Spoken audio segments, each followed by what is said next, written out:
is Emma's profile. All 11,464 deaths. And in fact, looking at this start screen, you'll immediately notice one of the things I want to do today, which is get the blue heart in Chapter 6. We have all the other blue hearts.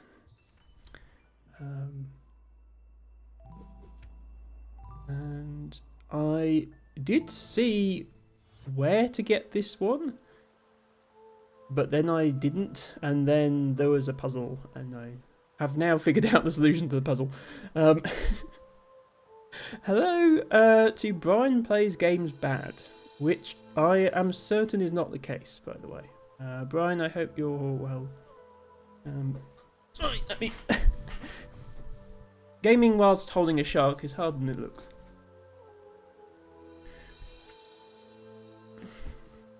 Just catching the beginning of our stream today. I'm going to pick up the blue heart in Chapter 6, which I missed the first time. Which... it's this area, isn't it? Yes, it's in this area. So it's actually really easy to get to once you've completed the level. First of all, Mr. Kevin here needs to let us into here. Whoops. We don't do that. That's not what we need to do.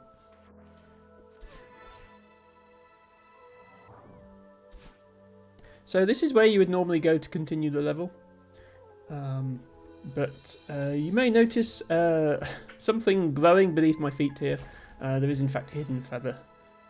And with the aid of that, you can make it up here, where there is another feather. Do we go... oh, no, yeah, then we need to go left. Yeah. And, yeah, the heart is in here. Hello, Piper. Welcome in. Hope you're having a acceptable weekend. So we've got these colours. These colours are reminiscent of the puzzle we had in Chapter 1. And in fact, I believe it's actually the same puzzle, basically. So, fortunately, I wrote down... I have a little diagram of which direction each colour represents. Which was based on the solution to the Chapter 1 heart.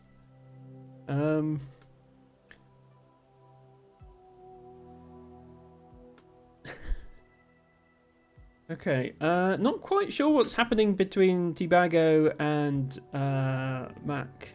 Piper. Tibago offered a lick, and Piper responded with a butt grab. Is that the usual way you two greet each other?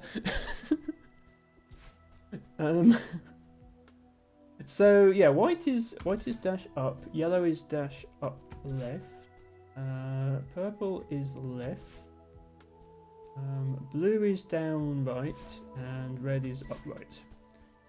So I think I just need to do them in the right order, like I did with Chapter 1. Wait, no, that's not the right order. That one, that one, that one, that one, that one, that one. Okay, yeah, that lights up this. So then there's 4 of them, and I believe this means like mirror the directions like vertically, and then this means mirror them horizontally.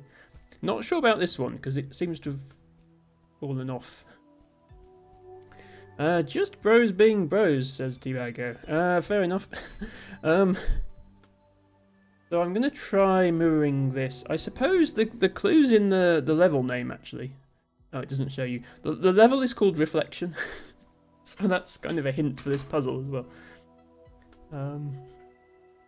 So I think here... so white is still up. But now purple is going to be right instead. Blue is down left. Red is up left. Purple is right. And yellow is up right. Yeah, there we go. So I had to do the opposite, but now I have to do the opposite reversing up and down. So white is down. Purple is still left. Blue is now upright. Red is now down right. Purple is left. And yellow is down. Yeah, okay. And then this one... Is this going to be reflect horizontal and vertical? In which case... white is down, purple is right, blue is up left, red is down left, purple is right, and yellow is down right. Yes, okay. I'm glad I drew that diagram when I did chapter 1, otherwise I'd have had to go back and redo it.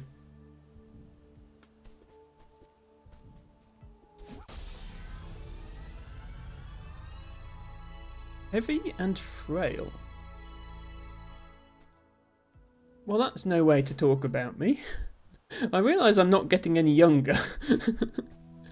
Okay, and that's actually... We already got the B-side tape, so that's actually the only other collectible in that level. There are no strawberries.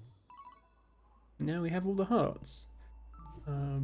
Apart from, like, we don't have the B-side hearts, and we don't have the heart from Farewell.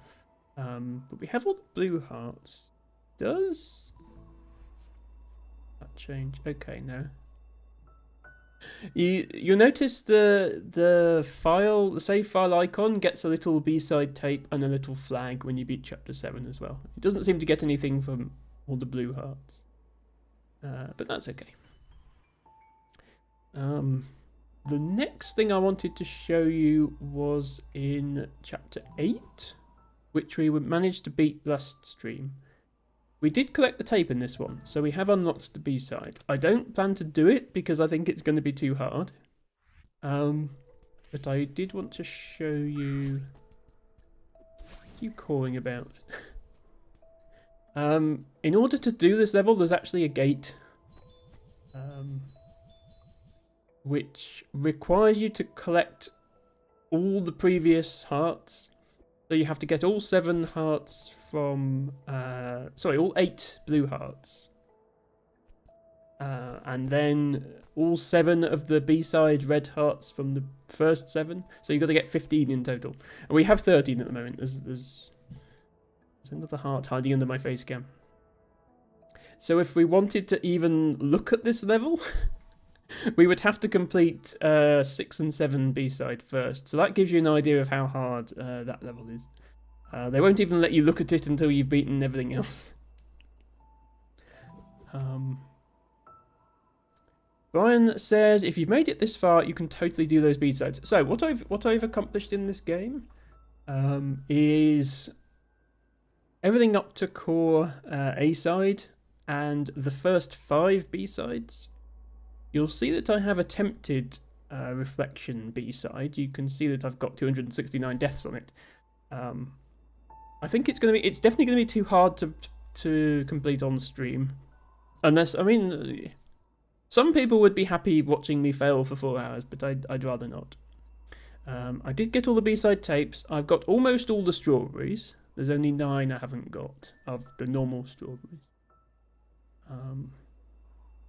And yeah, that was going to be the next thing I wanted to say. It was there's only 5 strawberries in core, and I've got 2 of them. And I think I know how to get 2 more of them. And I think they are doable. So I'm going to look at those. At least one of them I saw on the way through last time. Whoops. I actually saw the strawberry on the way through, but I didn't get it because I was just... Oops. I was like, let me just try and finish this level.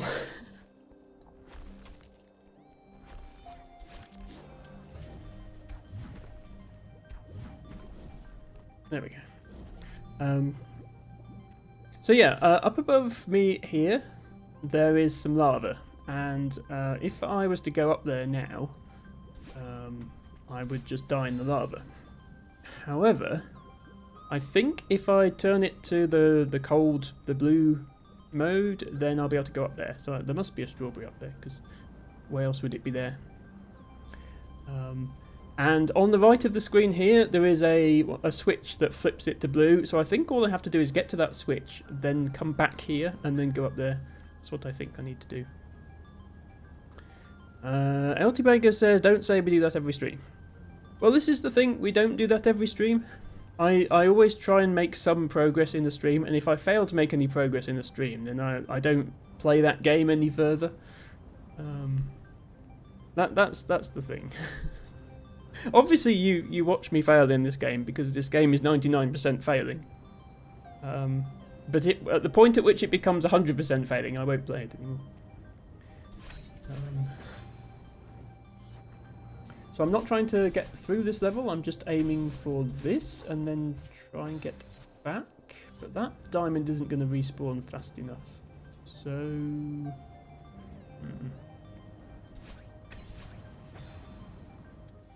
think how I'm going to do this. Oh, no, sorry, I'm an idiot. Once it turns to blue, you can bounce on the enemies. You just can't bounce on them when they're red. So I need to get here, and then I need to bounce my way back. There we go. Yeah, and now this is open. Okay, there's still a puzzle to solve to get the strawberries, but at least we're up here. LT Bagger says, it was just a small bully, it's in my mod contract. Interesting, I don't remember seeing that in the contract, T-Bago, but okay. So the walls here are the things that zoop you upwards when the level is in red mode. But because we can only get up here when it's blue, they're not working. You just slide off. So what they've basically done is they've made the walls ungrabbable. Normally you can grab onto walls in this game, but you can't grab onto the walls here. So I'm going to have to quickly wall jump my way through. Right, and there's the strawberry.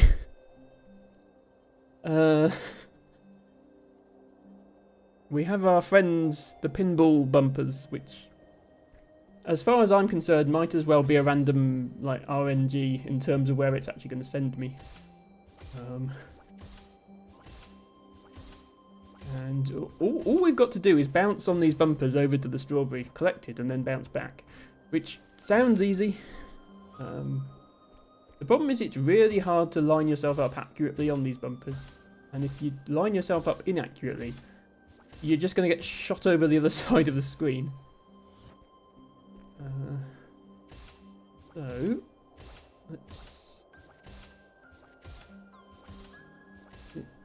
Nah, not quite. Actually, I do... Your dashes aren't reset in Chapter 8. Most levels, bouncing on one of these would reset your dash, but I have exactly 2 dashes to use in this room, and I think I have to use one of them to get the strawberry, like that, and then, oops, then try and come back down onto that thing. And then I've got one more dash to use to get out of there as well.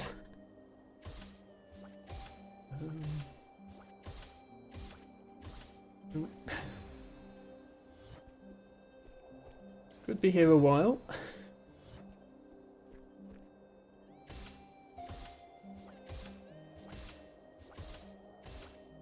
No, see, if you don't quite have it lined up, you can go all over the place.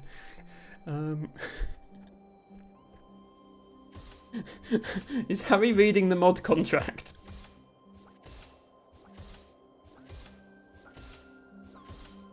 Harry's looking for the part of the contract that says he's allowed to put spikes down in the Corekeeper game.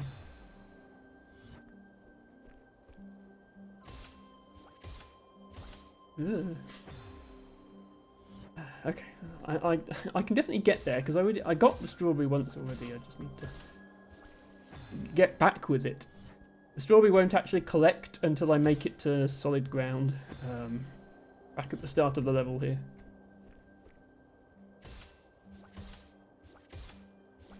Yeah.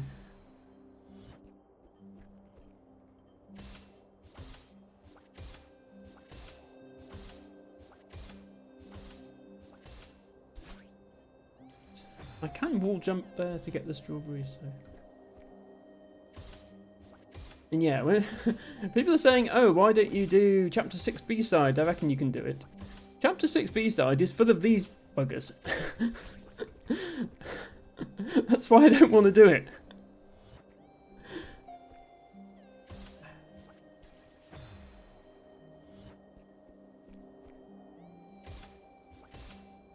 Although Chapter 3 was probably my least favourite chapter overall, I think Chapter 6 might have my least favourite mechanics. It's close between that and the wind in Chapter 4. Right, need to fall down onto this, and then I need to yeet back over here.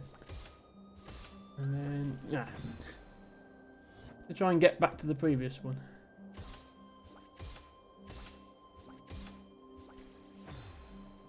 I know it looks like I'm just bad at aiming, but I'm not. When you hit the side of, like if you hit one of these diagonally, you get a huge amount of momentum that's basically impossible to steer back from. So you either have to hit it exactly on the top to go vertically, or you have to hit it right on the side to do like a, like that move, to get over. And I can't just dash repeatedly like I usually can, and I can't just wall jump like I usually can.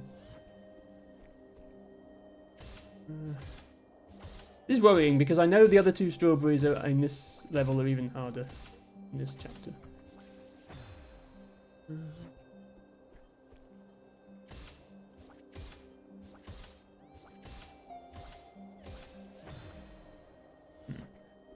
What happened there?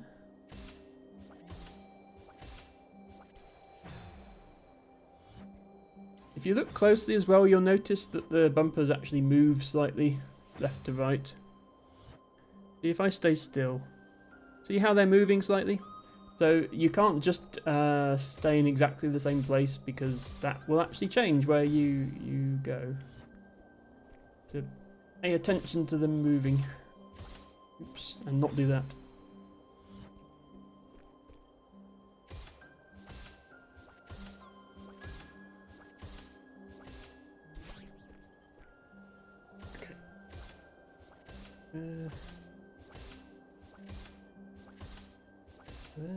And there, okay, there we go. Strawberry completed. 167. And the next one is just the other side of this room, I think, if I remember correctly.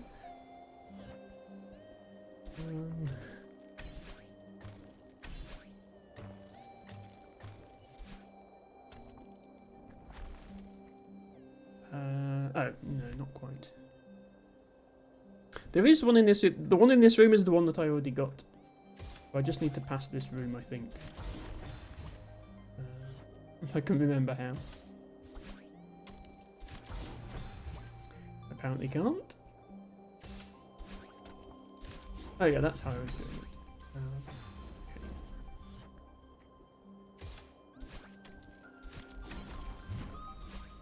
I have forgotten how to bounce on these blocks. You'll remember all the headaches I had with bouncing on clouds in 5B.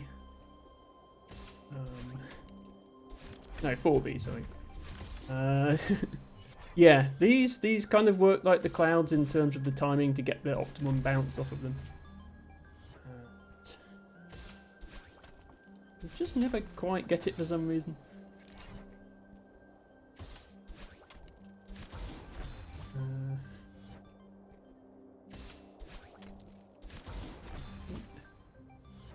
I'm trying to do... Still have not quite mastered the art of doing a dash in the direction I want it. The bumpers here are interesting because they change their function when you... Oh no, I can't dash there.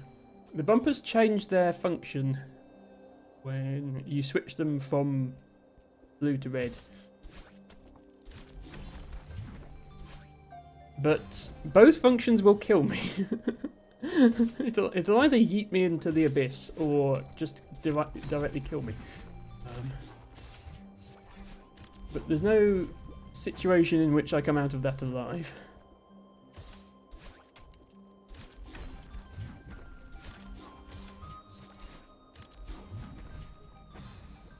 You get a big bounce off of that.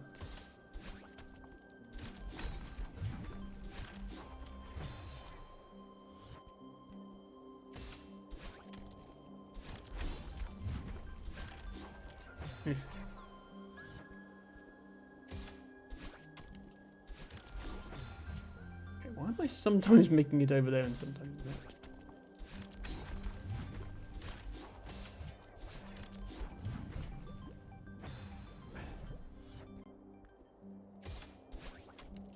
Yeah. Come on, Emma, you've done this. You've done this room before. This isn't even the hard one.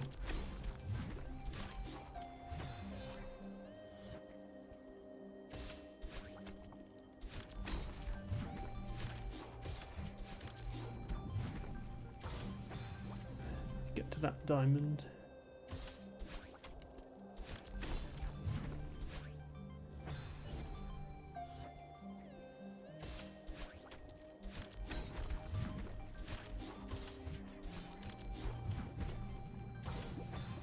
I need to be further over on that block when I bounce on it, I think.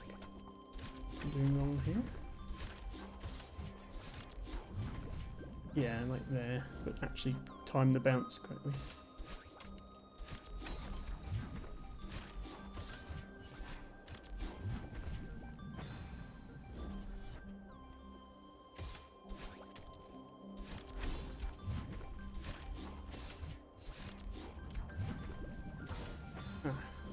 Maybe not. I'm sure that's how I did it before.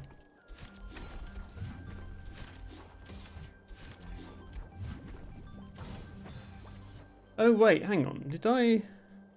No, you can't not touch the switch because then that block is a blue block and then it just crumbles under you. Okay, I don't remember how I did that before.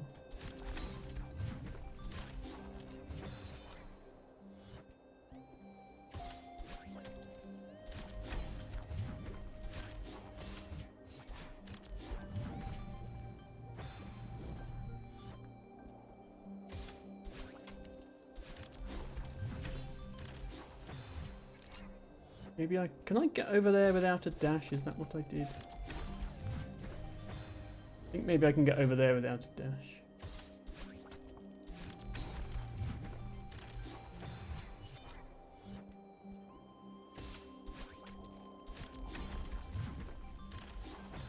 I actually line it up properly. Okay, yeah, this is what I did, I think. Then not spaghettiing the end of it.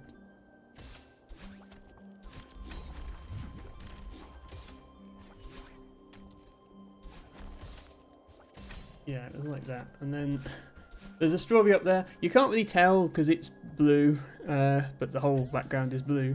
But I already got that strawberry. The next one is the one I haven't got. Yeah, here. So this room, I hate this room. I already know this is going to be tricky. But you see how these things are all going upwards into holes in the ceiling? One of those holes is actually a hole, as in it continues all the way into the ceiling. So I should actually be able to climb up there, and I believe that's where the next strawberry is. I need to figure out a consistent route through this. I never figured out a consistent route because I just did it once and then that was good enough. So let me see if I can come up with something consistent.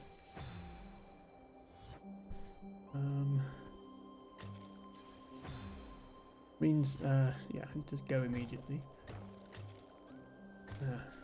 Bounce twice in that column maybe. Bounce, bounce, bounce. Yeah. Yeah, so see, just above me, just slightly to the right of where I am, you see there's a hole in the ceiling that's actually a hole that the things are going into. No, but you can't, they're spiked on all sides except the top. So I can't crash into it on its way out of the ceiling. I need to actually get through there somehow. I can sit here until the right time, but I'm not sure when the right time is. Now? No, not now.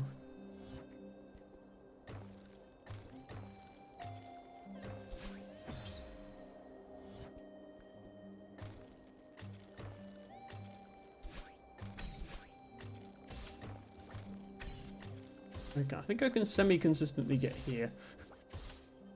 And then I can sort of hang out until I'm... Ah.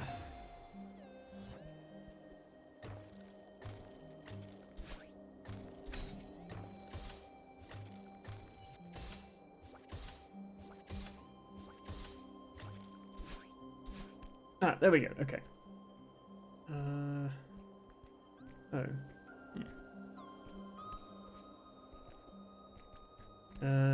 Okay, that's away. That's back down. That'll drop me back down at the start of this section. This is a block.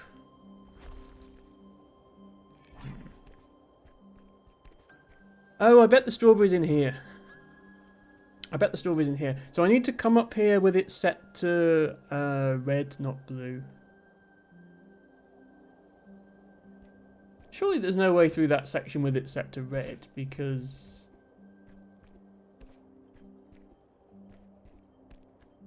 Can I flip this? Oh, I can't flip that. Okay. Yeah, no, this wouldn't be possible with it being red. Oh, hang on, wasn't there? Yeah, hang on, there was a switch. Yeah, look, just to the right of me, there's a switch. So, do I have to touch that switch and then still make it up that hole? Okay, that's a challenge. Oops. Well, I'll try it, but I'm not sure how that's going to work.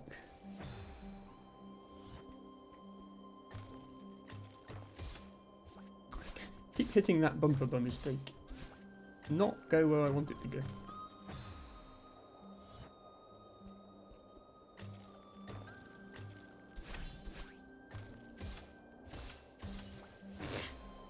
Yeah, well, as soon as you hit a bumper and you don't have control over where you're going, you're basically in a giant pinball machine. Welcome to Celeste Pinball. I am unfortunately the ball. Oops. Hang on, I had a route through planned out. What was I... That? And then... No. Then get the diamond. That. Get the diamond. Over that one. Yeah, like that. Okay. So... Bounce. That. Oh. Yes, okay. I got it. Okay, that is the strawberry. Whew.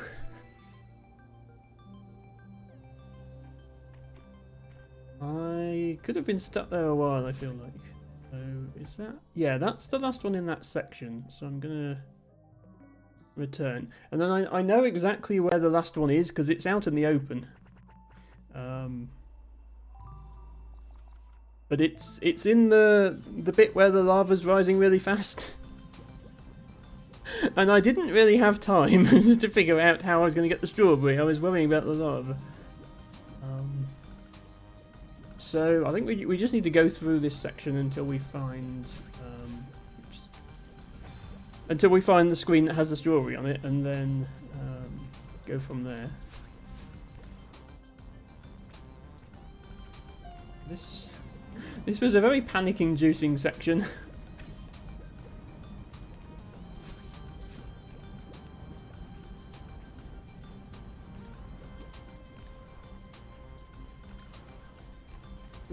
Oh. And I have to hit one of them. That doesn't stop it rising, it just turns it into ice rising instead of fire.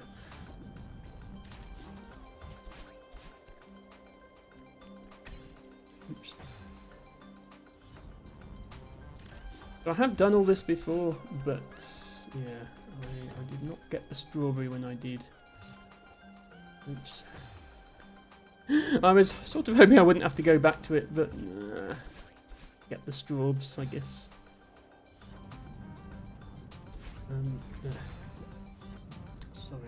Sorry. My hand-eye coordination is surprisingly bad for somebody who is playing a hard platformer. Has been a recurring theme through this game, just constantly dashing the wrong way for no apparent reason when I swear I pressed the correct direction.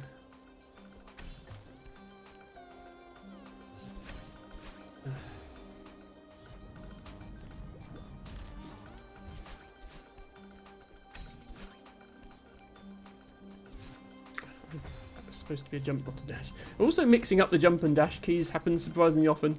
In the easier levels, you don't even really notice you're doing it because you still get where you want to go.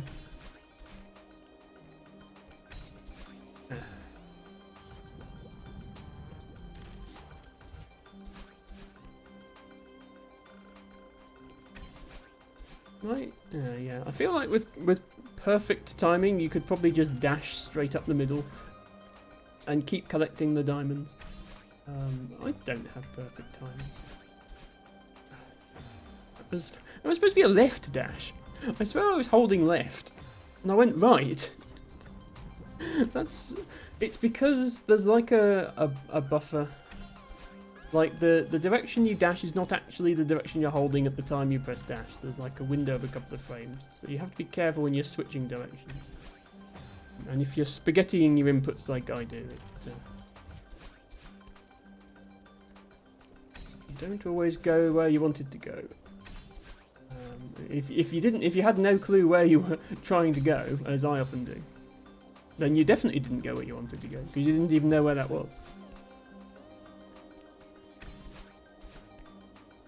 The thing with this section is the little enemies, they get faster. Every row of enemies is slightly faster than the previous row. So there's no one timing that works for all of them. And there's no one place where they all line up nicely. There we go.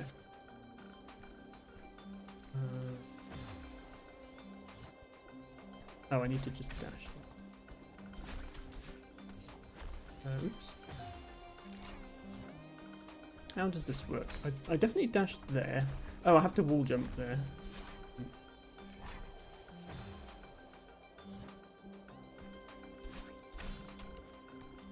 Eh.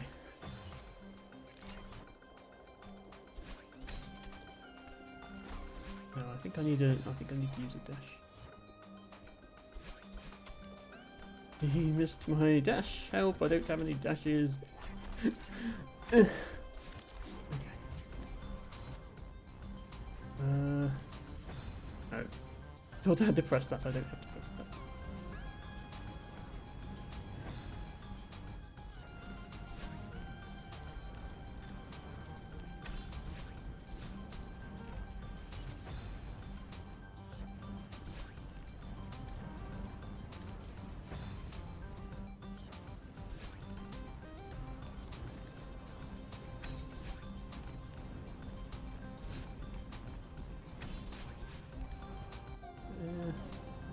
Remember this screen being a lot of trouble.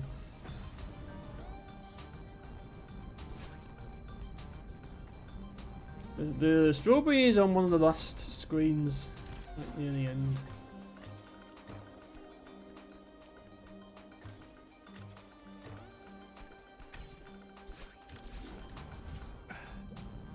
This one? I can't remember if it's this one or not.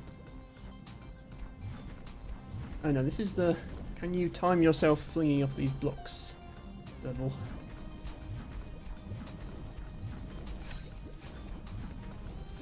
Yeah, and the strawberry is here, and then, yeah, like, I've got no dashes left, how do I get out? I think I'd have to get round to the other side of the block before the lava comes. I think that's how you'd have to do it.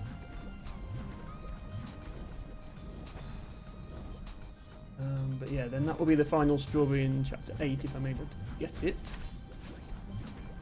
So, round and then jump. Okay. Did I get that strawberry? Wait. Oh, for God's sake. Hello, Helena. Welcome in. Thank you for redeeming Rough Hawk Bit. Somehow I just managed to run past the strawberry without picking it up, and in a panic I didn't notice. And now I've gone past the... I've gone into the next screen, which means I can't get back down, so I've got to restart. That's annoying. Got to do all those levels again now. Not the whole thing, but from the start of the Rising Lava. Stupid game. Okay, but you see in principle what I have to do there.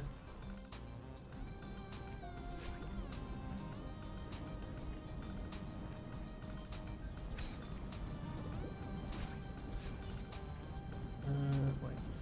Too long.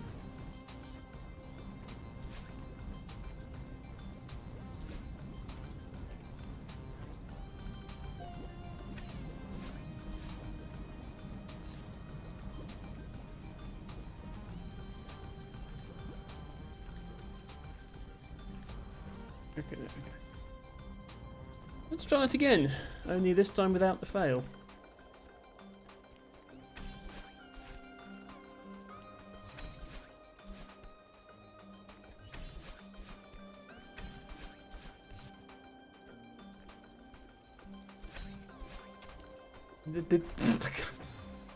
Okay, well, this time with less fail.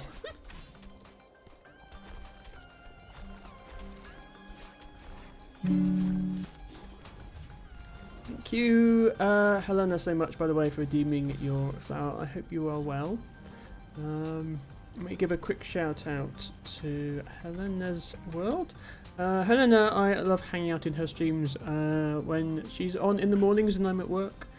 She's often playing games like Eco, which is a game I love. It is very cozy. And I have also played other things with her in the past, especially with her and DragonGirl_89, who's also a streamer I enjoy. And hello also to Narcissistic. Welcome in and thank you for redeeming your flower today. We're just trying to collect the final strawberry in Chapter 8 of Celeste, and I almost had it, but I completely messed it up and had to start the level again. So I should be back where I was in a moment, hopefully.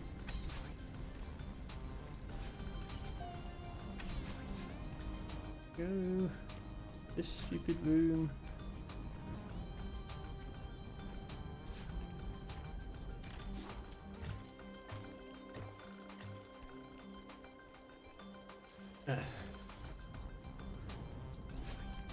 The stupid room is stupid, who would have thought?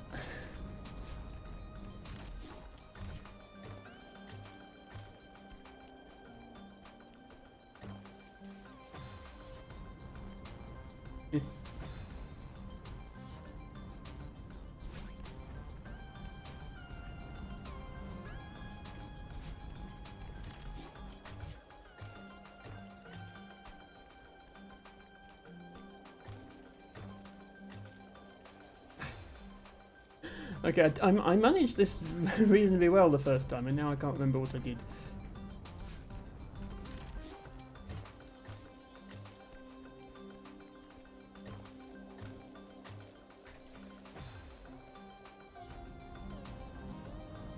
Sorry.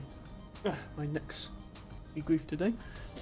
I need to hit that fourth bounce on the blue one to get there.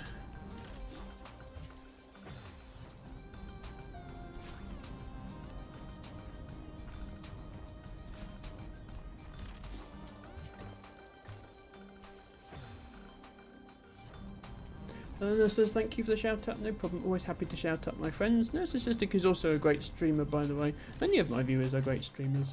In fact, possibly even most of them. Seems to be the main way I gain viewers is by hanging out in other people's streams, and then they find out that I stream and they come here. Don't grab the wall, that's not going to help.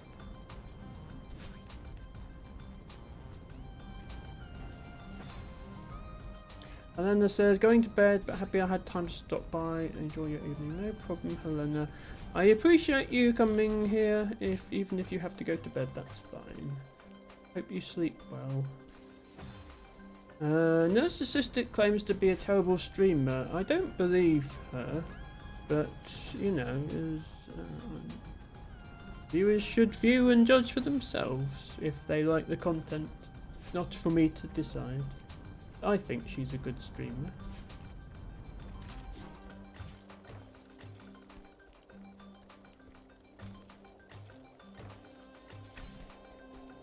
Okay, done with that stupid room. Right, this is the room with the strawberry in, and I need to actually get the strawberry this time, hopefully.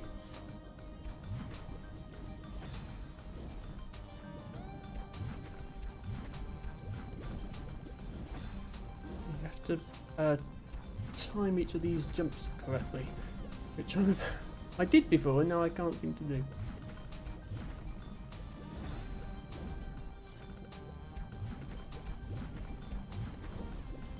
Where's that third? Why am I not getting the jump on that, the bounce on that third one? Am I just too low?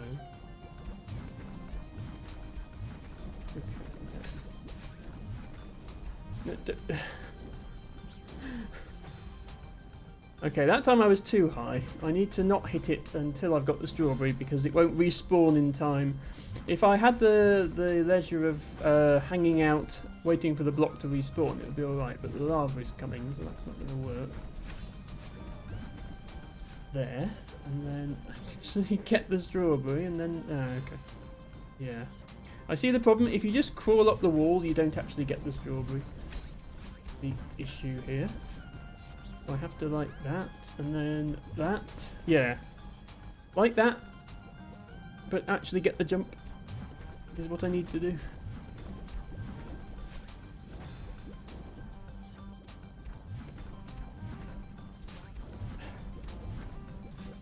There. Okay, no, I can't dash to save myself there because I need the dashes to get that. Okay, get the straw. Ah, okay. Don't bounce. If I bounce off the block, yeah. If I bounce off the block to get the strawberry, the block despawns. So I can't. Normally you just do that, but I can't. No. I need to slow myself down in the air there to not hit the block.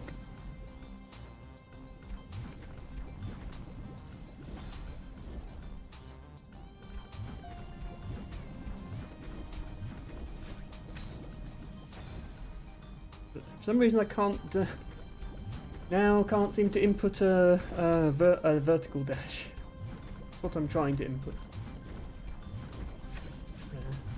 What I was trying to do. Get here. Yeah, you need to be quite high up there to avoid the spikes.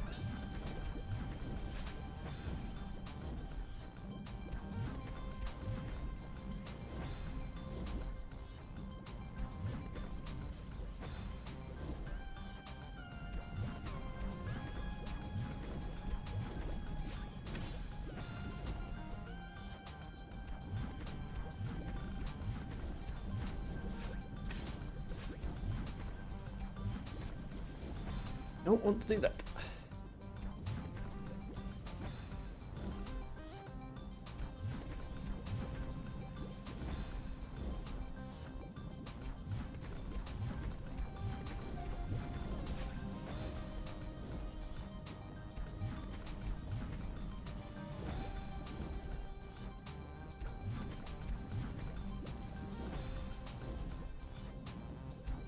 Problem with levels like this is I can do them like I have completed them. I'm just so inconsistent with the timing that it's kind of just like a, oh, once in a while I randomly managed to complete it.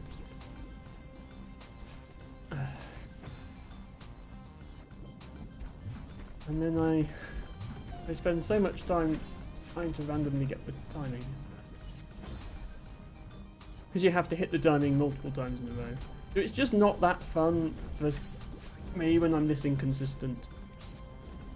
Like, it's fun to beat the level once. I'm not even going to get enough height on that, so I need to save that last dash. Otherwise I'm not going to have the height.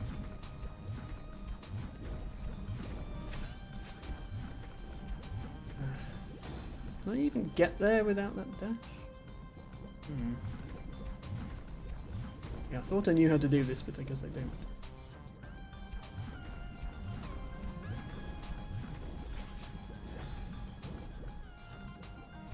It needs people with better hand-eye coordination and better reflexes as well to play this game. Okay, there we go. Strawberry, right, you can kill me, I don't care, I've got the strawberry. We need never look at that level again. 169 strawberries. So we are just missing the 6 that we don't have in chapter 7. Thank you, Harry. So yeah, we have 6 missing in this section. But I went through the whole thing. Well, I went through the whole thing casually as a first run. Then I went through the whole thing on stream to get more strawberries. Then I went through the whole thing again off stream to look for more strawberries and failed to find them. And we're still missing strawberries. So yeah.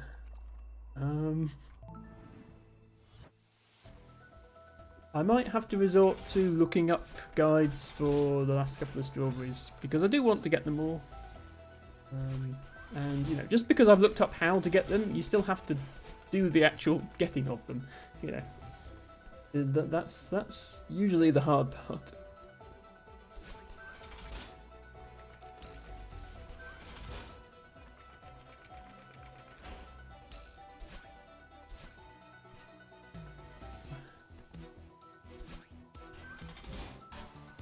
So in this section,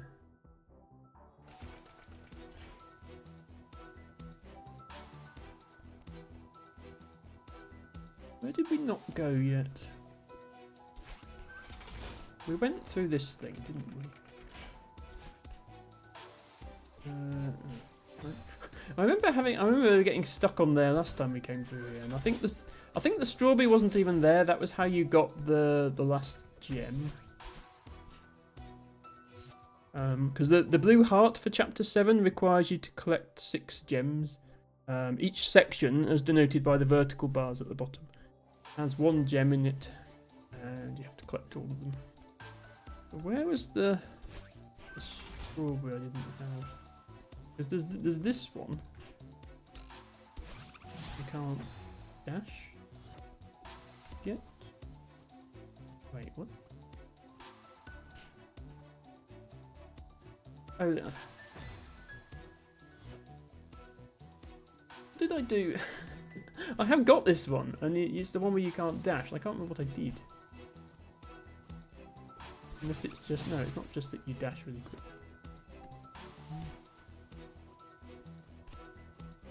What did I do here?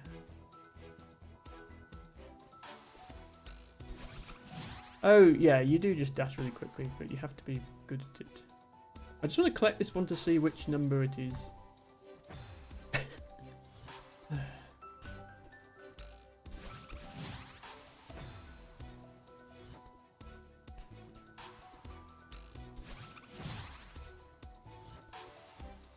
That feeling when you're adding to your death count, getting a strawberry that you've already got. Yeah, then I need to actually make it back onto the platform.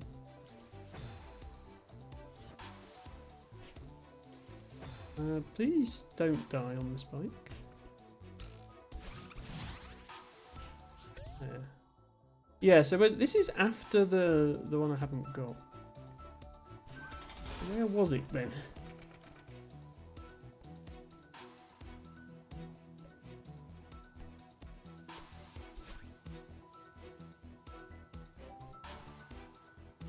I guess it must be in here.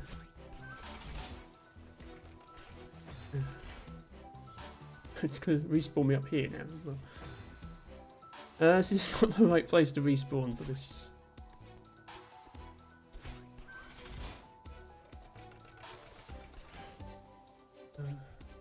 I keep forgetting how I... That, isn't it? And then that. and then actually time the. I'm sure I went there, and I'm sure I spent ages looking for straub and not finding straub. Because you can go back here, and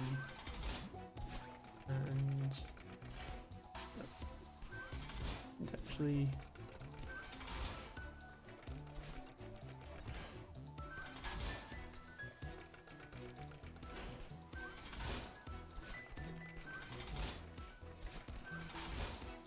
Yeah, that gets you here, which is this strawberry. Is that one. So it's between this one and the other one. And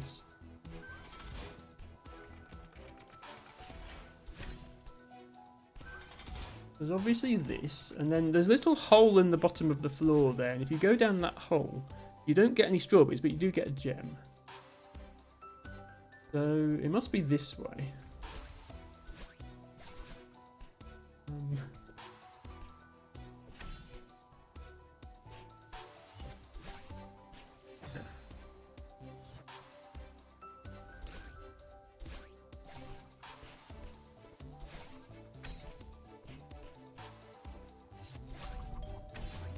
Where am I going? There. So I don't see any strawberries in that room. The little platform on the left, bottom left there, that's just where you come up from if you grab the gem.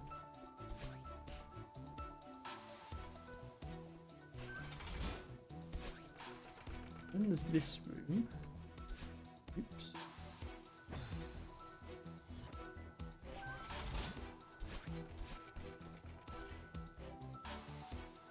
And then, like, now we're ahead of where the other strawberries were.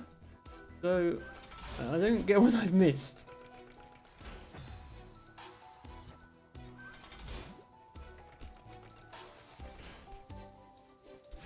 Oops, that's not what I was trying to do.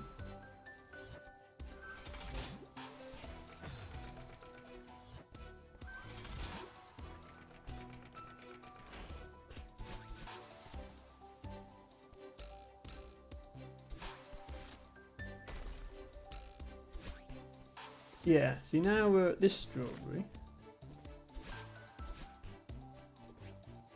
Which, yeah, okay. That's like the next one. So I'm gonna have to look this up. Sorry everyone, I'm gonna have to look up where this strawberry is.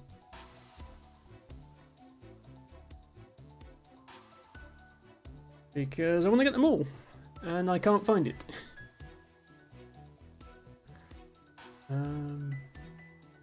So yeah, first 4, and then yeah, 500 meters. We get that one. We get that one.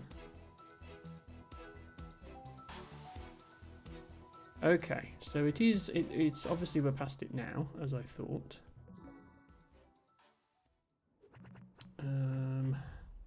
Back.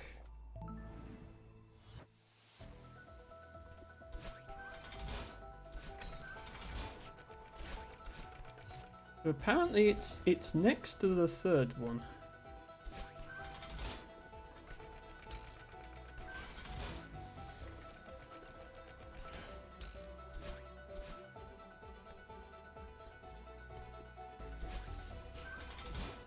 Need to go back through this thing again.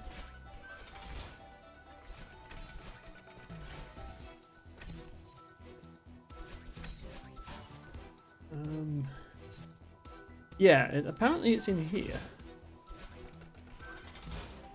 As in, you get this strawberry and then it's on the left? Yeah? Over that, okay, that tunnel was completely invisible. There's no way I would have known that was there. Okay, well that's how you get it. It's in there. So we have the answer to that question. Not sure how I was supposed to know.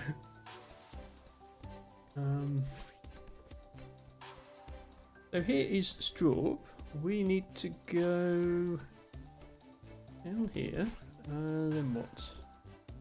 Grab this. That moves you up. You probably need to use the momentum. Get round? Actually, no. The momentum makes it worse because you bang your head on the ceiling. I think you. Is that jump not possible? Okay, that jump is possible. You just. You need to be quick about it before your stamina runs out, but it is possible. Oops.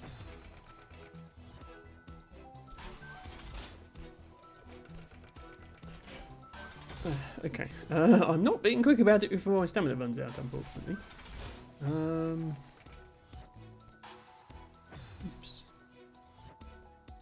I wonder if there's an easier way to do this. I'm going to try and make it work with the momentum, just because it seems so natural that to be the way to do it.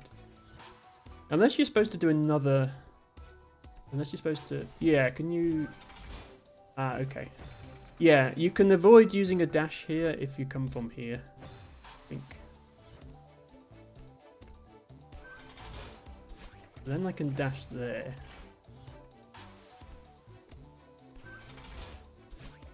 Then why is my dash not going anywhere? Oh, there's wind in this. Ah, wind. There's wind in this section. Realised. The game. Okay, so I can dash to there, get down there, and then yeah, okay, that's what I need to do. Strawberry number 170. And that is it. That is everything for 500 meters, 1,000 we already did, 1,500. So there's one in here we didn't find. It's the third one. It's not the one on screen, that's obviously the first one.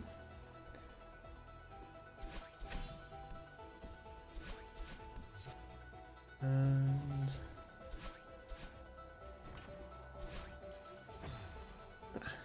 you'll shortly find out why I didn't like Chapter 3 of this game.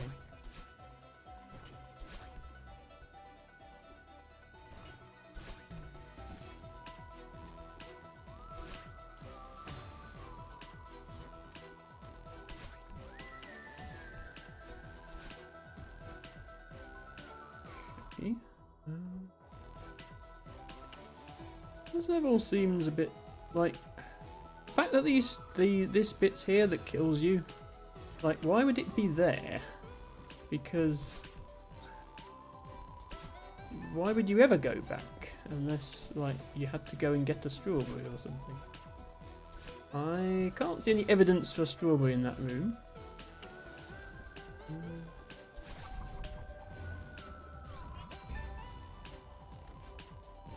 And obviously there's a hole in the ceiling here, which is a strawberry up there.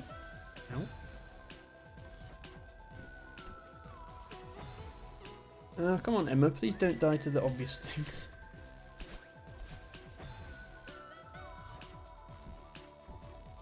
Might actually be easier from here. Yeah, I think it is easier from there.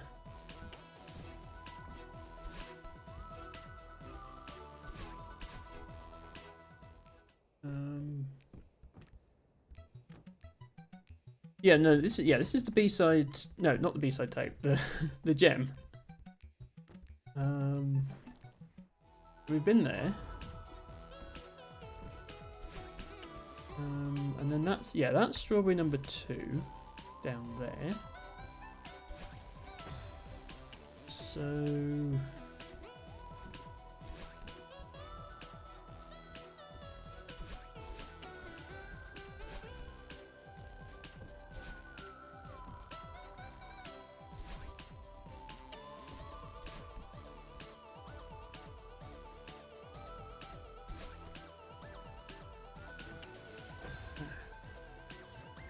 oh, this is a long room.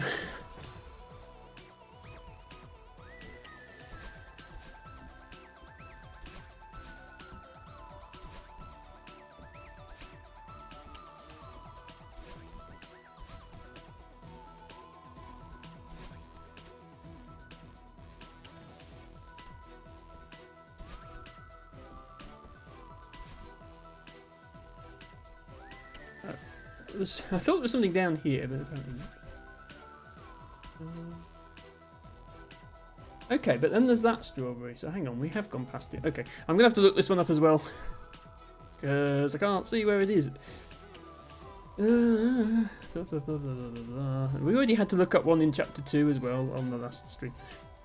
So I'm about at my end of actually finding strawberries. Now I'm just trying to get strawberries.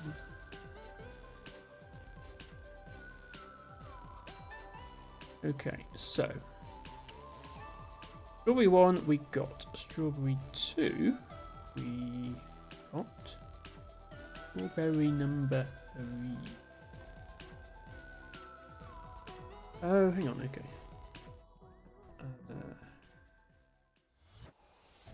Right. Strawberry number 3 is hiding in the same room. Apparently there's a secret to find strawberry 2, and then strawberry 3 is a secret in the room that had strawberry 2. So it's like a meta secret, I guess. So past all this.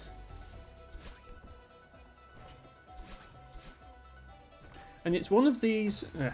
It's one of these where there's a hole in the floor, and I don't like it because this game conditions you to see holes in the floor as instant death, because they normally are instant death. And then every so often, there's a hole in the floor that's not instant death, it's a strawberry instead. And we did already get that strawberry, but guess what? There's a hole in the floor of the strawberry level, which has another strawberry. And I know what you're thinking, but Emma, this level has a hole in the floor too. No, this time the hole in the floor is instant death.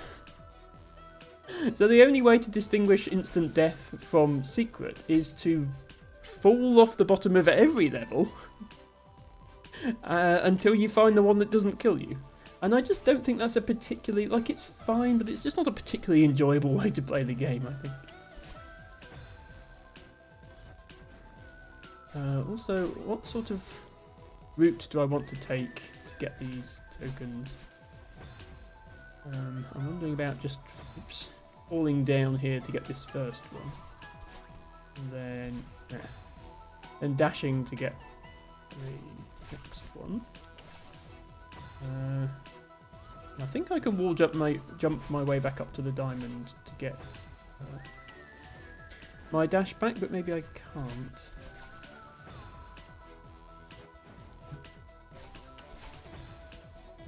Emma, come on.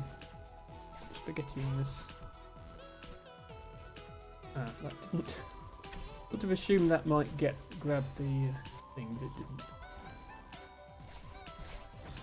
Actually, I suppose, yeah, then I have to get to the strawberry, of course. So we probably go to that bottom token.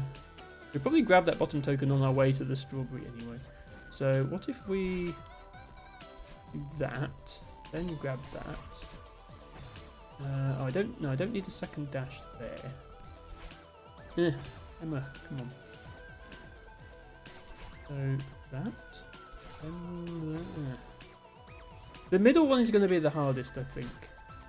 Like, I'm sure there's a good route to do this room, but I don't see it. I think that to get the middle one, and then. Oh, now I have no stamina left, so I might need to get the diamond again.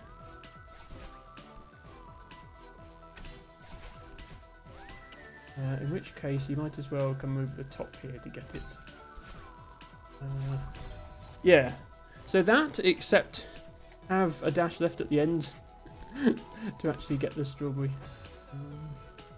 Think about that some more. I think here is fine. And then here. And then here.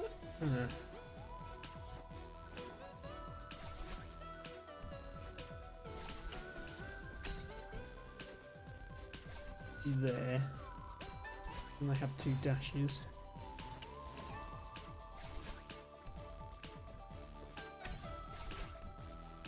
No, that's okay. And then as soon as I start to blink red,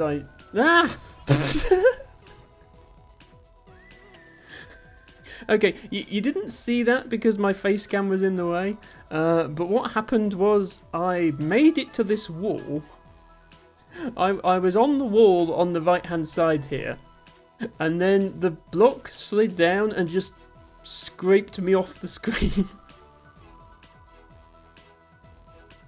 It didn't occur to me that just clinging to that right wall was not going to be a safe place to wait. Okay, in that case we probably don't want to get the bottom token last, because... Oh, well, no, if we still have a dash remaining, we can dash up, maybe, and then just jump. Emma is not sure here. Emma's going to try things until something works. Yeah, stick here, yeah, and then just don't die, and then jump. Okay.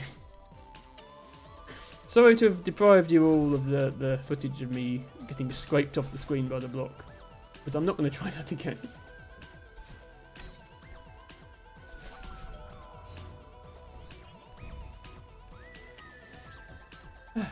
Strawberry!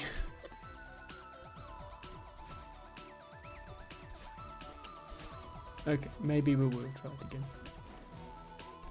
Let me try and replicate what happened. So I went here and then that. And then...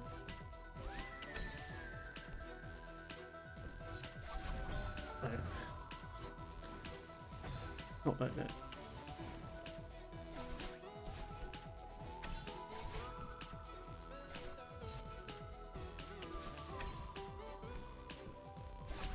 Yeah, I went here and then just pushed me off the screen, is what happened. Right, that was the last strawberry in that section. The next section we already got them all. So now we are on this section, which really confused me because there were 3 strawberries in a row that I couldn't find. And that's even after I discovered you can bubble this way to get into a secret area. So I'm going to look these up as well, because I spent a long time in this area on stream without finding anything.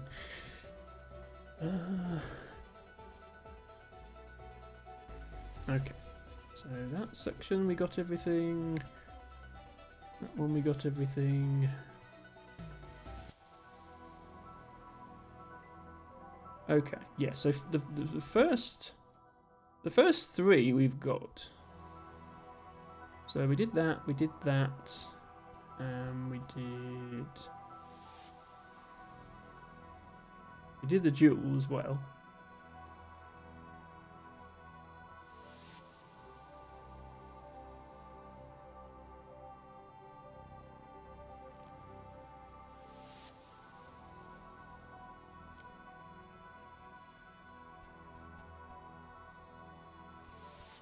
So yeah, where we actually need to be is the room with the key. No, wait, hang on.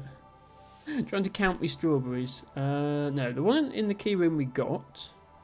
The next one.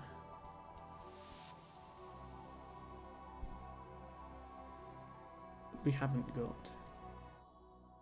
So let's actually just get to the right point in the level. Skip all the strawberries that I already have. So yeah, here we just do this.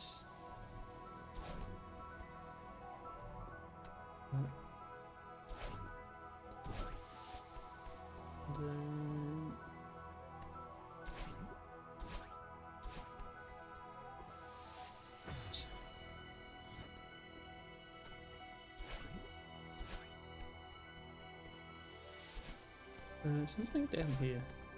No. Okay.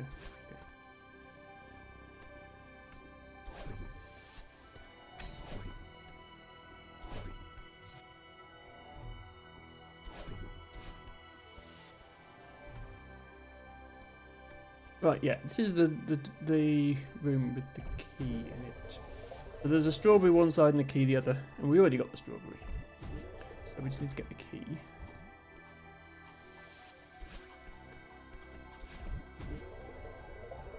This side.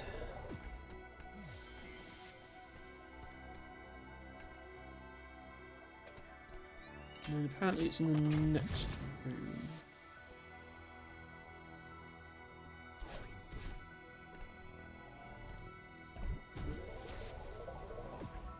Okay, that's where it is. Silly game. Yeah, I even checked, like I've even been dashing into little corners in the rooms in order to see where things are. The problem is it's there's some secret areas in this section that you can only get to in a bubble. Most places that have a secret area, you either just walk into the secret area or you can dash into it. There's some here that you actually have to bubble into, including this one. So that's why I didn't find it. Now, what do I actually do here?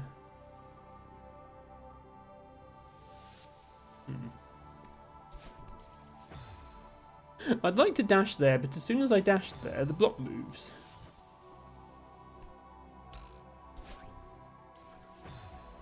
How do I dash onto the block if the block moves when you dash?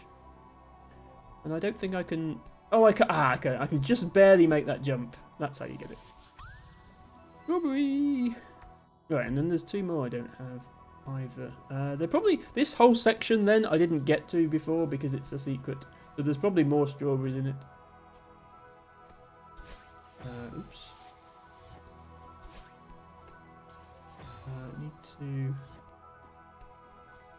Need to do, first of all, my dash needs to be an up vertical dash, not a diagonal dash.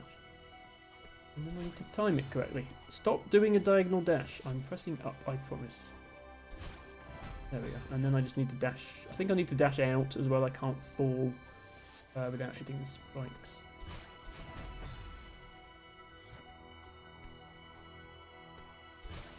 Yeah, like that. Gets me in here. Then I need to hit that button. Which is not like, that's not how you do that one. Ah, okay, I don't have to repeat the whole room. Yeah, so basically that, but pull it off with one dash rather than two, which is actually... Oh, I think I need to use these springs to help me.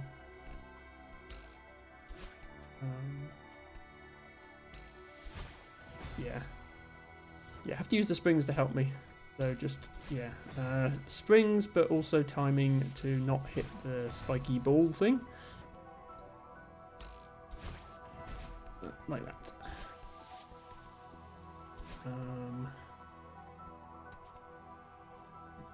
Just I'm paranoid I'm missing strawberries again. I'm sure they must be in this area.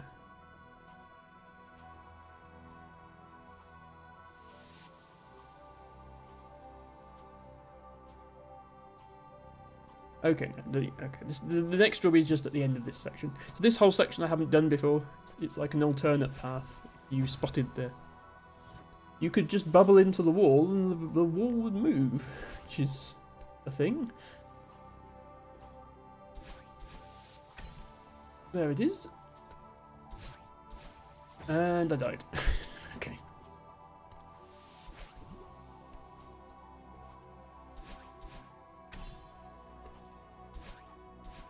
There we go. 173. One more in this area. Could I have climbed up? Oh, okay. That closes itself shut after. Okay. You're going to be doing that emote a bit, Harry. Well, not much more, but 2 more times. And then.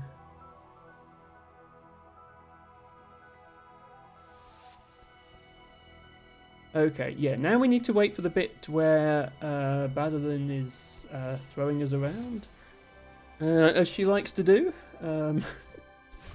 Don't take that the wrong way, Teabagger. Oops.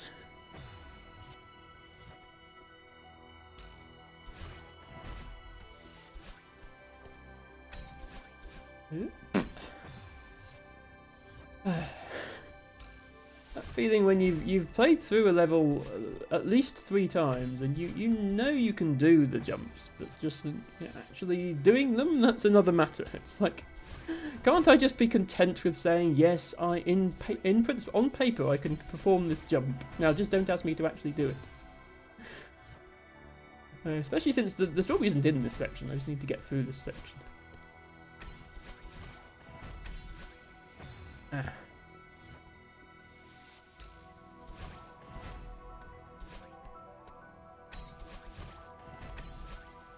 Stop hitting the... I think I can just do a horizontal dash there. I don't know why I keep doing it. Diagonal.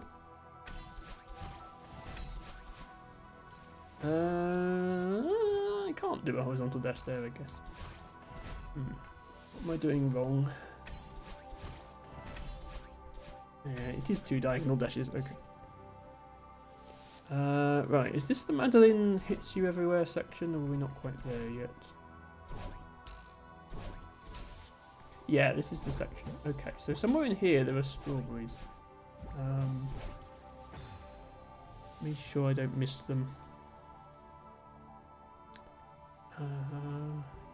Okay, it's near the end.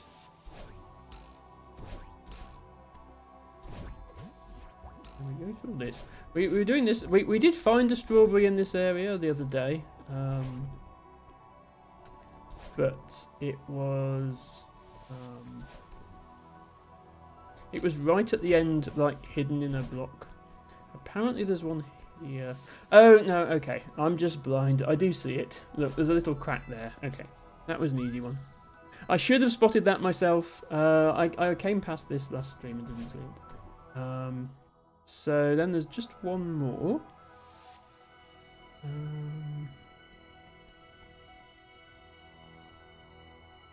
So yeah, the next one we did. Let's say we did find this one. Yeah. Got to do this whole section without dying first, but we did find that one on stream.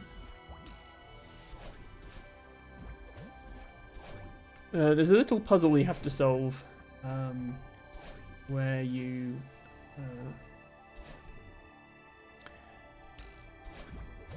open some locks that are like hidden in the walls.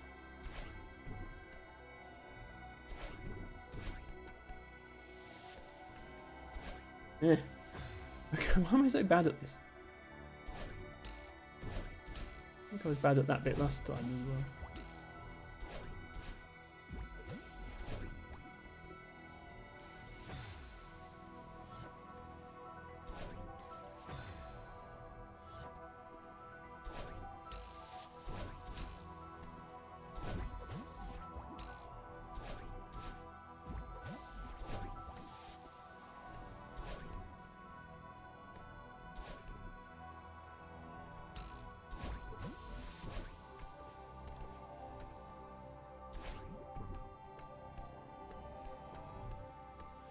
Okay, yeah, so here there is a strawberry. You can you have to not hit the red bubble, otherwise you lose. Silly thing. But yeah, there's a way you can get that strawberry by opening doors, and apparently that actually leads you to another strawberry that's like, this is another secret within a secret. But I never found it the first time.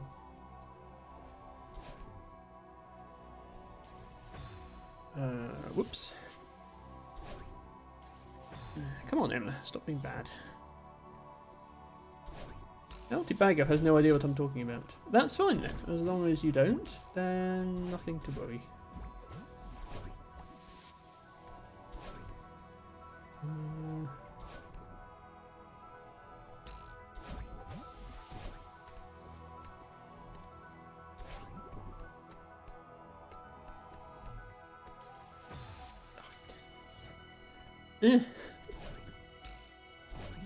This bit's so long, I have to keep redoing it.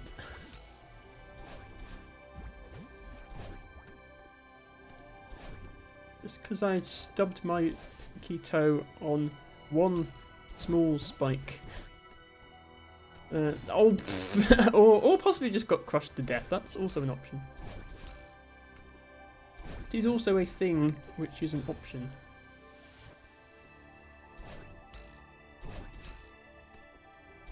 You can see why this is my last Celeste stream. It's a great game, but maybe I've done enough of it. Whoops.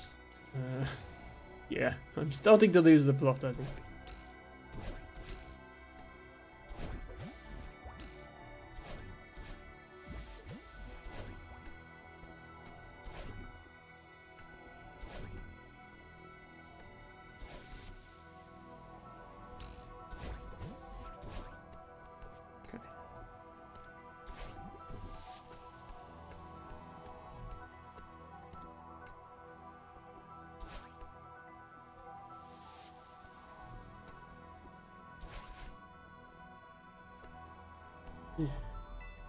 Oh, it's...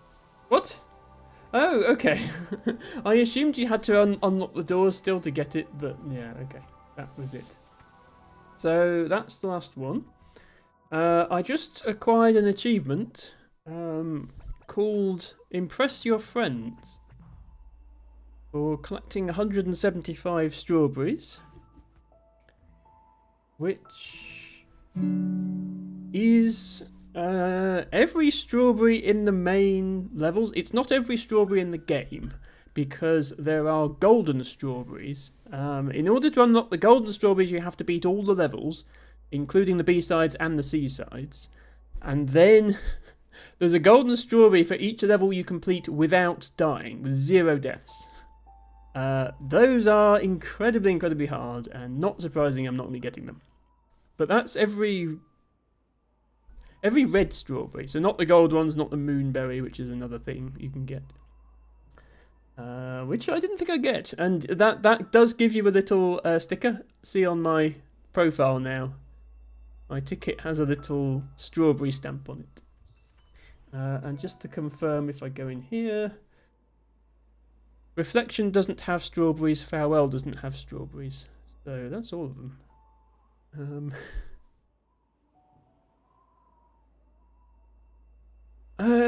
We still got half a stream left, so we will do some more. Last stream we were actually playing Farewell, and the last thing we did at the end of the stream was we completed this section, Power Source, which is the thing with the 5 doors you had to open. And you had to use jellyfishes to get keys. We can continue further. We got as far as here. And in fact, we even did this first screen, which is just a jumping puzzle, in order to get here. And so yeah, I'm going to try and continue this as far as I can. I don't know if I'll be able to do the whole thing. So bear in mind, we are back to just having 1 dash now. You'll notice my hair is red, not pink. Ren says impressive. Harry says Harry is very impressed. Thank you, everybody. I did my best. So this is a pufferfish section, I think. We were introduced to the pufferfish at the end of last stream. Hello to Ghetto Nerd Society, great username, who says happy Saturday. Welcome. I don't think I've seen you here before, so good to see you. And yeah, we're playing Celeste. We're on chapter 9, Farewell. And we have just been strawberry hunting, and we just finally got 175. Ghetto Nerd Society says, is this your first time playing? It's my first time playing this section, yes. I have been playing the game quite a bit.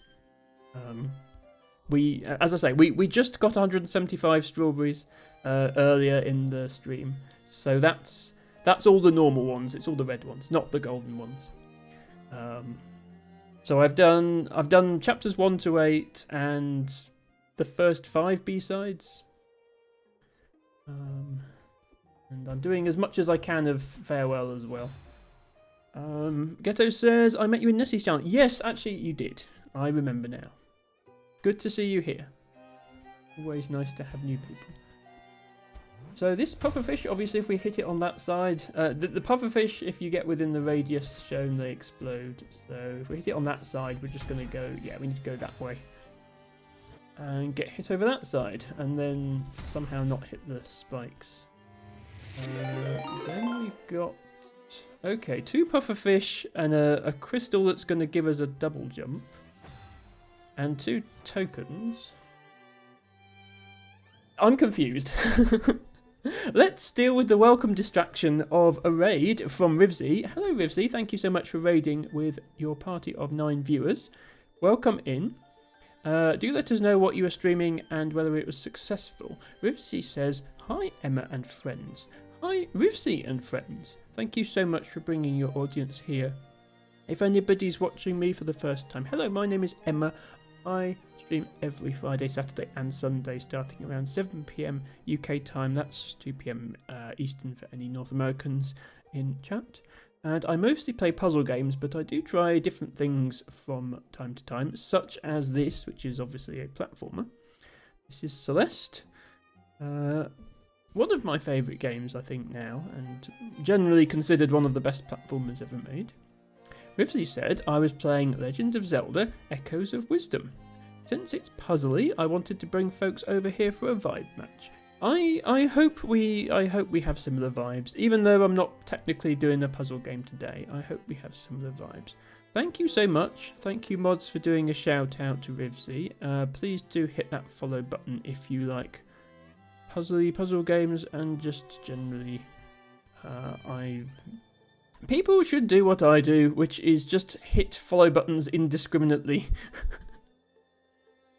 I'm literally following over 1,000 accounts, I think, and I hit the follow button, and then next time they're online, I have a look and I see what their content's like. And I think everybody right now, go press the follow button on Rivsy and see what you think. But I mean, Zelda is always good. Zelda is a ton of fun.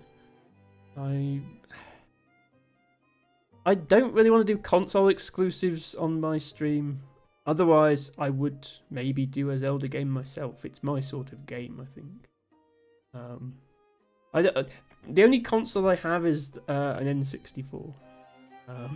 So I could do Ocarina of Time, in theory, if I got it set up properly. And I could do older than that with an emulator, perhaps.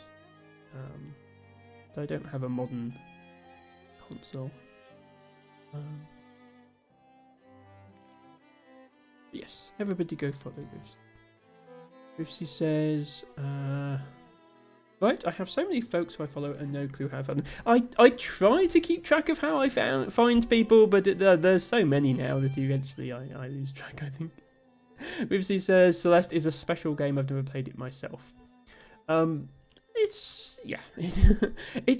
It's not for everyone. It is a hard platformer, and not everybody is into hard platformers. I will say it does have a very good assist mode for those who do want to adjust the difficulty bit. And it's not just like invincibility. The devs have put thought into how to make it accessible. Rissy says Nintendo are pretty prickly as a company. Like, it's not so much that, it's just, I've always been a PC gamer. That is what I am. So I don't do console exclusives for any console. I try to not even play games that aren't on Steam. Like, I don't even do Epic Games exclusives or anything like that. I did make an exception for World of Goo 2, but only because I could buy it directly from the devs. So it's not actually a Epic Games exclusive, I guess. Piper says Echoes of the Wisdom is very nice. I played it several hours too. I like it. And Ghetto Nerd Society says it's super hard to keep track of everyone. I see somebody here after my own heart who likes to follow lots of people. That's good. Rivsy says it's really uplifting in relation to the Zelda game, which we need right now. Rivsy says, did you like World of Goo 2? I loved the first one and haven't played the second. So there are certainly a lot of similarities with the first game. It feels like it could perhaps have been DLC for the first game, were it not for the fact that it came out 16 years later.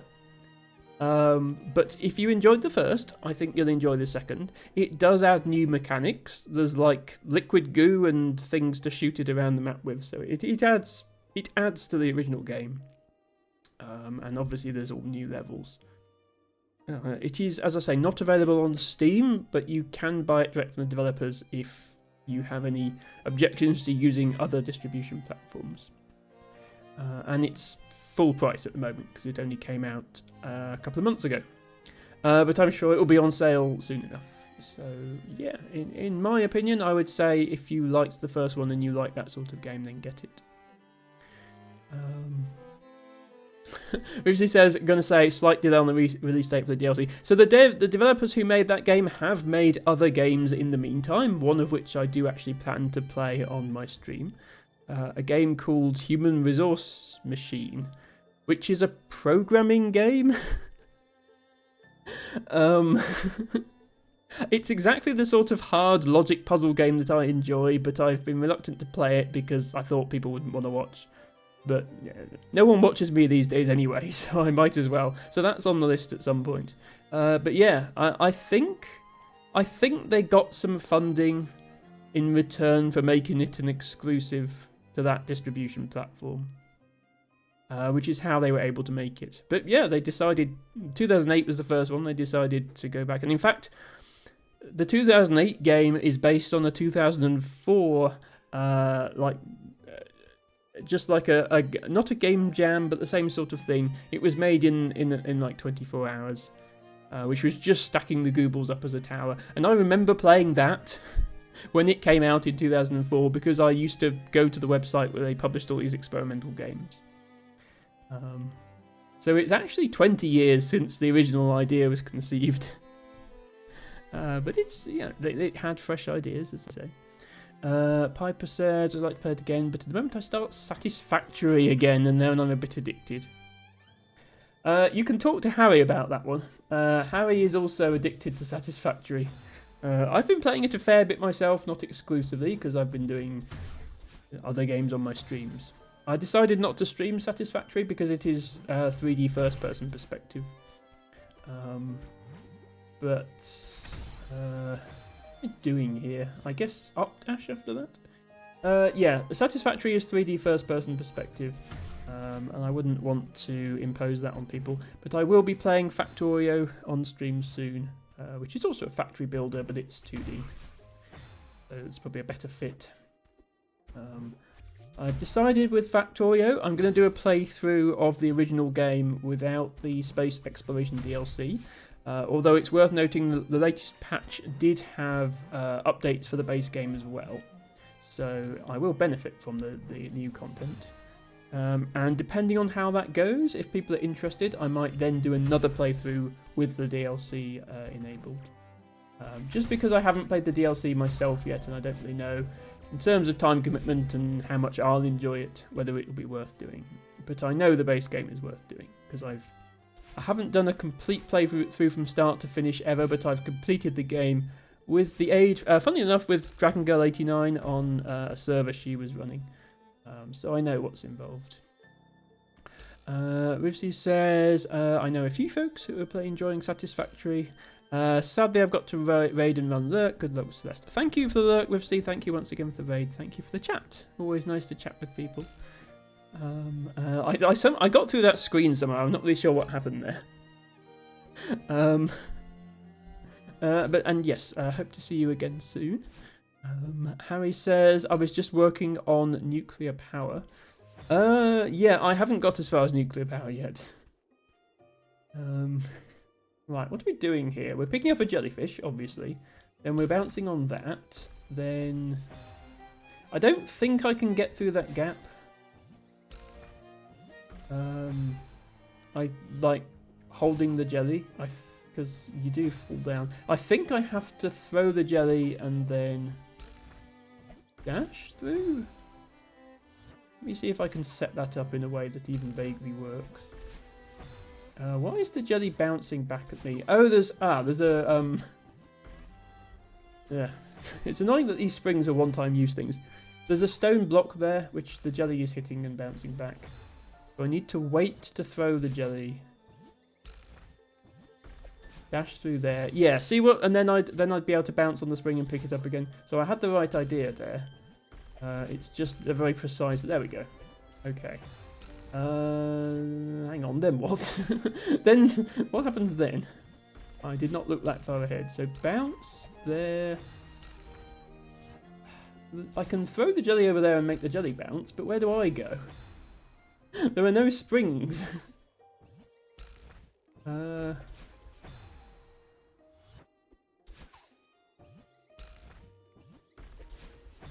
Okay, this is a very precise jump, unfortunately. Or precise dash, rather. At least, it's not that precise, but while holding the jelly, which does affect your movement a lot, it's not very easy to control. Like, you move sideways, your acceleration is very different to how it normally is. Harry says, I still have not worked on building those fuel generators to burn all the fuel I make.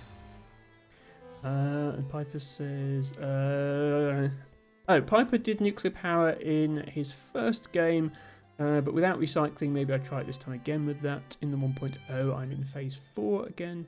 More design than mega factories. Like to build towers in the moment. Yeah, I've been working on trying to make a nice looking factory, rather than just spamming concrete everywhere. This is my first time playing it. I didn't play the early access, but I liked the look of it, and I thought I'll play it on release. So my first factory was just a concrete block, and now like my starter base for the first 2 phases, and then now I'm trying to make something a bit fancier and use trains and that sort of thing. I know Harry is a big fan of trains. I'm also a big fan of trains, as you probably can tell from all the train-themed puzzle games I've played. Right, what on earth do I do here? Because I throw the jelly there, it bounces, hits those springs. Meanwhile, I'm stuck there clinging to a piece of stone, unable to go anywhere. So I'm obviously missing something here. I must have to release and re-grab the jelly. But I can't make it over. I've only got 1 dash there, so how do I... Like, what do I do there?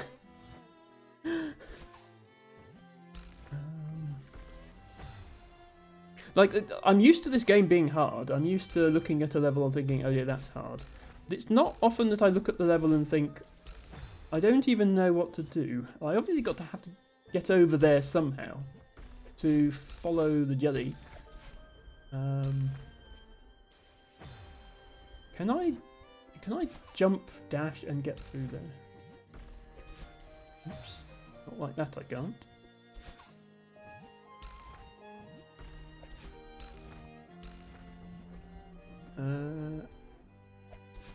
Yeah, I can also wall jump off of that.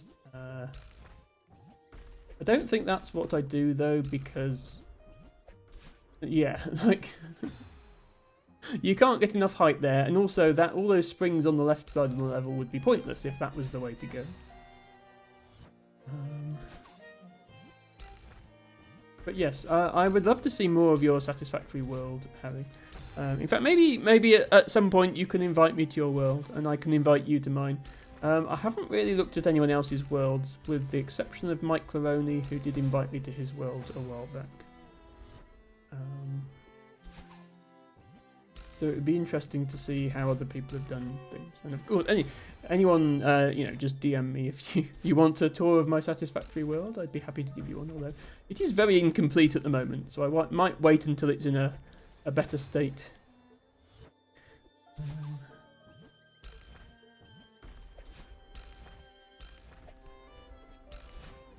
Am I supposed to... Yeah, do I jump through there and then catch the jelly as it springs up on that spring? Is that what I'm doing? Timing on this is going to be interesting. Like, I think I have to grab onto the wall, at least temporarily. But, yeah, that was too long. The jelly had already passed. So, how long is the right length of time?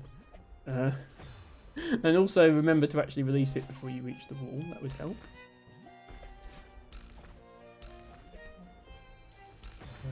And also don't die. Like, dying on the spikes is probably not the correct strategy. Oh, okay. Yeah, even faster than that. So you really only just touch the wall briefly, I think, and then go.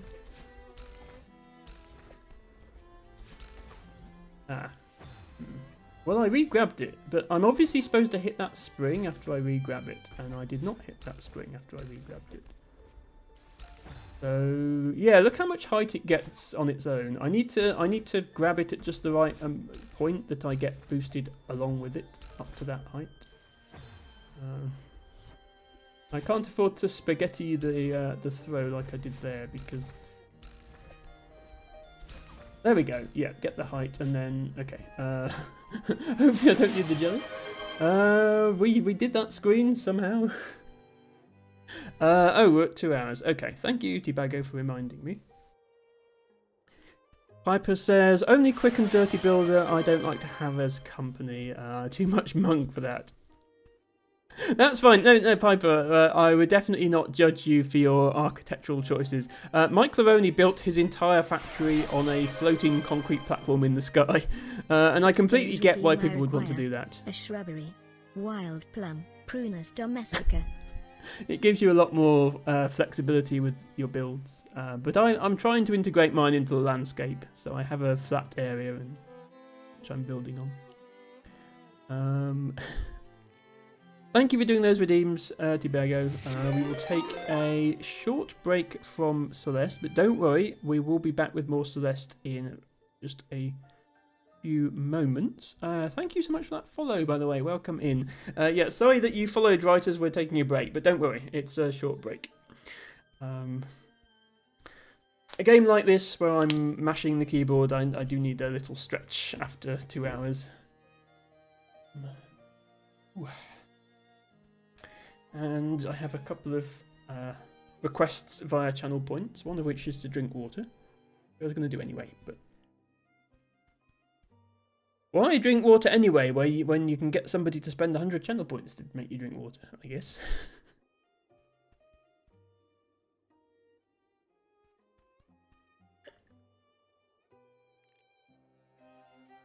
Piper says, was not serious at all. I played first time with some friends, and one just built with a lot of optical clipping.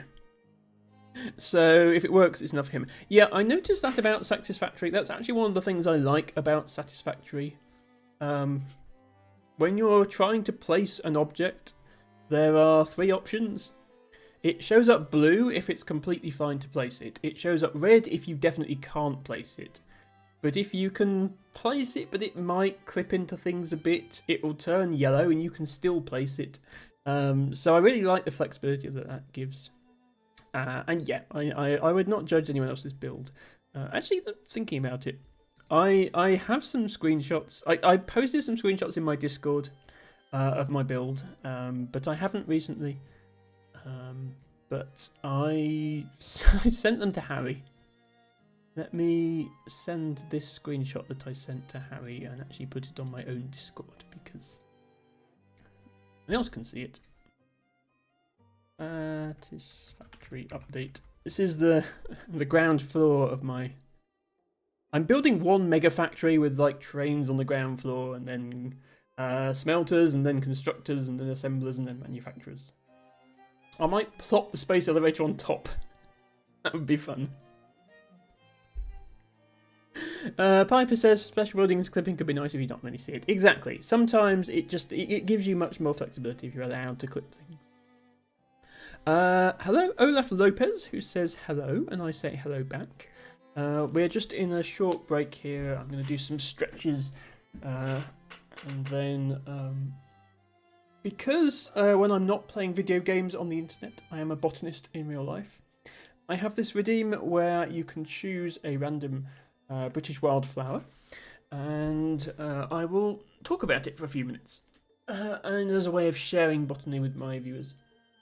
And it's a nice sort of contrast activity from playing a game which can get me a bit stiff.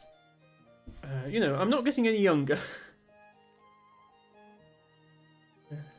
Gone are the days when I could just play the same game for 8 hours on end and not have to worry about my health. Not that that was ever really something I could do, but I did anyway.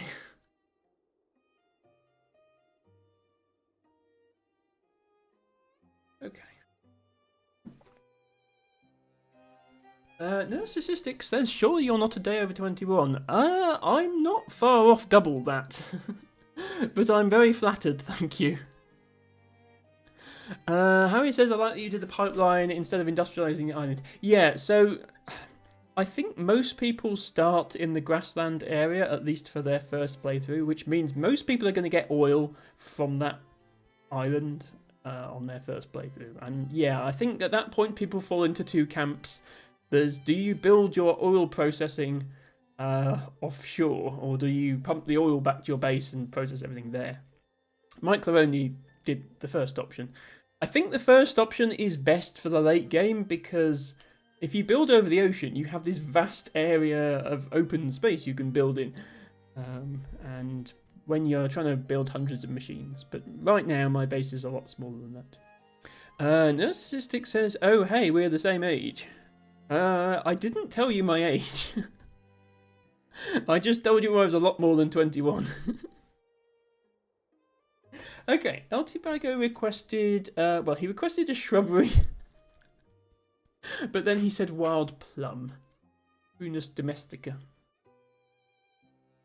Which is it's an interesting Latin name, because you'd think Prunus domestica, surely domestic would be the opposite of wild, and therefore why is wild plum called domestica? And it's a complex answer. There is no such thing naturally as a plum. It's not as in there's no such thing as wild plum naturally. The plant wild plum started as a hybrid between sloe and cherry. Wild cherry, that is, not bird cherry. So there's a hybrid between sloe and cherry, which has then been selectively bred, as all human-grown plants are, in this case for the size of its fruit. So the wild one has much smaller fruit than the plums you get in the supermarket, but they're still bigger and juicier than sloes or wild cherries, both of which are very small. And you wouldn't want to eat a sloe raw either. You can make gin out of them, but you wouldn't want to eat them. So it's something that's found in the wild, it grows in the wild, it was sort of reintroduced to the wild, but it wasn't originally a wild plant. And that's why the Latin name is domestica, because it was actually a domesticated plant. Hello, Lemon Ollie, welcome in. Thank you for redeeming your flower of the day, which is a heath milkwort. Interesting. Good to see you here. Hope you're having a good weekend. Piper says first game of Satisfactory, he was in the west, then east the desert, and now in the middle of the forest. Yeah, starting in the desert, the sort of the only difficulty is not many leaves to do biomass burning in the early game, and after that it's actually quite good because you've got loads of space, loads of resources. Starting in the jungle is tricky because enemies and trees in the way, building is difficult. And difficult with verticality, that everything is really high up in some of the areas, and then before you unlock like the jetpack and that, it can be tricky. For me, I chose the grassland because it said that's the best option for first-time players, and I was a first-time player. And I'm probably only going to do one playthrough unless there's a significant DLC. Narcissistic says double. Okay, so you're probably slightly older than me then, maybe more around T-Bago's age. But yeah, I'm. If anyone thinks I'm 21, I'd be very surprised. I don't drink alcohol, so I don't get the whole "do I look over 25" at the supermarket thing, but I suspect I would. Bear in mind, I've got the light makeup. I'm wearing makeup, and I have a light on my face here. I don't look like this in real life. Tibago says, spent a lot of time picking sloes in my youth. My mum liked to make a sloe gin. Okay, so Tibago knows what I'm talking about.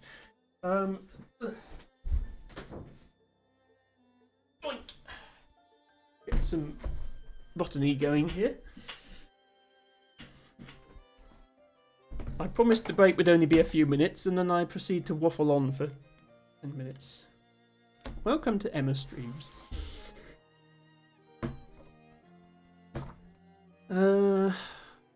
Wild plum is Prunus domestica.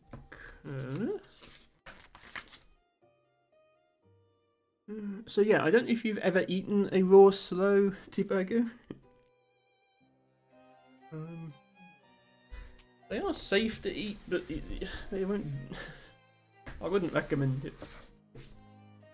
They do not taste good.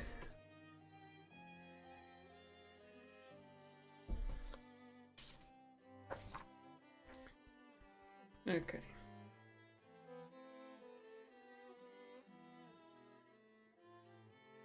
Wild plum. Actually, I was just mentioning that it started life as a hybrid of well, blackthorn and wild cherry. Blackthorn being the plant that produces sloes. And that it sort of seems to be a disconnect between the Latin name and the common name, because the Latin name is domestica, but the common name is wild plum. Funnily enough, wild cherry is also a bit of a weird name, because wild cherry, the Latin name is Prunus avium, and you see avian and you think, oh, birds. But there's a plant called bird cherry. But bird cherry is not Prunus avium. That's wild cherry. So it's very confusing. Let me get a picture up. I think everybody here knows what a plum looks like. But maybe you don't know what the leaves of a plum tree look like. So, go.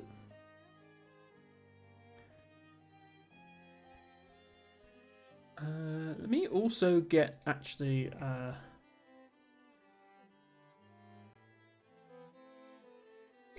of sloes, just so you can see the similarity.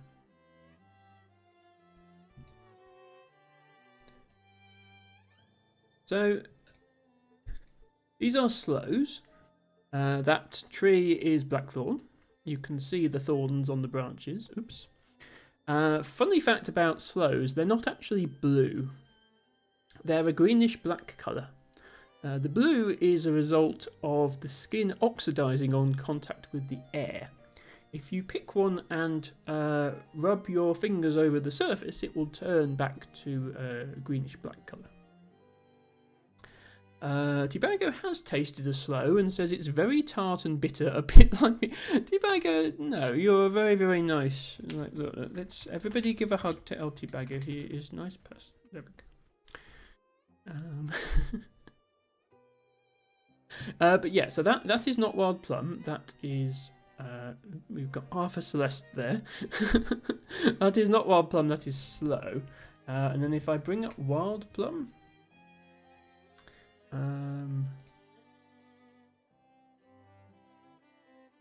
you will see the similarity if I get a picture that looks similar, of course. Yeah,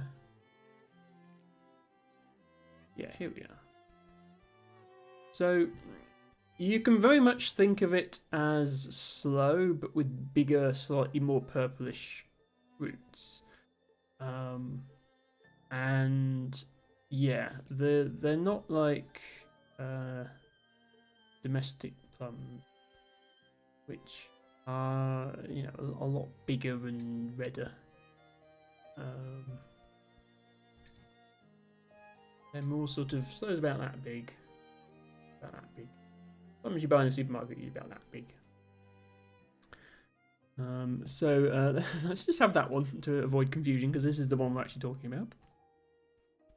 Narcissistic says T is a teddy bear. I don't know if that's necessarily the right description, but he's a very kind, caring, friendly person, and he deserves better. I will not go into any details of his personal life, but he definitely deserves better circumstances than those he finds himself in. Anyway, wild plum. A deciduous, often suckering shrub or small tree, widely grown in gardens, hedgerows and orchards for its edible fruit. Plums, gages and damsons. Although those three fruits have been given different names and they refer to different domestic varieties of plum, botanically speaking, it's all the same species. So when you hear plum, gage or damson, it's talking about Prunus domestica. Naturalised in hedgerows, wood borders, scrub and waste places where it can form dense thickets. Establishing by sucker growth, but also naturalised from self or bird-sown seed.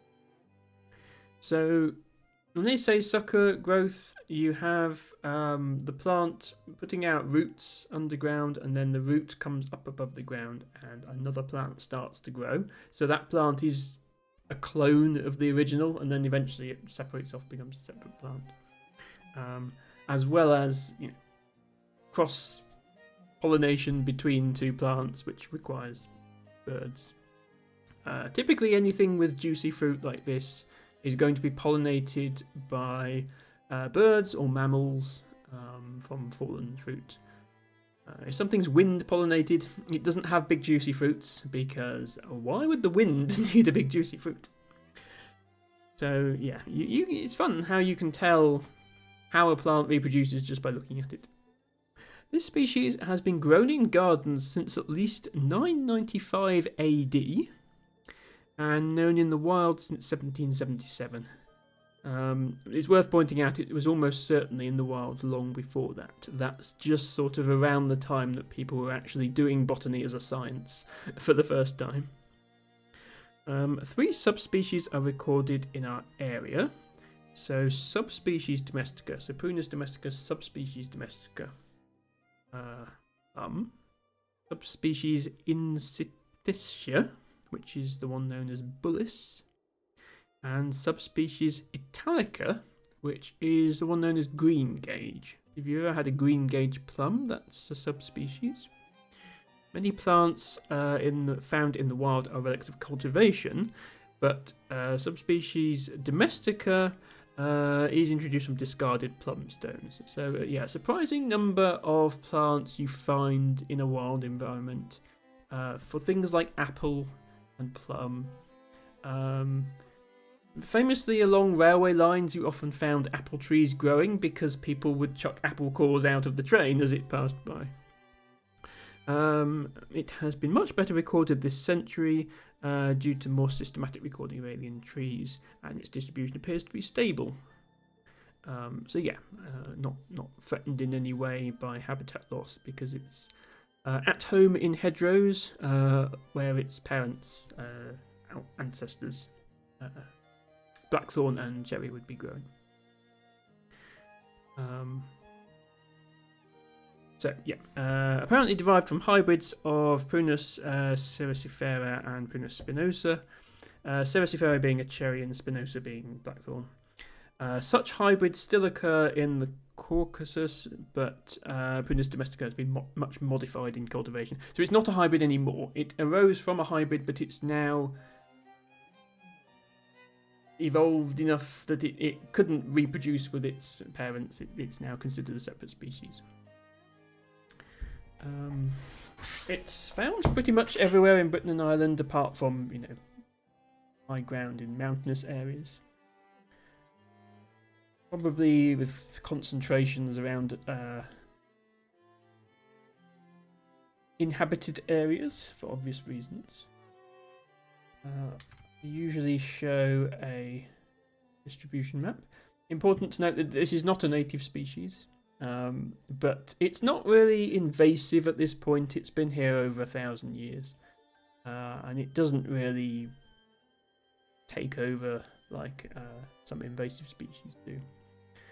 In particular, it's found where I live in North Somerset. I see it quite frequently in hedgerows, but you can see it throughout the country, including in England. So, that concludes Wild Plum. We will be back with Celeste in just a moment. Put the books back.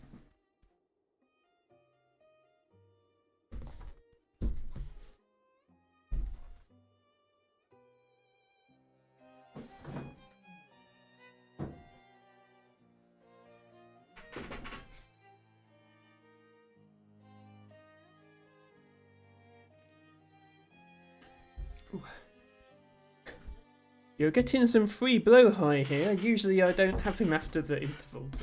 We'll have him today. There we go. Okay, back to Celeste. I keep forgetting to turn up the sound after I've done my break.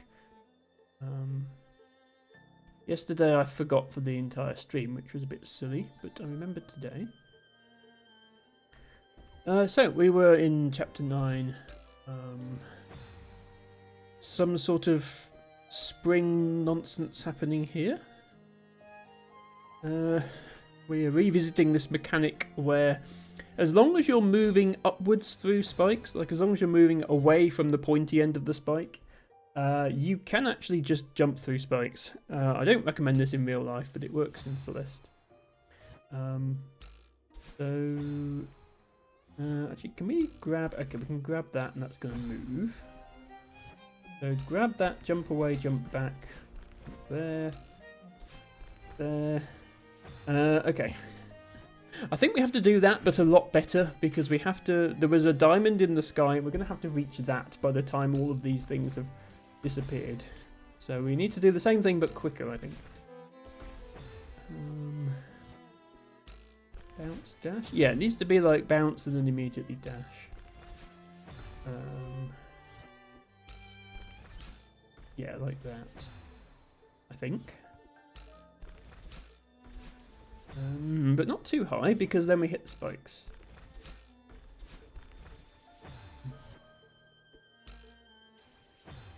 Okay, this is going to be tricky.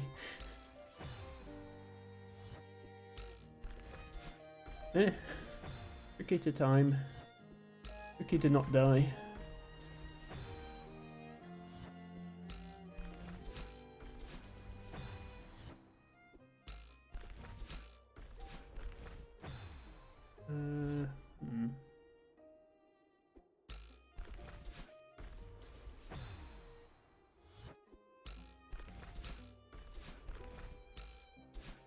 Oops.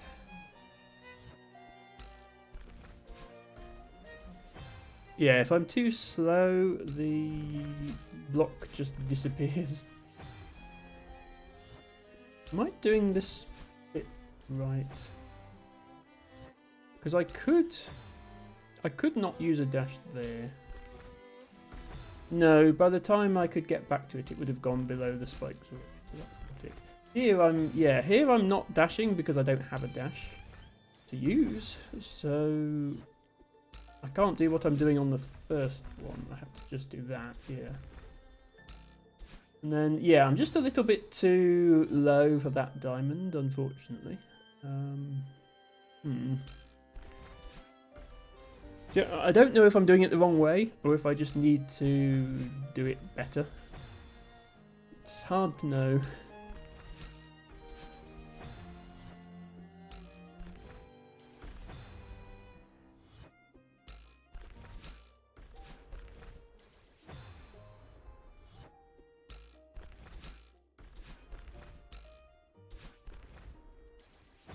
Yeah, that doesn't feel right.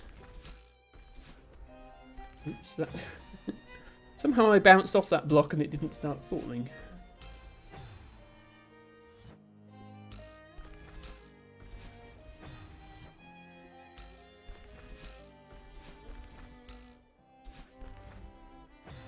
Yeah.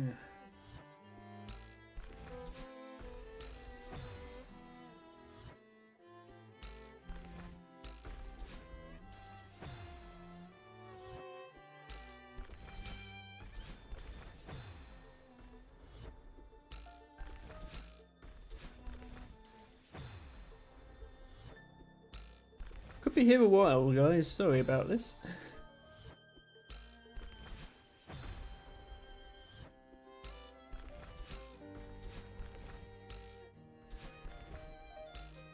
Ooh, hang on. Okay, I did grab the diamond there. That block on the right-hand side had a second spring on it. Not clear to me if I need that second spring, and if so, what I'm supposed to do with it. But I saw there was another green diamond above. I mean, I can look at this. Yeah, so I managed to bounce off there and hit that diamond. There's another diamond there. But there's another spring on top of this block, and I don't really understand what that other spring is for. Once I hit that diamond, if I time it right, I should be able to get on the left side of that block. And then I can, yeah, then I'm just at the end. So... okay. I don't know exactly what I'm doing and what the purpose of each of the elements of the level is, but we'll give it our best shot.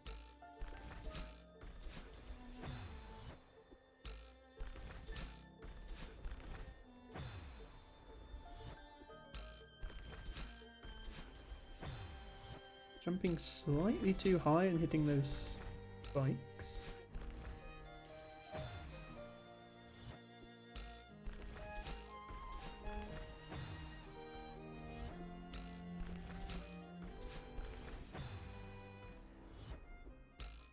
It's hard to say. Oh, can you just go like 2 pixels lower, please, Emma? That is not something that's easy to arrange. Because then that happens, and I go much too low and I miss entirely.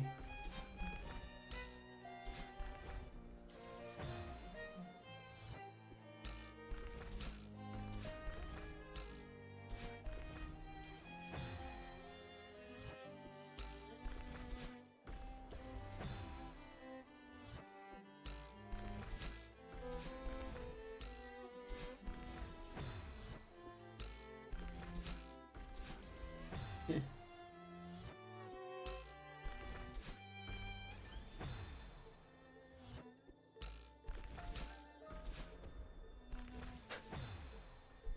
Be confused. It is possible to wall bounce off of one of these blocks without triggering it to fall down, which always confuses me.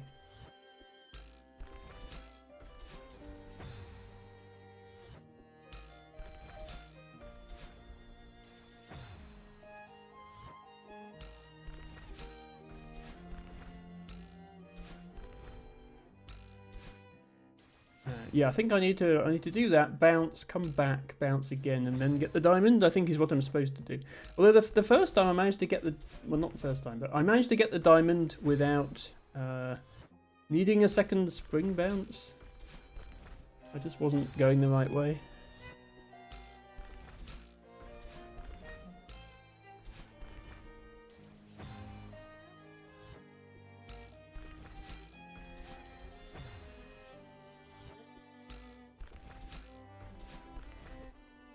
Oops.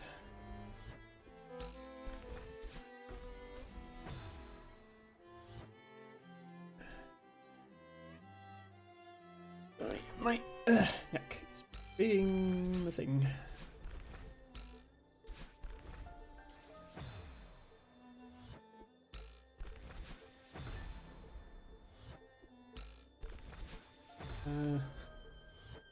Suddenly I'm not tapping up.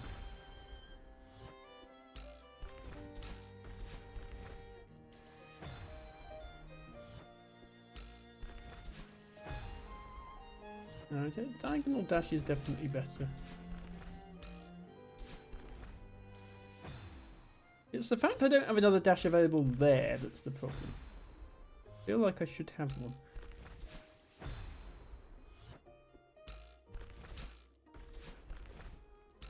I have to dash there, and then there's no spring. There's no spring on the bottom of that block, so I don't get my dash back just for making it to that block. I have to make it to the spring to get my dash. And sometimes I just feel like I'm not lined up correctly for the spring, which is...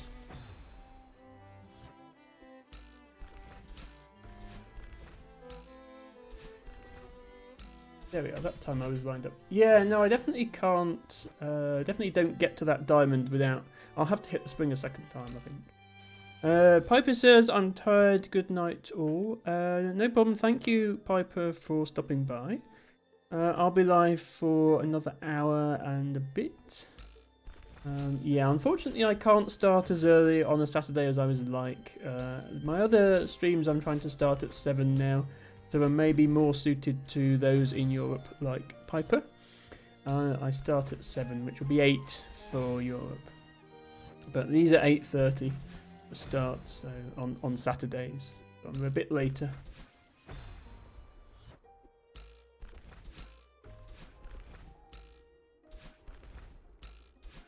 Yeah, I'm taking too long on that final jump and not getting back for the spring. It's awkward because you have to artificially take longer on the previous jump, otherwise you get back too soon. So it's like you have to do a longer jump and then a shorter one. Yeah, and I didn't get that. I think am I supposed to get that first diamond between the two jumps or after? Feels like it should be between them. Yeah. Yeah, so that needs to be a vertical up dash when I do that. Piper says I tried to come more often again, a lot of work last time, see you soon. No problem, Piper. No, I don't feel any pressure to come, but yeah, I am starting earlier than I used to on Fridays and Sundays now, just not Saturdays.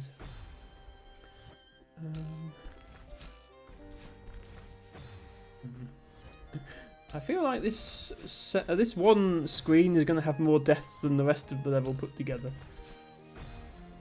Especially if I keep failing to diagonal dash.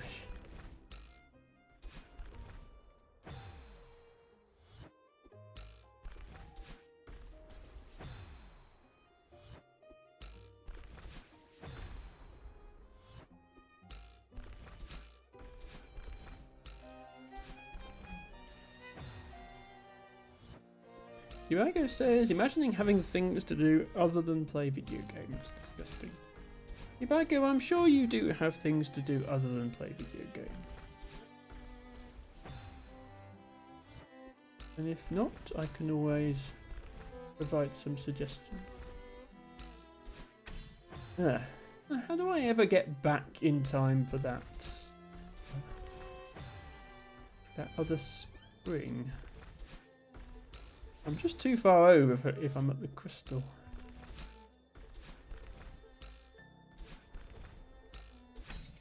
Okay.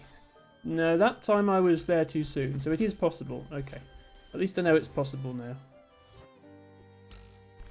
No statistics, that sounds a little menacing. It was not intended to be menacing. Okay, so I need to delay that somehow, but if I delay it too much, I'm just going to fall off the bottom of the screen. So how is that supposed to work?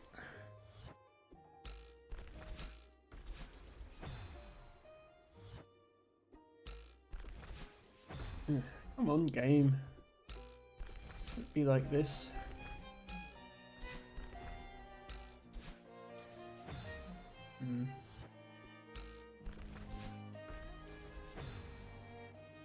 I'm not intending to be menacing, Tibago. I'm merely saying Emma can help. If there's problems, Emma can help them. That's all Emma is saying.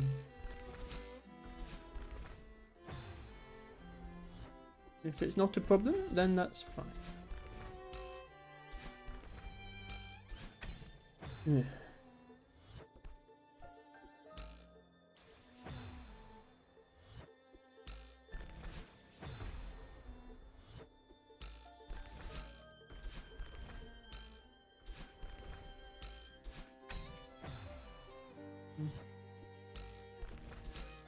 No, I still get the feeling I'm not doing that right.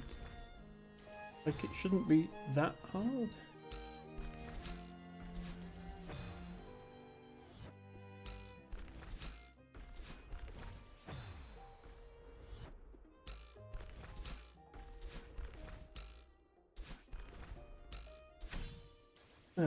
Yeah, see, I nearly got it then. I still don't think I would make it to that second diamond.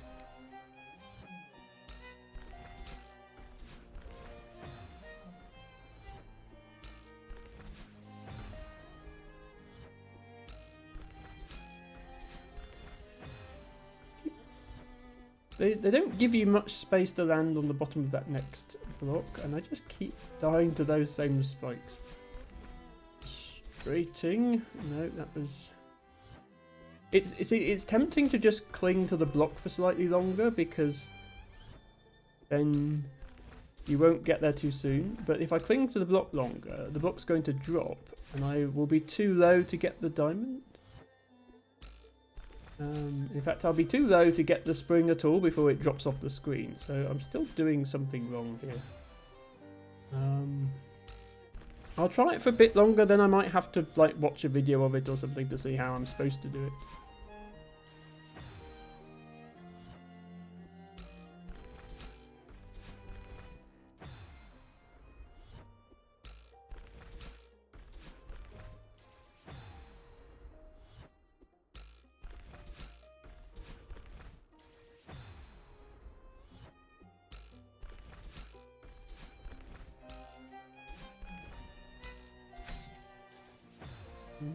Yeah, it just doesn't look like it's going to work.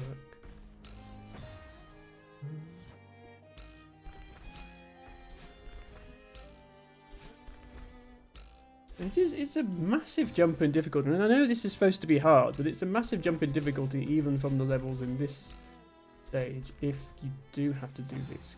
So accurate with the... Unless I'm just completely doing it wrong. Yeah, no, it's not. I'm not getting there. Okay, sorry. I silly for me to do this, but I'm gonna have to take another short break. Sorry about this.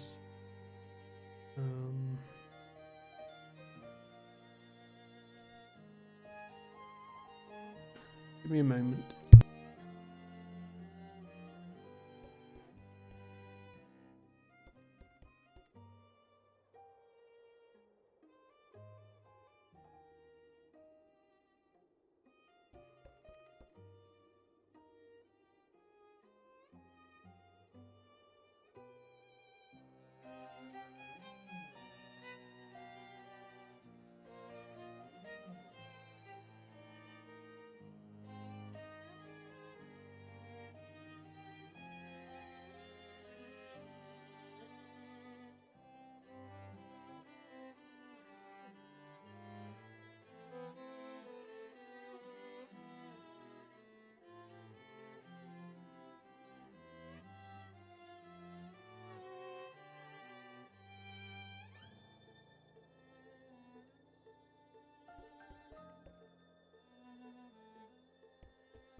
Okay, sorry about that.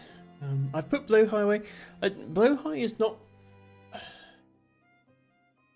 Holding Blowhigh is not conducive to good posture, which is an issue. I might have to rethink the entire premise of my streams if I can't hold Blowhigh. Or just not do streams. Or end much earlier, I don't know.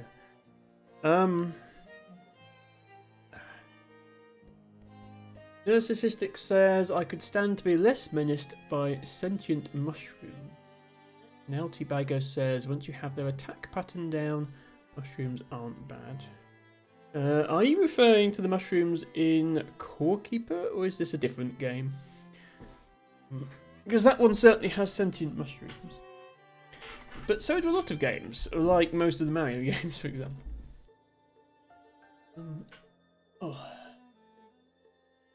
I'll give this a few more goes, but I might have to look up... I don't know... I just don't feel it's cheating. Oops, that was not what I meant to do. I just don't feel it's cheating for a game like this to look up how to do the level. Because the difficulty is actually doing the level. But I've been trying not to. I looked up where strawberries were, but I've never looked up like how to actually do the platforming, except like how to bounce on the clouds, because I really didn't understand how. I think I might have to, because I'm clearly doing something wrong here, because by the time I hit that spring I'm going to be at the bottom of the screen. Which means I'll be much too far from the other diamond, which is still 2/3 of the way to the top. Narcissistic is also hooked on Core Keeper. That makes sense. Both Harry and T-Bagger have been playing it a lot recently. Don't forget, Narcissistic, I'm still playing it on my stream every Friday, and my server is still open to viewers. And you're still welcome to join. If you don't want to mess with your own playthrough, you can always have a separate character for going into online games, rather than the character you use for your game. Narcissistic says it's horribly addicting. It definitely can be. In my case, it's fine because I've only been playing it on stream, so I've only ever been doing it for 4 hours at a time and never going beyond that. Yeah, I am not getting this Sorry, this is not good content, but I'm going to have to do this because I don't know what else to do.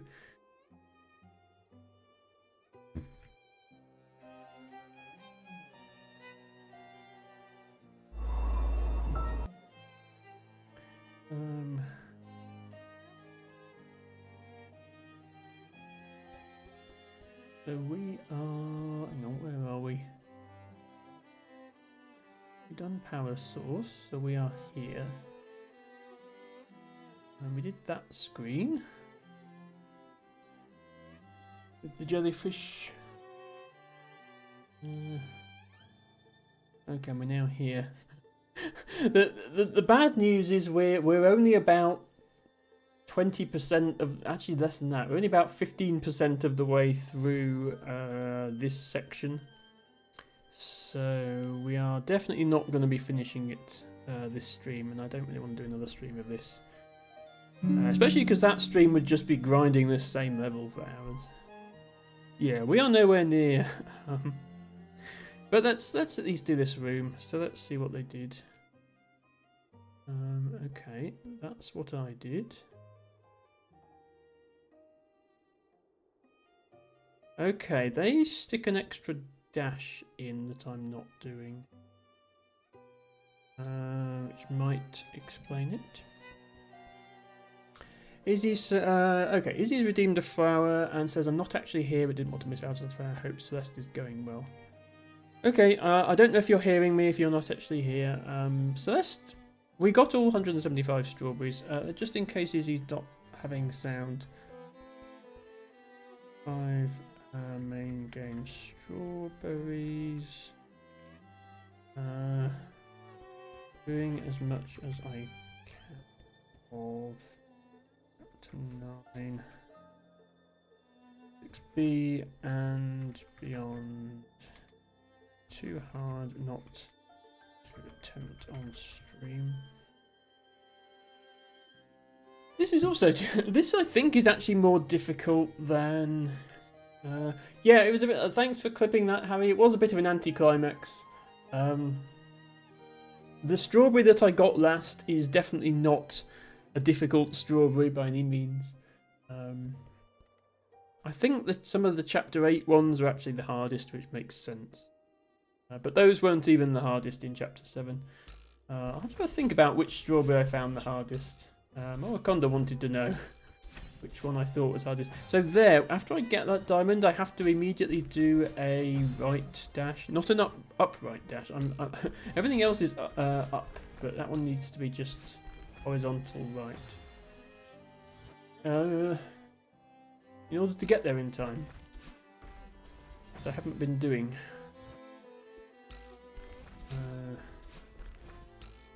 Yeah, Izzy is good at Celeste and has presumably finished this. There we go, okay, yeah. It feels wrong that I had to look up your solution, but that's what you do there. Have another long level now.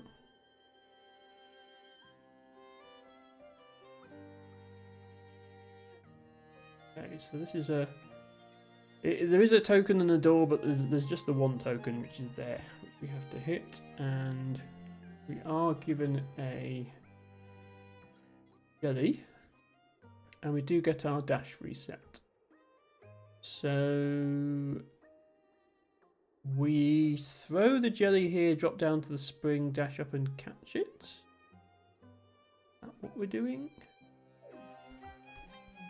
Because this needs a dash, but then I get my dash back. So there, then we reset. All down there. Yeah, I think that's what we're doing. Oops. Time that correctly to get. It needs to be correct that I get the crystal, but also that I get over here, and then yeah, I need to fall down. I need to quickly fall down onto the spring. Yeah, I need to not accidentally wall grab there. The reason I accidentally wall grab there, normally if I didn't want to grab the wall, I would just not hold Z. but you have to hold Z to grab the jellies, so I was holding Z because I want to grab the jelly. And to remember to release Z, I don't currently want to grab the jelly. And then remember to press it again, even though I'm not on a wall. Yeah, you have to learn separate movements basically when there's these jellies involved. It was the same with the Theo crystal. That obviously requires different movement as well because you're holding Theo.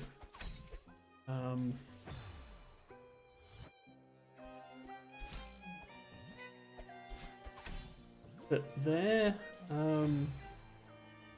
first of all, that was much easier than this, and only for a short section.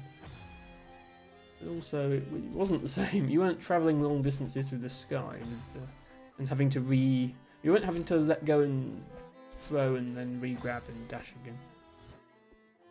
Which is the bit I'm struggling with. I got it first try, and then now I can't get the timing. Why am I not getting as much height? Am I just doing this wrong? Yeah, I think I'm doing that wrong.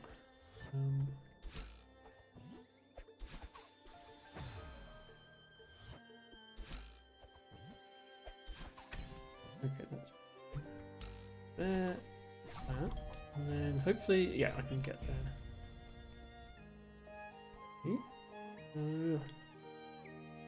Double dash crystal here, so I immediately get 2 dashes. Springs inside spikes, which means they must be intended for use by pufferfish, not by me.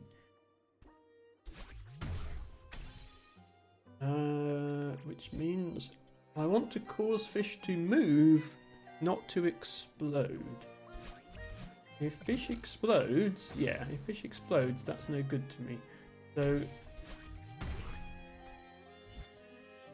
I need to make fish move with only 1 dash. If fish explodes, then nothing happens. If fish moves, then I can jump off it. But I used all my dashes in making fish move. Oh, like that, okay. Oh no, hang on, I get a dash back because fish bounce. Yeah, and then explode, okay. I didn't want to pick you up, I wanted to look at this.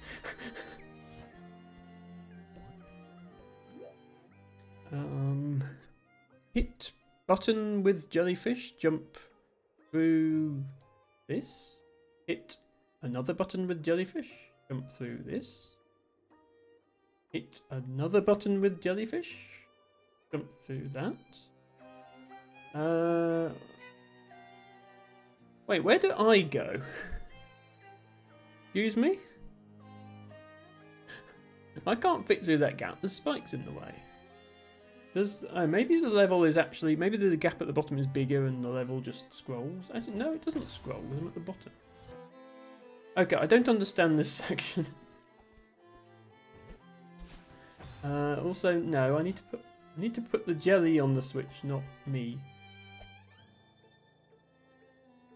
Oh. I was thinking it might reach the switch from here, but it doesn't. Also, they don't respawn. So, hello, I'm now stuck. I suppose I can do that, actually. How does this work, then? I'm used to throwing jellies at things that are above me, not below.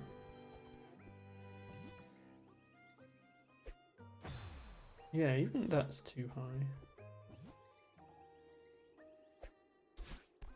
That's still too high. What? Okay, Emma is confused.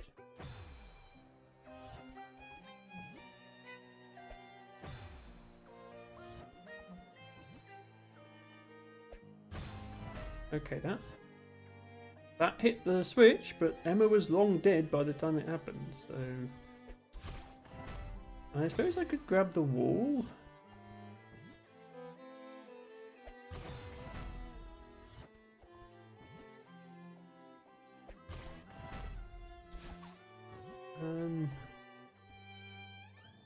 though.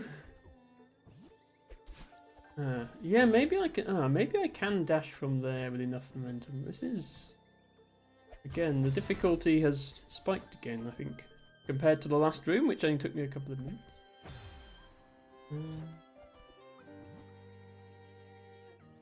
Oh, Jelly. Catch Jelly. Come here to get dash back. Can I?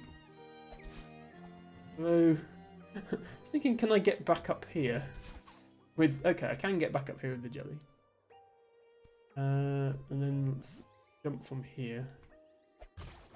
Then there's no wall to grab onto. Oh, there was a spring though. Okay, maybe I have to spring off the spring. I'm sure there's some fancy way that I don't have to go back up here, but it makes the next jump easier, so I'm probably going to anyway.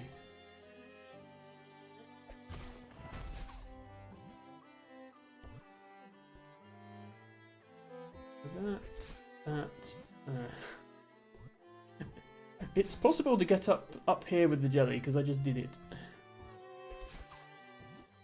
And if you manage that, it makes the next jump trivial, so... might still try and do it. If I can do it consistently, which apparently I can't, then it seems worth it.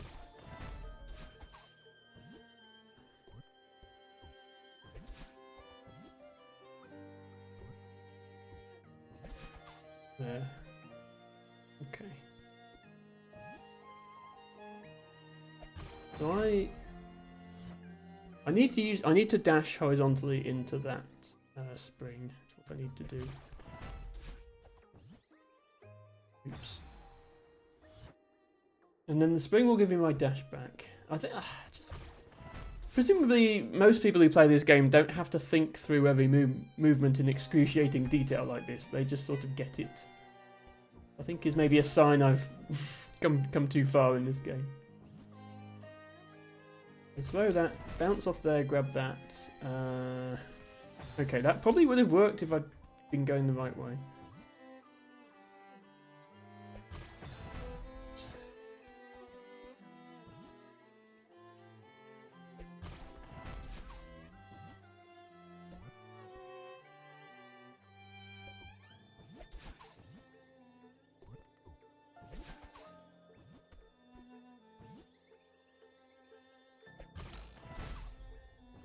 Okay, Jelly there. Okay, Jelly there and me onto the ring. I didn't have a dash available though. This is a problem. If I've used my dash there, what do I do? Maybe I was supposed to reset my dash and didn't.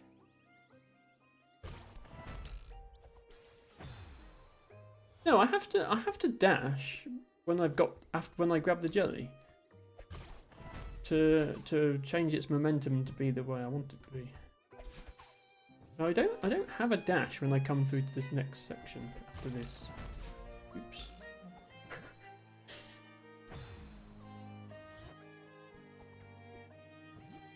There must be some other way to do it that gives you your dash.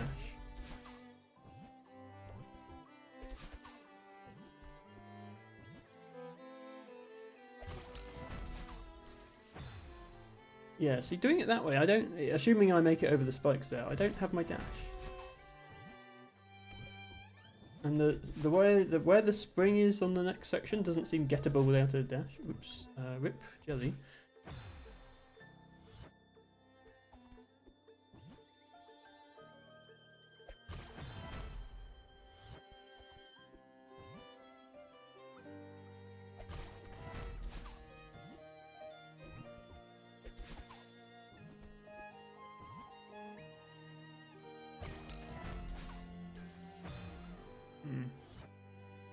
Okay, what am I doing wrong there? Because I did make it over that one time.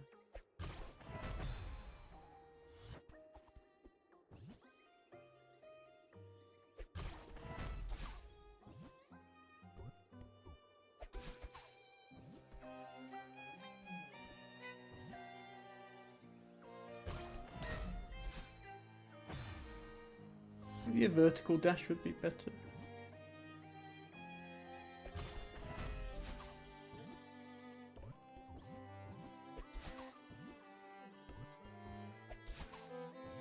Yeah.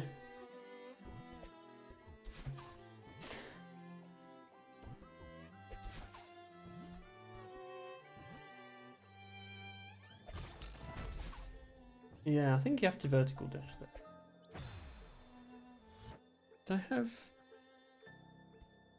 I have no dash, and then there's like an overhang.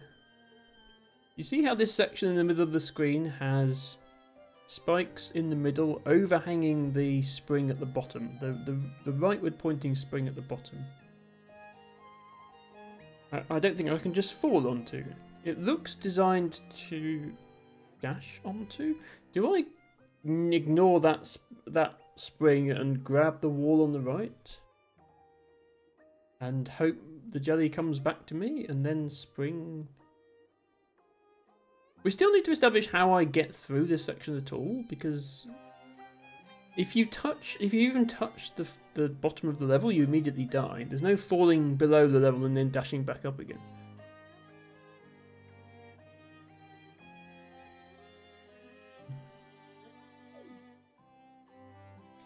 Might have to be looking at the solution again, which I don't like.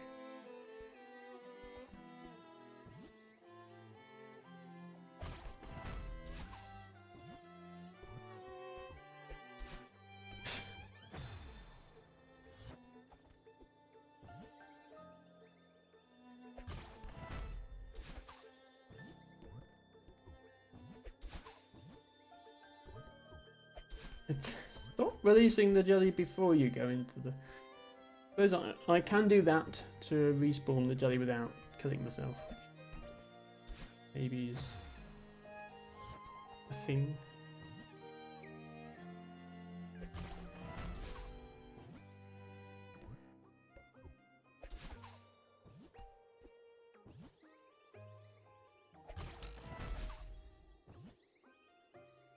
Oops, I forgot to let go of the jelly. Yeah, let go of jelly to hit top spring is definitely what we need to do.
Okay, I've somehow forgotten how to do this now, which is a problem.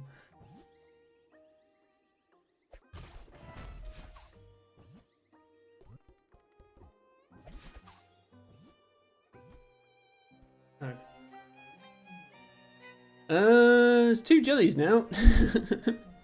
Because I carried one into this room and then this one's here.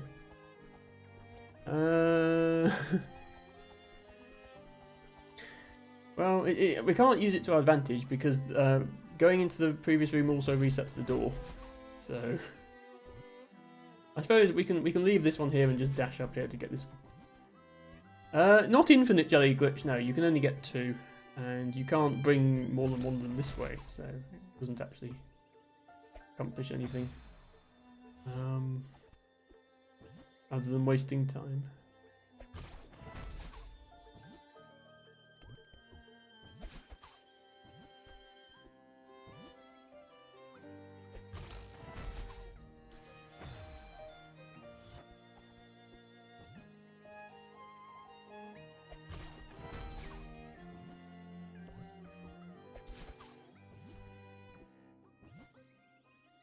No, Ren, it's not hacks. Please don't say things like that. It's an unmodified copy of the game. Izzy the Penguin's name is not modifying the game because it's actually in the save file.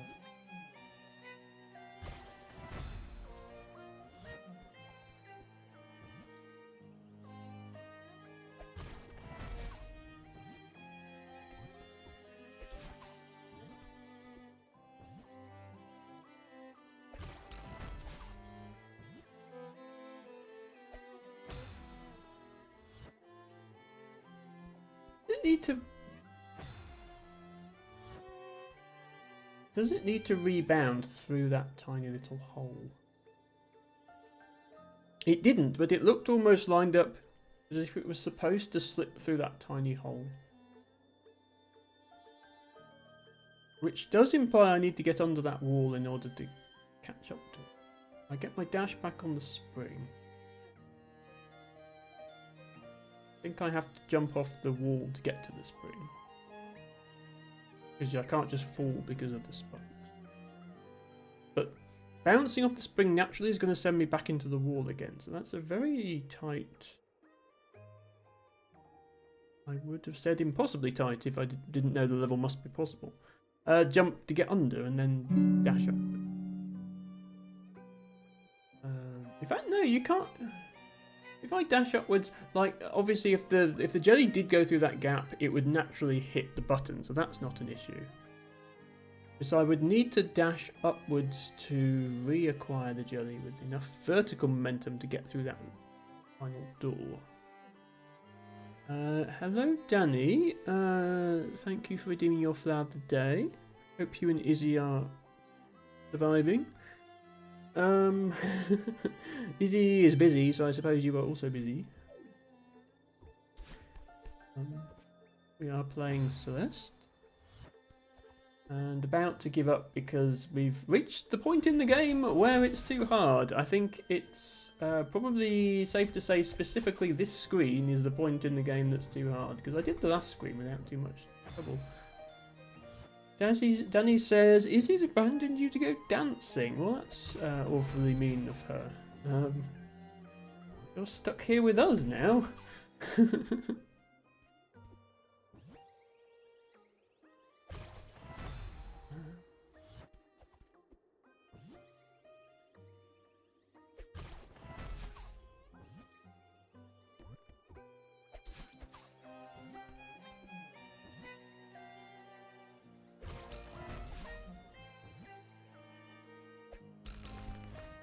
Oh, that falls. Okay, right.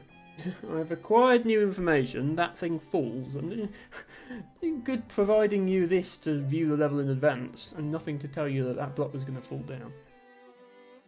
So that block falls, but the spikes, the spikes that look like they're attached to that bottom block aren't. There were no spikes falling then. The spikes are extending from the top block. So after they've fallen, I still need to get in that quite narrow gap between the spikes. I will have a dash.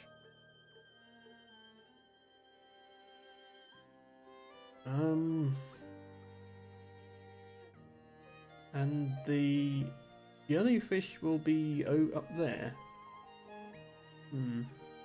Looks like the jellyfish isn't in the right place. I would want the jellyfish to be on the other side of where the wall is, to dash up into it.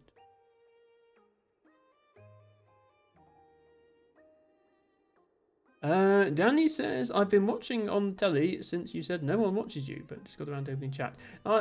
Yeah, that's not quite what I said. In terms of deciding which games to play, I was trying to play games that people wanted to watch, to actually, like, have people come to my stream because they wanted to see those games. But that didn't work out, and I have fewer viewers now than I did when I was just playing whatever. And I think most people, like, there are people who come to a stream for the streamer, and there are people who come to a stream for the game. And people aren't coming to my stream for the game, and fewer people are coming for the streamer than used to. So clearly I'm just boring.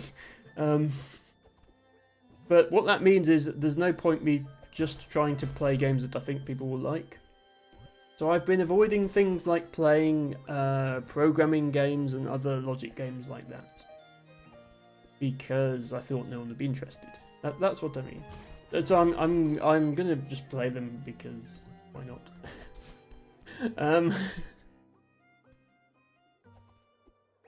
So yeah, my viewership is going to drop even further because I mean, I wouldn't watch myself play those games, and I'm me, so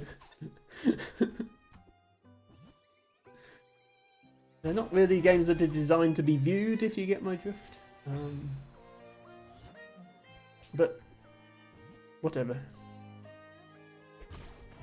I'm averaging fewer viewers now than I did before I was affiliate, so it's a bit ridiculous.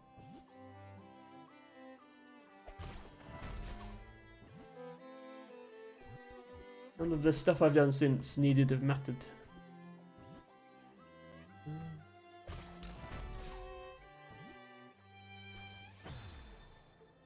Okay. Turn around there. Shouldn't be the hard part. That shouldn't be the hard part either. I'm sure it's possible to get through the door from that platform with a well-timed dash jump, but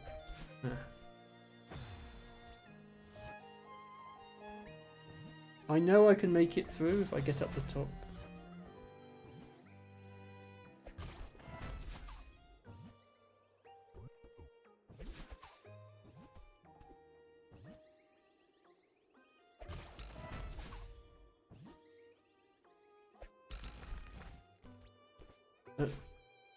Okay. Well, whatever's supposed to happen there, I'm pretty sure it doesn't involve the jelly getting stuck on top of some spikes, which is what happened there. I'm gonna try again and try to stop going out of the screen. As soon as I go off the screen, I have to restart because this door shuts. The button resets its state if you go off the screen. I'll just try the same thing again, and maybe the jelly won't get stuck where it got stuck. I know I'm dead, but it would sometimes be nice if I could, like, if the game could keep running after I'm dead, and I could see where it was going to go before I respawn. Would be nice. There's no, like, press this button to respawn or anything like that. You're just dead.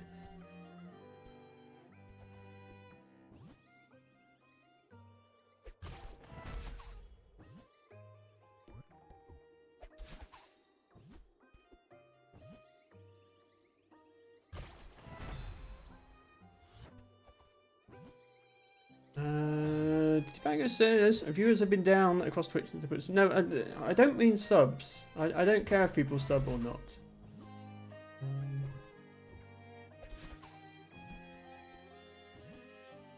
I don't care if people sub or not. I mean views, subs.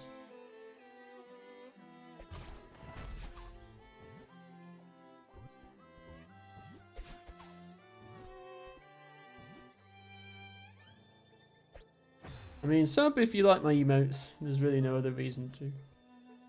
If you don't want ads, get Turbo. It's more expensive than the sub, but it removes ads from every stream, rather than just one stream. Nobody's paying £6 a month to remove ads from one stream. That's ridiculous. I agree it's not worth it. If I had the option of charging less for subs, I would. But yeah, my advice would just be don't sub unless you really want the emotes.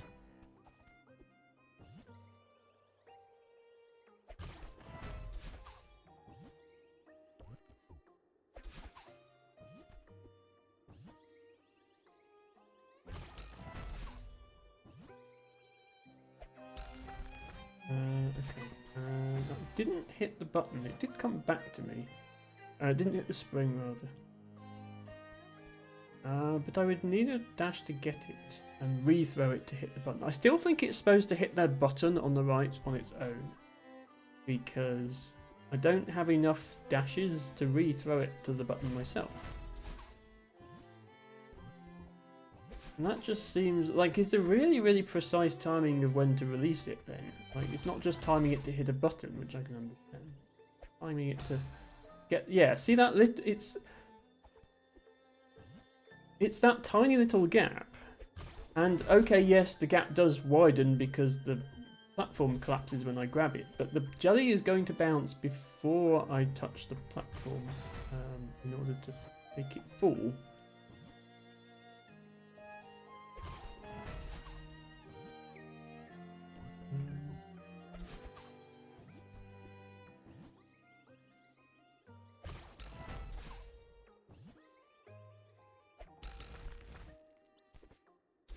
Ah, okay. I managed to grab it. But yeah, see, I need to grab it there. I need to grab it just to not immediately die, but I don't have enough upward momentum to get all the way up through the door. I'm gonna have to look at the video again, I think. Sorry about this.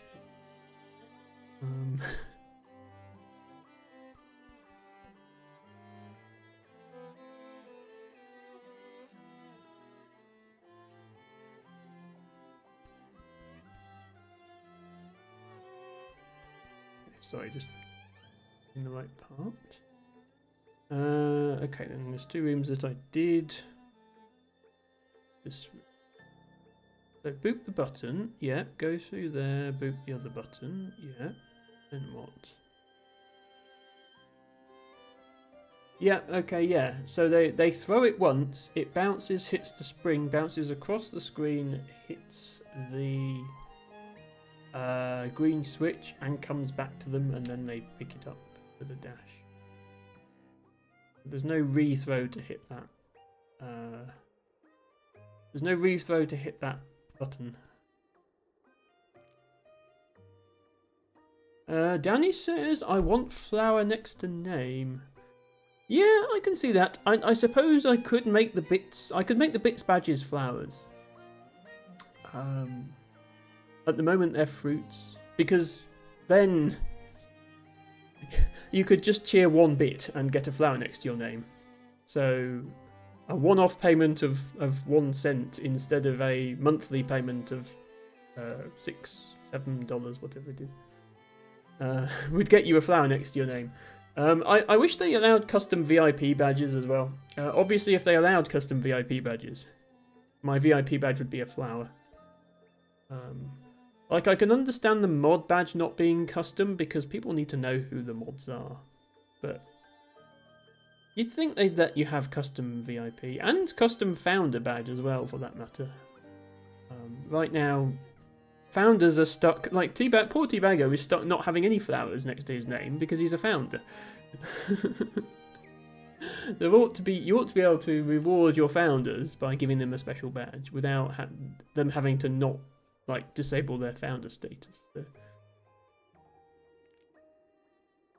yeah, but yeah, no, I completely get wanting flower next to name.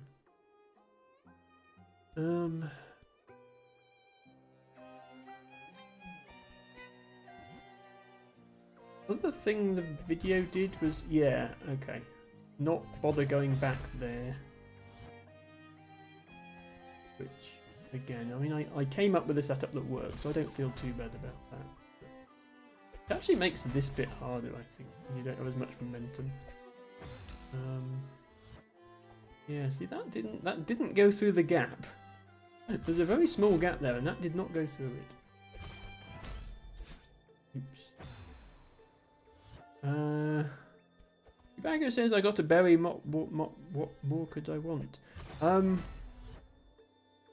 You have a blueberry. Well, it was originally a blueberry. I suppose we could say it's a slow, actually. That would be appropriate then. If we say that the 5,000 bits badge is a slow. It looks like one. It would probably need to have slightly less purple, but it looks a bit like one.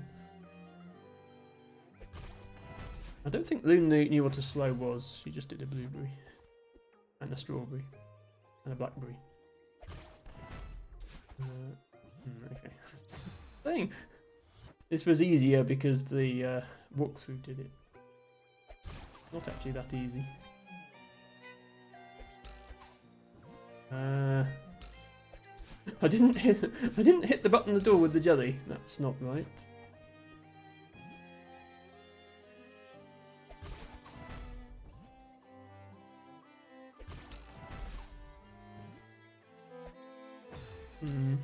Any merit? Yeah, is there any merit to throwing the jelly forward, having it bounce off the wall? Throw the jelly forward, have it bounce off the wall, bounce off the spring. Maybe by then the gap is bigger and it's an easier throw.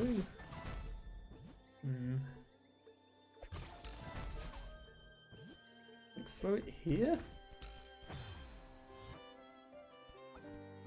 It looks like that might have lined up better. Why did the jelly go backwards that time? So soon. Getting a bit tired now, I think.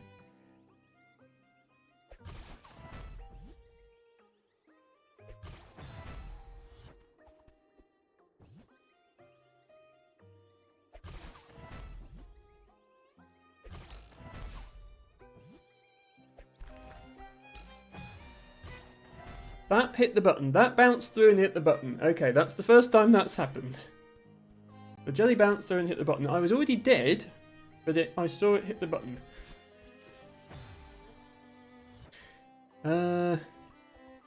Debugger says I'm only 3,620 bits off a strawberry. Yes, and please use that money for something more worthwhile than me.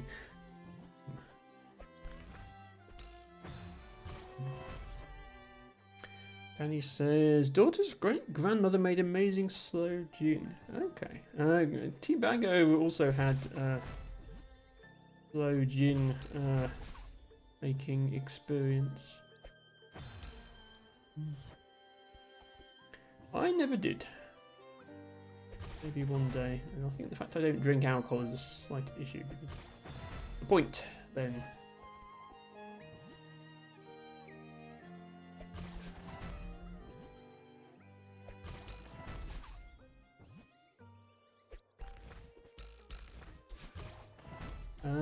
Okay, door opened, I re-grabbed the jelly, but I had no upward momentum at all. I would need a lot of upward momentum there in order to get over the spikes. So where does that momentum magically come from? Because the point where I jump off the wall is fixed because it's a spring. So I can't just jump from higher up. Maybe I need to watch the walkthrough again because there's something I'm still missing here.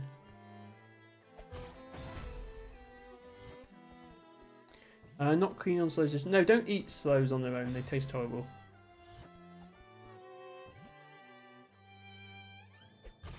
I don't think any... Well, I don't have any friends in real life. And I don't have any family members who would drink anything that I made.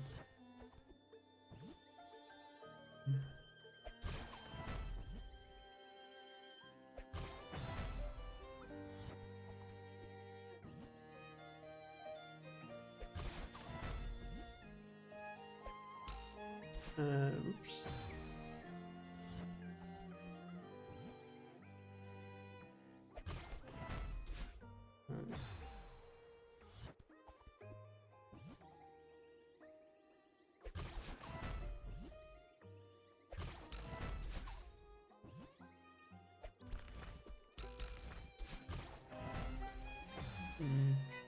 Again, no momentum at that point. I need to cling to the wall for a bit longer.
Okay, that time I got upward momentum from somewhere, but the door didn't open. Okay. No, doing that anymore.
I know it looks like I'm just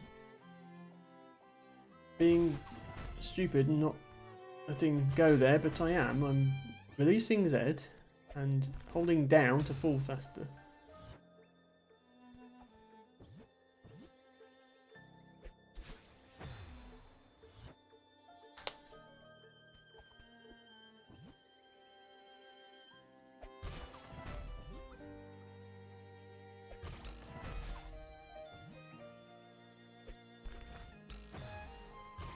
No, I need to grab longer there.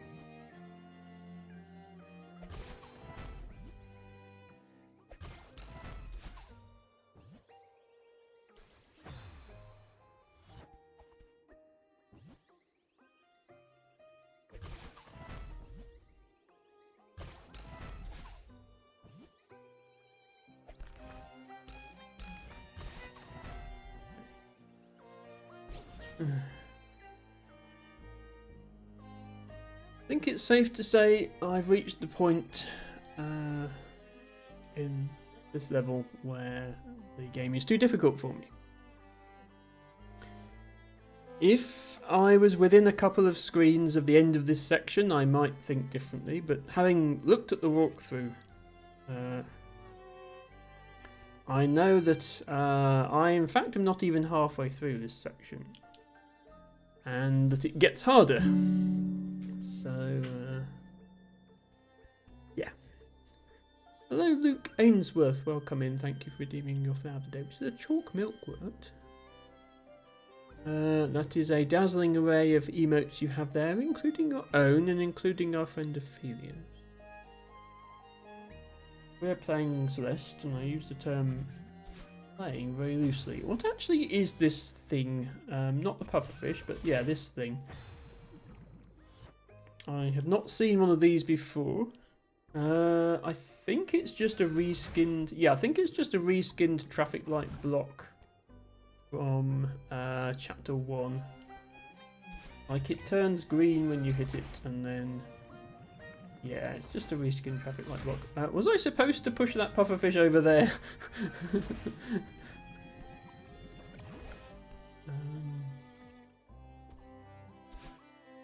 Hey, what am I doing in this level?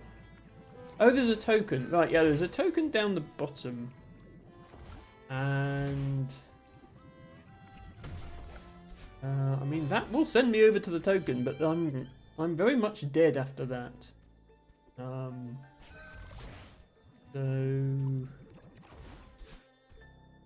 Yeah... That doesn't do anything. So step 1 is obviously bounce on the pufferfish to lower it.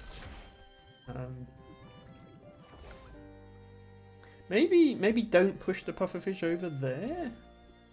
Can I avoid that somehow? Yeah, I can make it back here. Bounce on him again. Yeah, now he's there, which is more plausible in terms of actually making it to the token. Actually, no, it doesn't, because I'll get... Yeah, no, actually that's worse. I'm going to get hit into the spikes.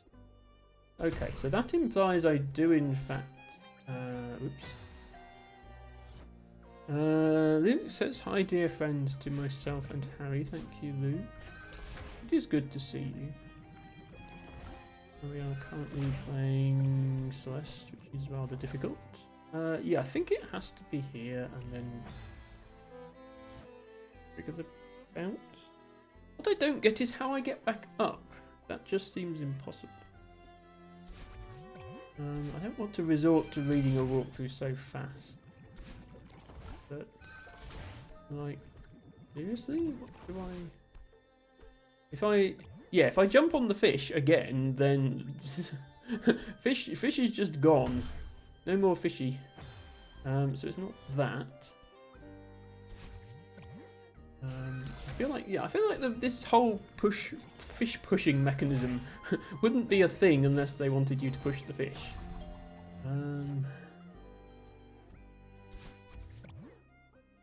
So push the fish where you shall,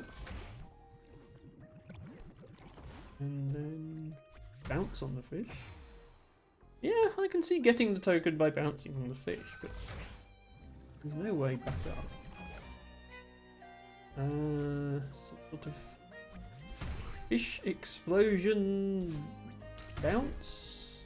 You can certainly do things with a fish bounce.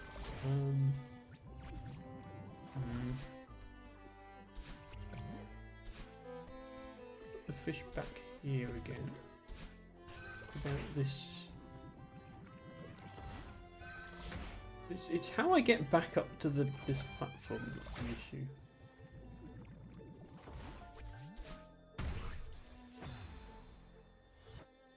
Luke says I'm doing fine, finally managed to get my hair cut. Okay, I'm going to have to watch the walkthrough for this level as well. This is another one where I simply don't understand. I can see the elements of the level we have. We have a fish, we have a slidey thing, we have a token to collect. Don't understand how they fit together. Okay. Step 1, bounce on fish. Step 2, bounce on fish again. Oh, okay, hang on. No. Yeah, they're doing something I didn't think of, to be fair.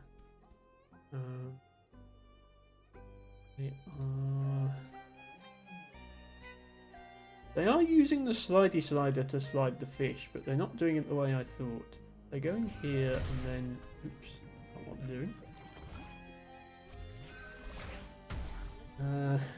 Okay, turns out what they're doing is actually quite hard. They're doing that. No, not that. Sorry, that's not what I meant. They're letting the slider slide the fish in the other direction. Yeah, like that. And then putting it down again.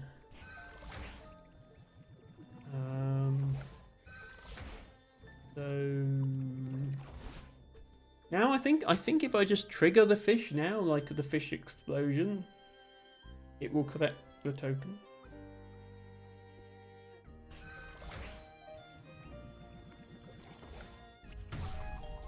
Yes, it does. Okay. But I still have to get back up to the...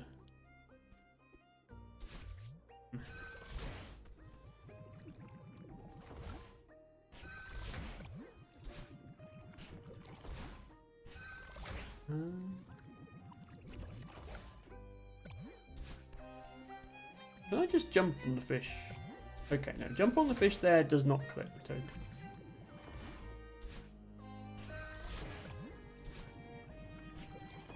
So that, and then that.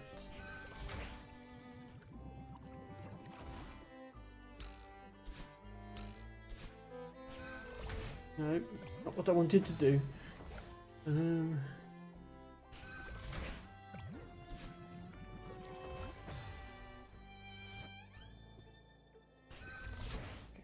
Apparently even this setup is too hard for me.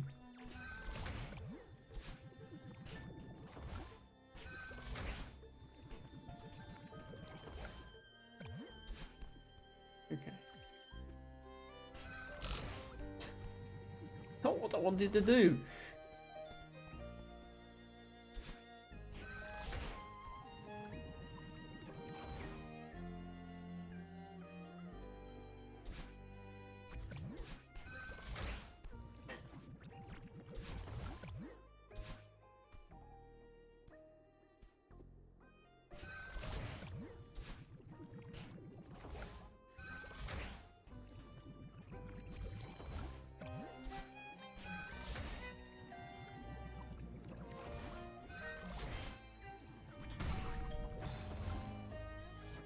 I want to jump off of this, but oops.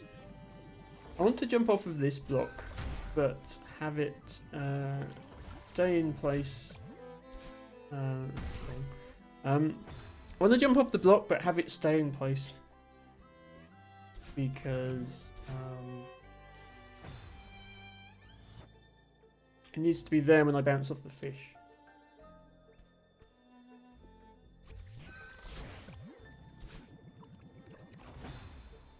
Need to stop dying.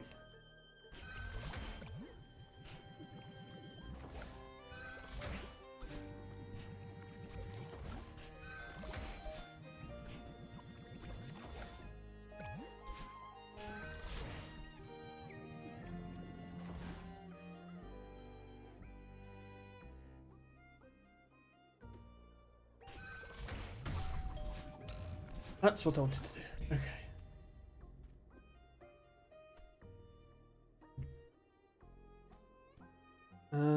Right, this is a dash block, so dash makes me go up.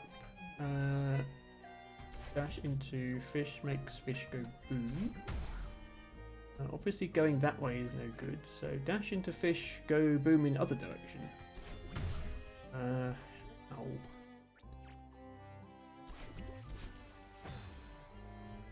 In the way. Fish is kind of just blocking the way, isn't it? Maybe we just need to move the fish. I move the fish. And on head of fish to move fish.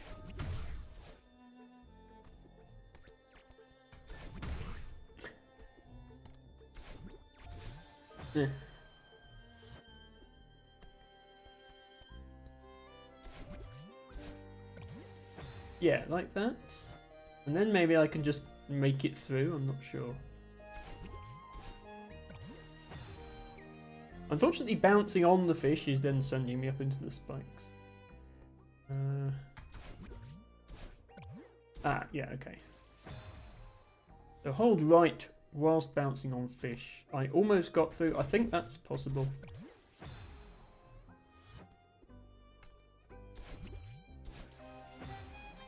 Avoid spikes on the way in.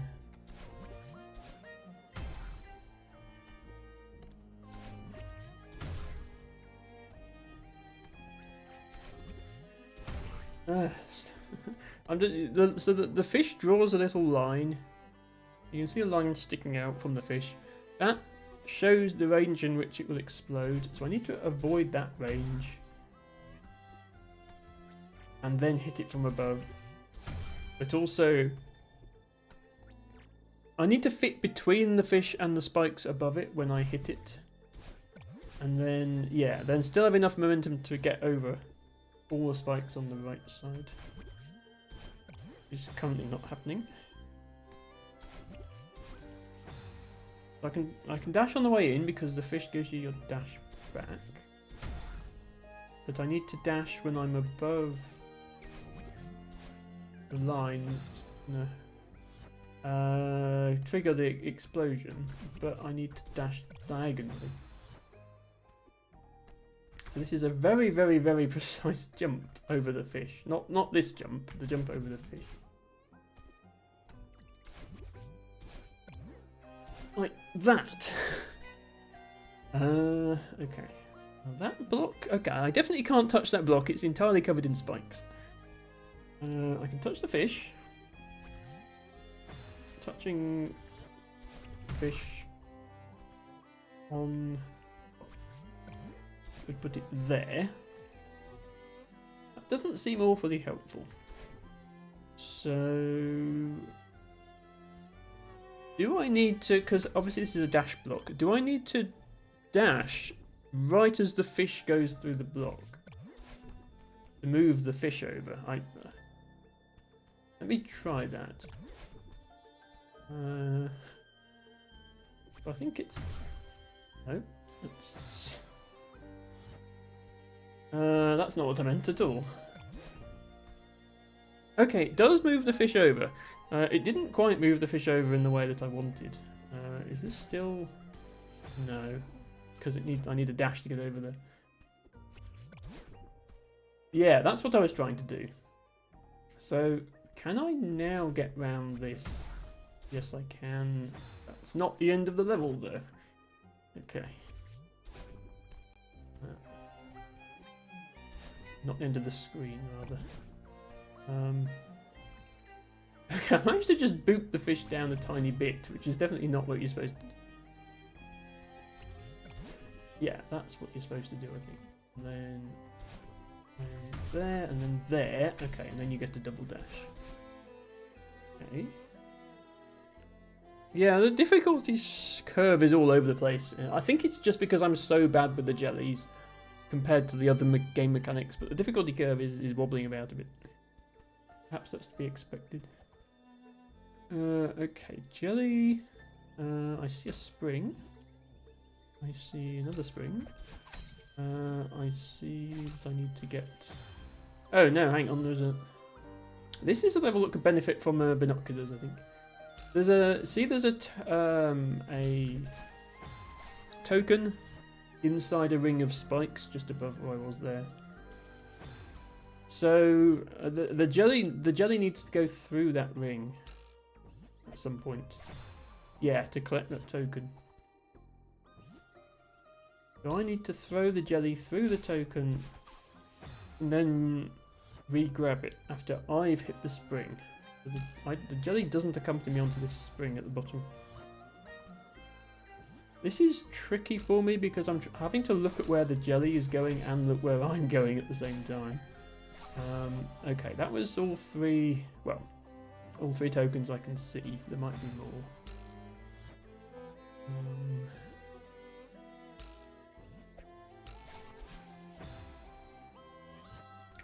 The jelly didn't get there in time. I think I'm releasing it too early. Because as soon as you release the jelly, it slows down. Relative to how fast you're going when you've just springed off a spring. So I need to release it late. Grab it, go there, release it before I hit the spikes and fall down to the springboard.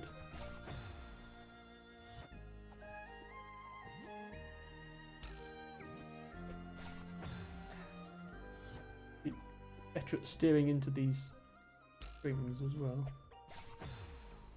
Keep missing this one. The physics is not the physics for the rest of the game in this section. Very much so. I guess it's all a dream, so you can say just find any physics you like from that.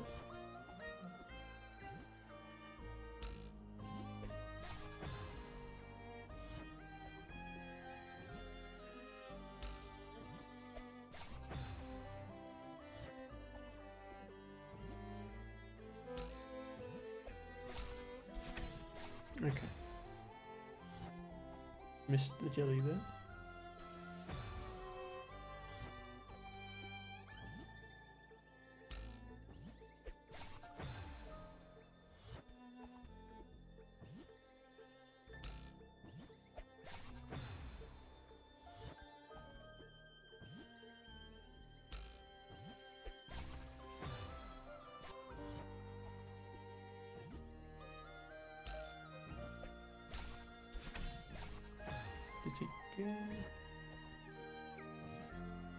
Ben says, the closest I've had to a dream, different physics, are dreams which I can swim in air. Well, that's... Bear in mind that's very much what's happening in this game, Ren. We're in the air here, we're not in water. And yet there are pufferfish and jellyfish floating in it. Those things are not usually found in space. So, I can see the theme of it's a dream, but...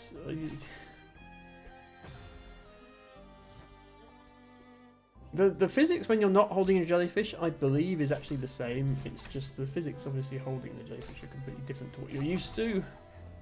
So yeah, I think I just needed to hit the spring there, and I'd be done. The number of attempts where I'm getting to that part is quite small.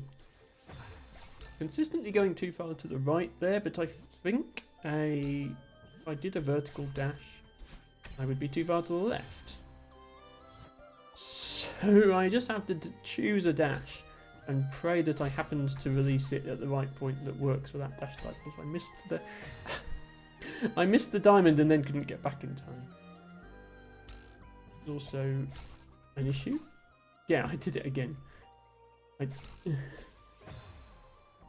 I suppose do I need the diamond?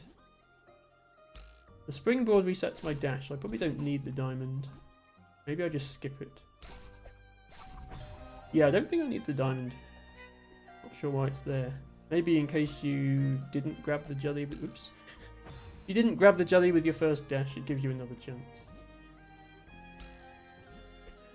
Stop going. The jelly suddenly going left.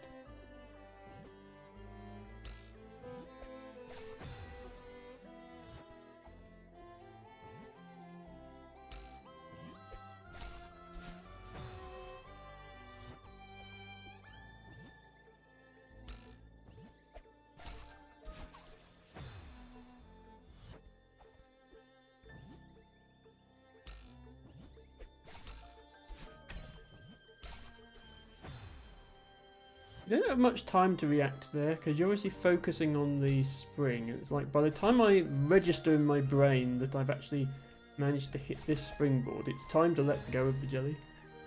But you can't do them together. You can't go hit the springboard, let go as one action because then it is too early. You have to process. You have to register in your brain that you've hit this. And then let go, and by that time you're, halfway across the screen. Okay, we have moving blocks with springboards on them. So bounce, dash through there, bounce, hit pufferfish. Okay, don't hit pufferfish that way, that's definitely not right. Looks like the block is going the distance here and crossing the rest of the level. Probably need to keep up with it. Do we need to have the block push the fish? Going to be a question here. No, actually the fish bounces on the spring.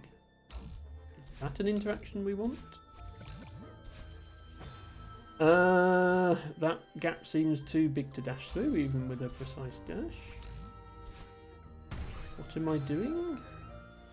I think what has to happen here, and I don't know how I cause it to happen, but I think what has to happen here is the spring springs the fish into the air.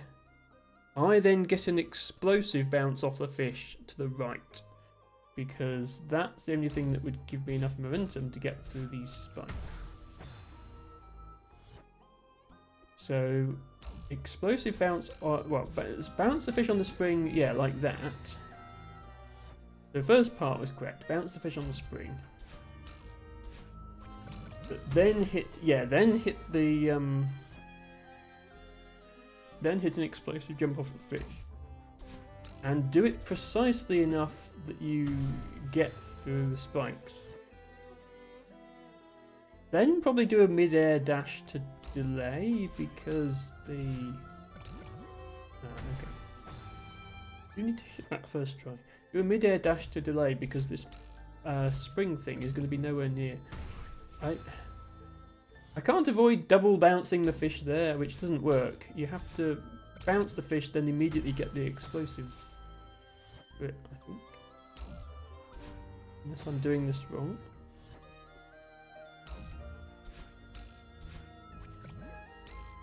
I just missed entirely. That's also a thing that can happen.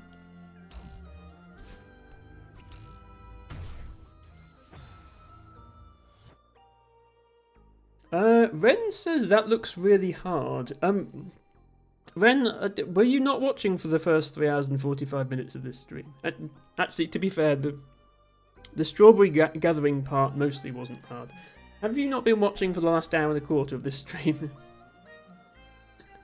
When you say this looks really hard, welcome to Celeste. It is hard. Hello, Lana the Panda.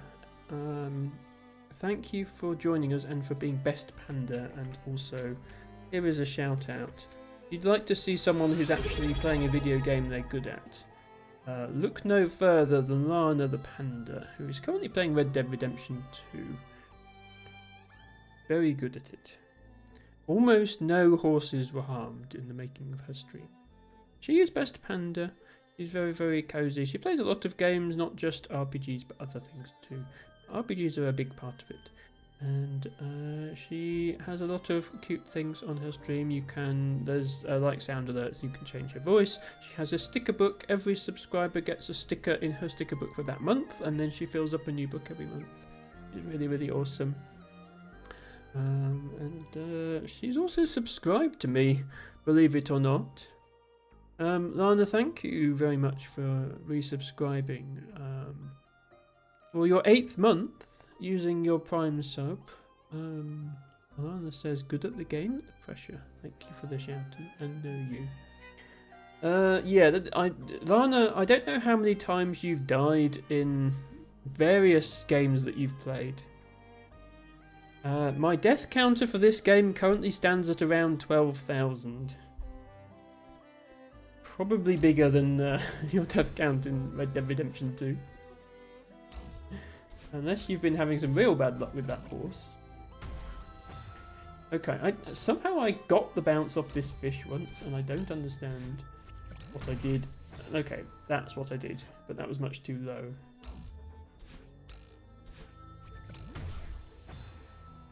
That was still too low.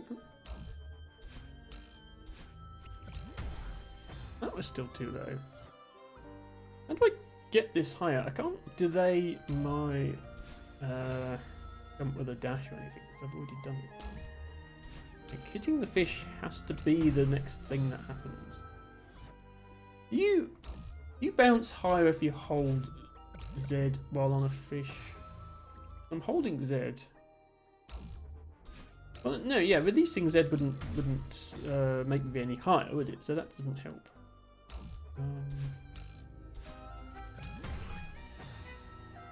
Yeah, I feel like this seems like it should be lined up so that I bounce through there, but it isn't.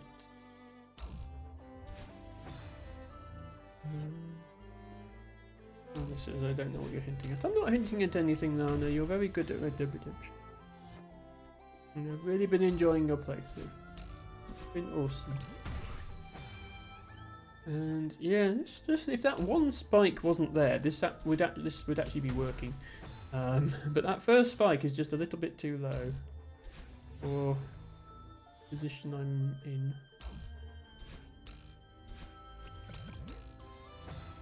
Oh, that fish went very high that time. Too bad I was already dead. Maybe, can I get to the fish faster somehow?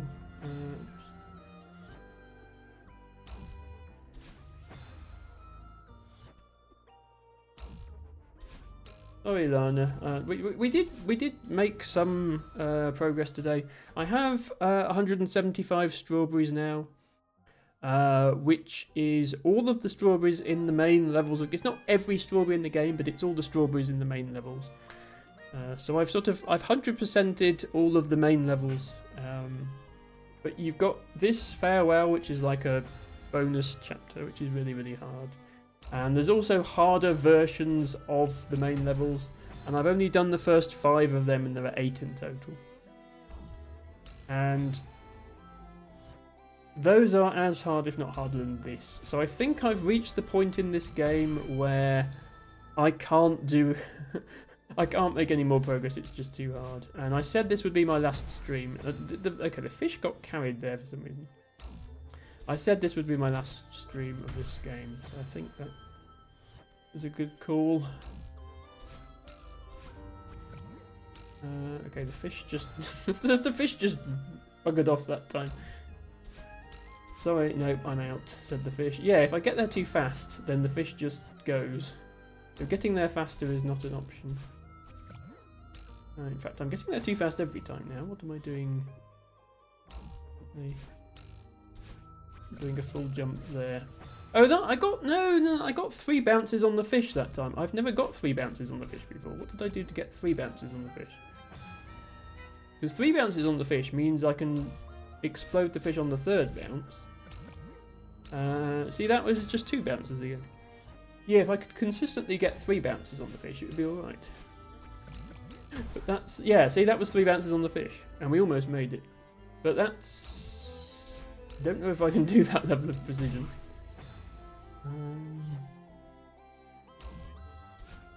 I think I'll just have to take getting all strawberries as my final achievement in this game. Because we're not even... Like, if this was the last screen in this section, I'd thought, okay, let's try and push through it. But this isn't even the last screen in the section. The section has been a weird mix of very, very hard ones and quite hard but still doable. And I think because it's sort of beyond my difficulty level now, maybe somebody who was a bit better at the game would think, oh, okay, this is all the same level of difficulty. This is the first time I've struggled with the fish. Like, really struggled. My previous struggling was with the jellyfish rather than the pufferfish.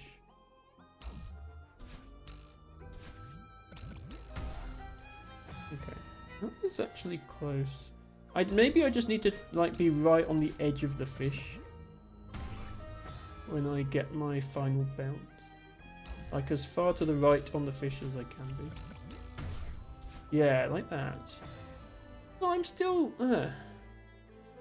So I dashed then to delay it, but I was still nowhere near having the block arrive. So I must... Oops, did the fish do that time? But if I don't bounce on the fish, what do I do? Sorry, if I don't bounce on the block, what do I do? I see there's a dash reset crystal further along, but there's no way I could make that. Unless there's some... I'm supposed to be conserving momentum in some way that I haven't figured out yet.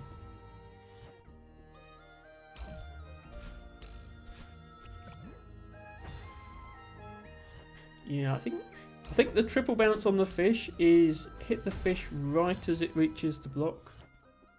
So if the fish just slips in front of the block like that, that means I was like 1 pixel too early.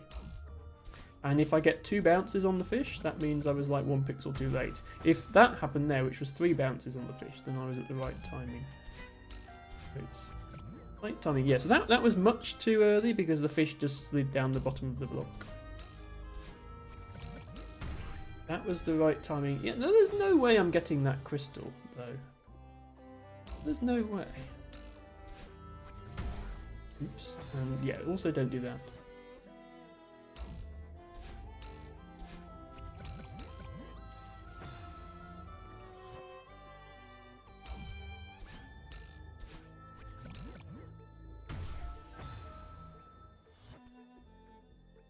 Reluctant as I am to watch a walkthrough for yet another level in this section, and yet another screen.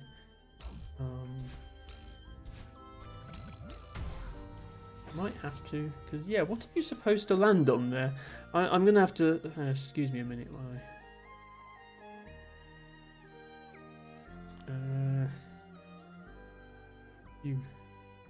I. That's not a good sign.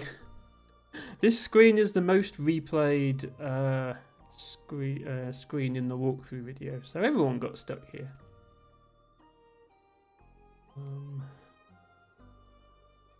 Okay, sorry, it's doing the jellyfish bit with the tokens, which was the previous screen, which I managed to do. Okay, now it's here.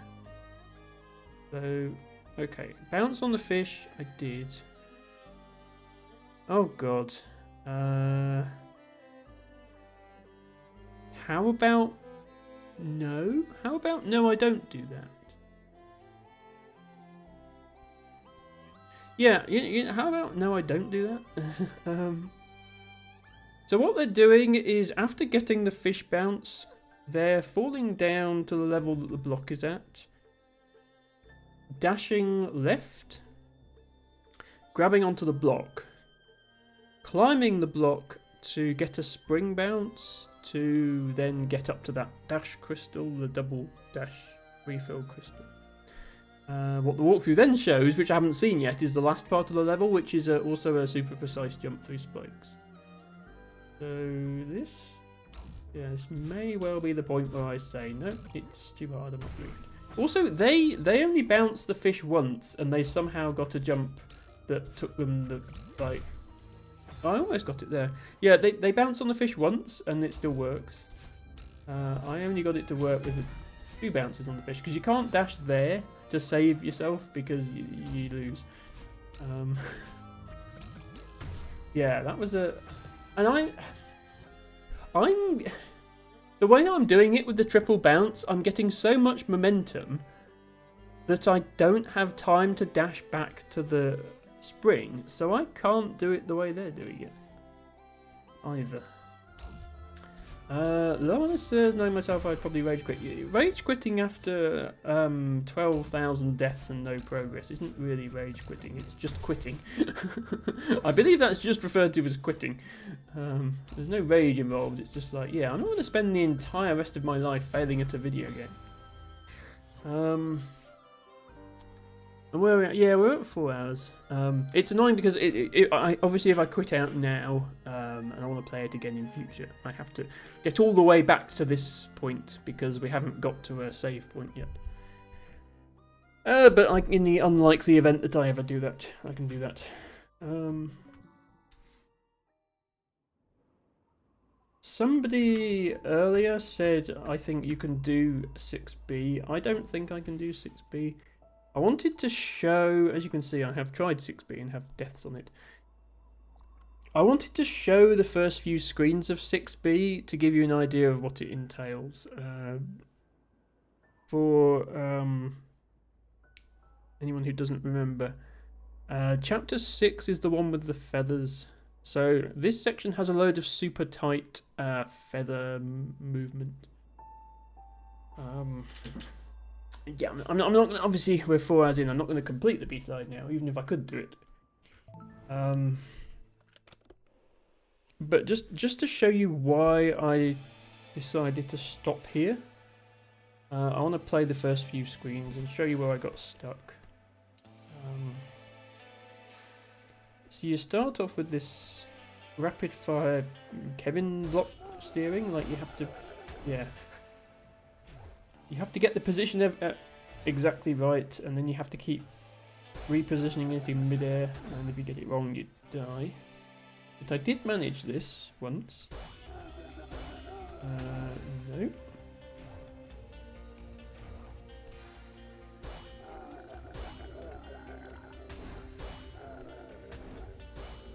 And then... No, I did it wrong. Put it there as well. Yeah, so that screen isn't too bad. Then you've got this feather screen. I think the feather is easier on an analog controller, and I'm using keyboard. But I'm not. my life is not easier on an analog controller. I've never really used modern controllers, so there's this super tight feather movement to do.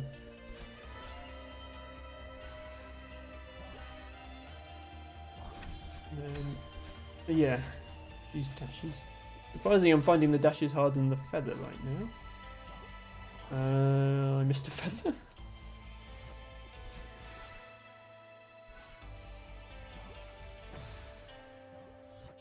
So the movement on this, like, you're not steering left and right with the controls, you're hitting the direction you want to go. So these rapid turns from down to up are like... That's not just holding left or right to steer, it's like holding up, left, down in a very short space of time to do a smooth curve around the top. This is, I mean, Lana says, oh gosh, this is significantly easier, I think, than the level I was just attempting. Because it's much before it in the game. But I didn't manage to complete this. I mean, I've managed the first few screens, but I didn't manage this whole section. I'll show you where I got to and decided it was too much, if I get there, which I might not. In fact, Lana probably needs to go to bed, so even if I play for half an hour to get there, you might not see it. There. That's that screen. But then we're here. So remember these guys and how much I hated them in Chapter 8, especially for the strawberries. So actually, yeah, when I said I don't like Chapter 6 because of the feathers, that was a bit unfair. I don't mind the feathers, but these guys, like if you don't control your bounce properly, these guys basically are RNG in terms of where they'll send you. And this section requires, in some cases, actual pixel perfect jumps, because if you hit the very side of one of these, like the exact left or right edge, it sends you really far. And so there are jumps where you have to hit that exact pixel, which is the most precise this game has been so far. This, you don't have to hit the exact pixel on this screen, you just have to get over here, because you have a spare dash, because it resets your dash when you hit them. Eventually there's a screen where you have to catch exactly the right pixel on them, which is really hard. Now we have Kevin again. By the way, the reason these blocks are called Kevin blocks, or the reason I'm calling them Kevin blocks, the voice actor, or I use the term voice actor very loosely. The person who did the noise that they're making was called Kevin, and he made the noise by sticking his head in a bucket of water and going.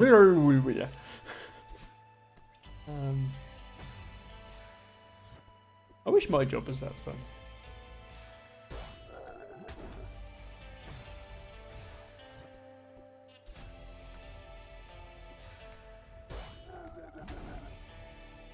Also, we do get this music, which is a change from the Chapter 9 music that we've had for the last hour or so. The B-side musics are all remixes of the music from the original chapter, but the Chapter 6 original music was already quite intense, so yeah, this is actually not all that different.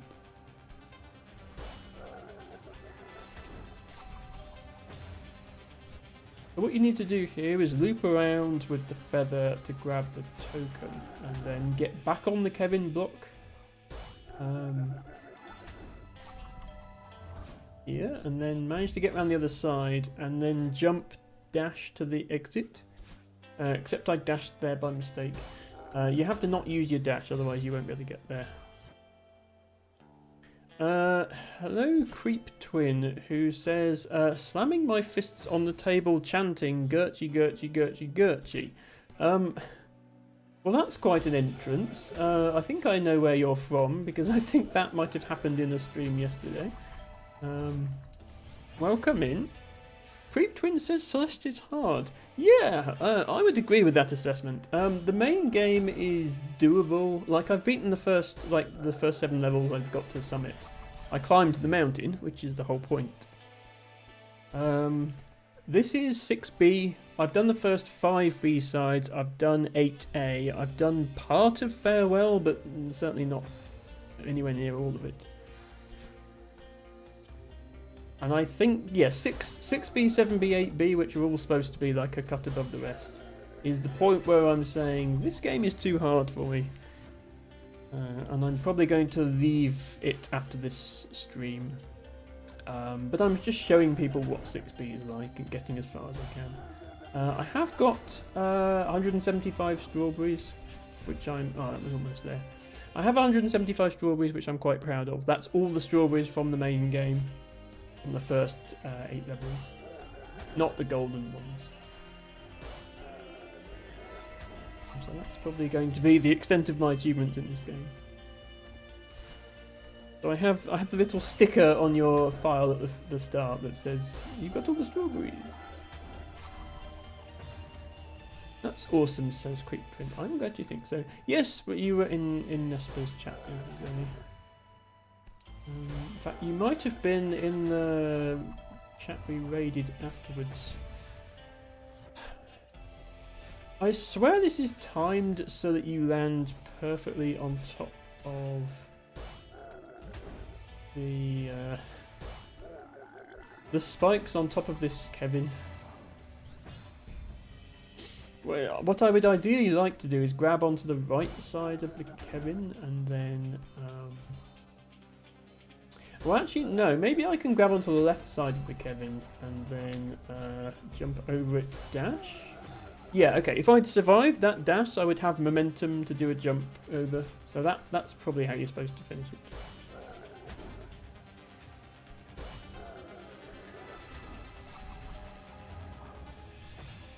Creep Twin says, I don't play platformers, but I got like just before the top level. Okay. So you did everything except Farewell then, I guess? So you did all the B and C sides. Because, yeah, what my viewers don't know is if you complete all the B sides, there's another 8 levels that unlock on top of that. Oh, I was too far from the Kevin, I didn't get a dash. I am dead. If you managed all the seasides, then that is very, very impressive. Congratulations.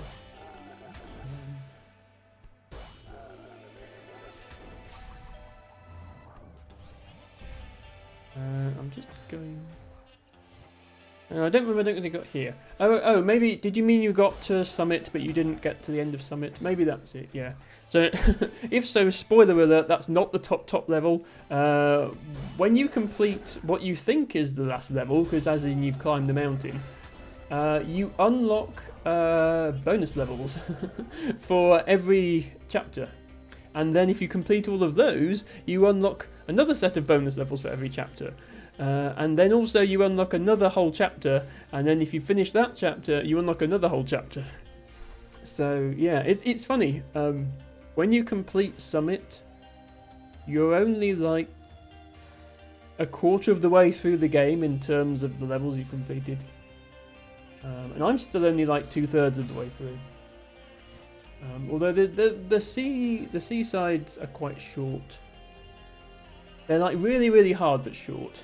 So yeah, there's two ways of looking at it. You can look at it as in you beat Summit, you've beaten the game.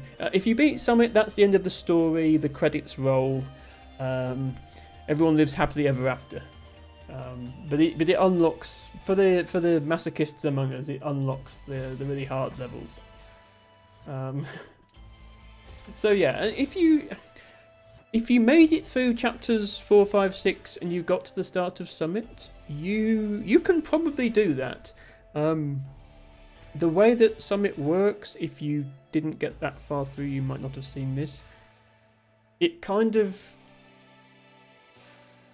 revisits every chapter, so you get a bit of platforming that looks like chapter 1, a bit that looks like chapter 2, 3, 4, 5, 6, and then right at the end there's a bit that's exclusive to Summit, which is actually a really fun bit.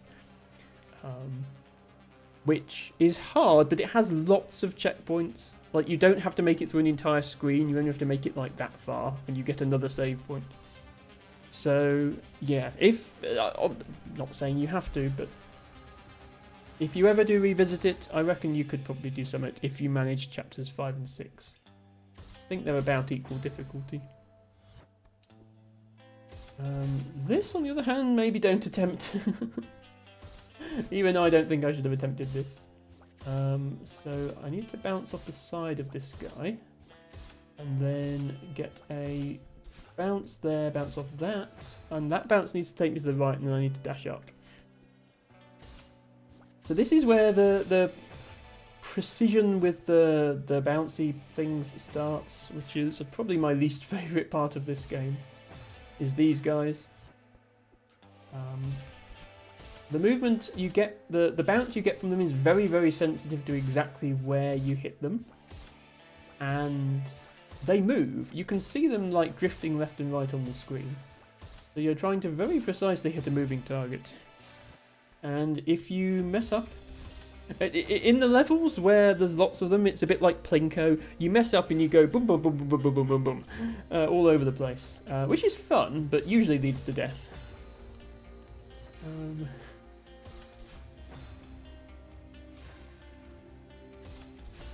So this I did get through this screen with much persistence when I tried it off stream. But it gets harder.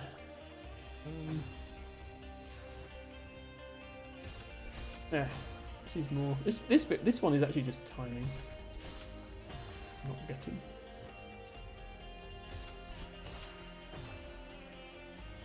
I will try my best to this Creep Twin. That's the spirit.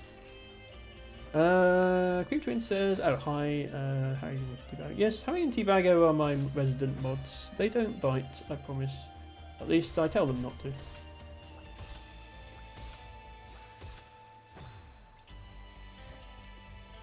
Yeah, the difference between hitting one of these at 45 degrees... Hitting one of these at 45 degrees will send you at about 45 degrees. And hitting one on the side will send you a much shallower angle. But the important part is if you hit one right on the side, like exactly sideways on, you get a much stronger bounce. So it's not just that the direction is different, it actually gives you more momentum if you hit it right on the side. So you have to sort of be well practiced with exactly nailing that sideways jump.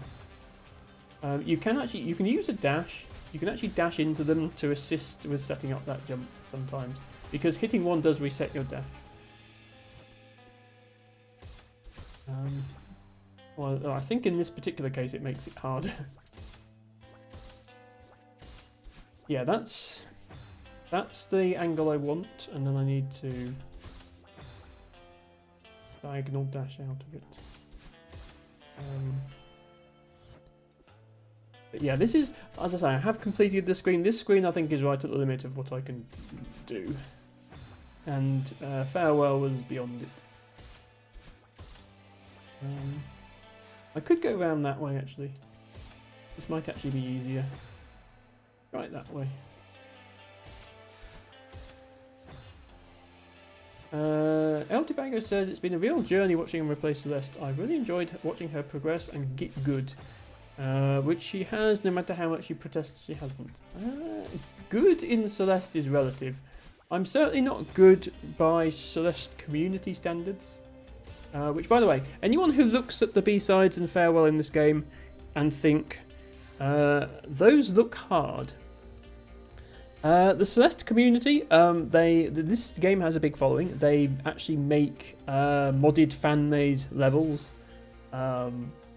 There's entire level packs for this game. And they have a difficulty rating system. The B and C sides in this game are considered intermediate in difficulty.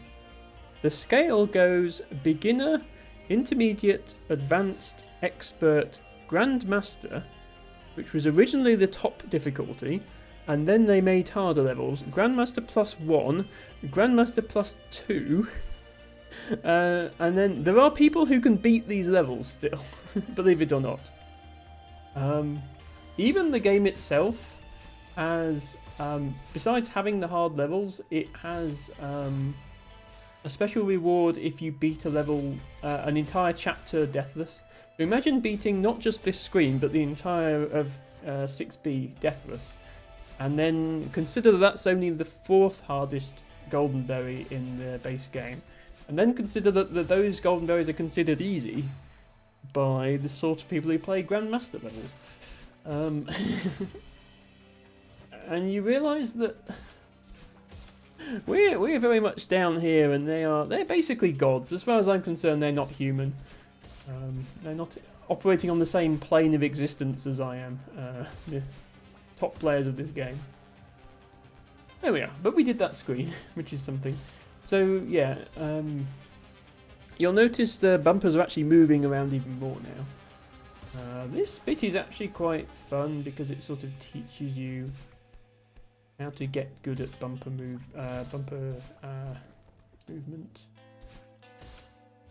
It teaches you that you can dash into the side of them to make it easier to set up a big bounce. You see the size of the bounce I'm getting when I dash into the side of it. But yeah, you see if I don't precisely hit it on the side, I don't get that bounce at all. So it's important to set that up precisely. And I got through this level as well, although I spent a very long time on it. That next jump is hard. So you basically do the same thing 3 times here. You do that, then you do this, which is the same jump, but there's spikes in the way.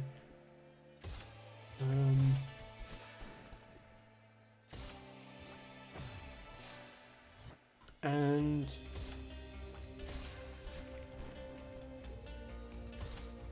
then you have a harder jump that uses the same principle, which is this one, because there's a narrow gap in the spikes you have to make it through. Sorry, I apologise that my neck is moving around more than usual today. I realise it's very off-putting for people, but let's face it, if my brain was wired correctly, we wouldn't be here in the first place, would we? I wouldn't be a Twitch streamer if my head was on straight, so you've got to expect these things. Are we going somewhere? Oh, no.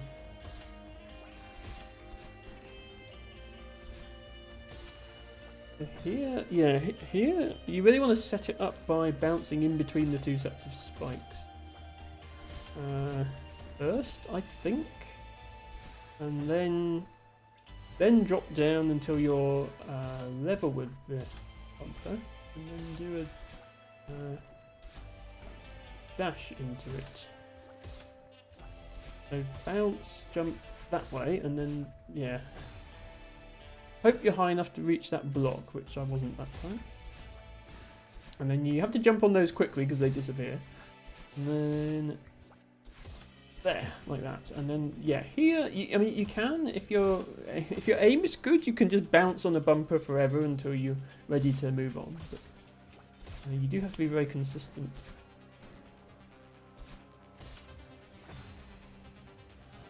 Anti-Bagger says, I think you should apologise for apologising so often.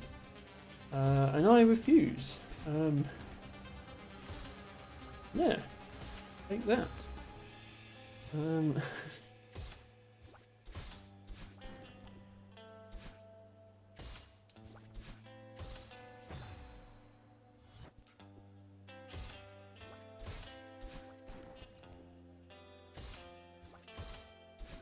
The problem is if I don't apologise, then people might just think I'm oblivious. Or worse, that I enjoy being this annoying to watch. Which is very much not true.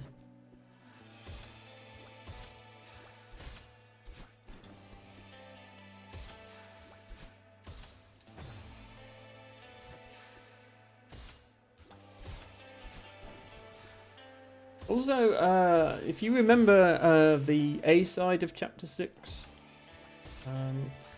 was the main fight with Badalin. So the one where she grew tentacles and started trying to kill you. Obviously, this section features this chapter, the B-side, features a harder version of that. So if you're thinking, oh well, maybe these bumpers are the hardest part of the B-side, they're very much not. This is the easy part.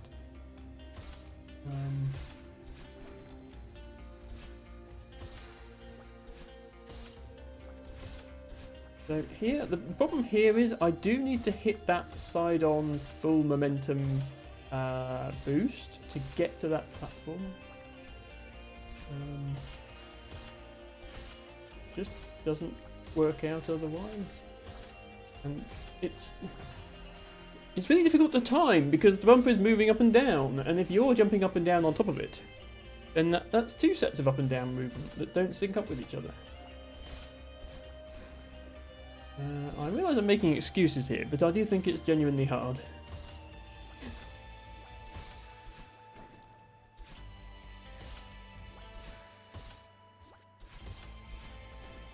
Oops.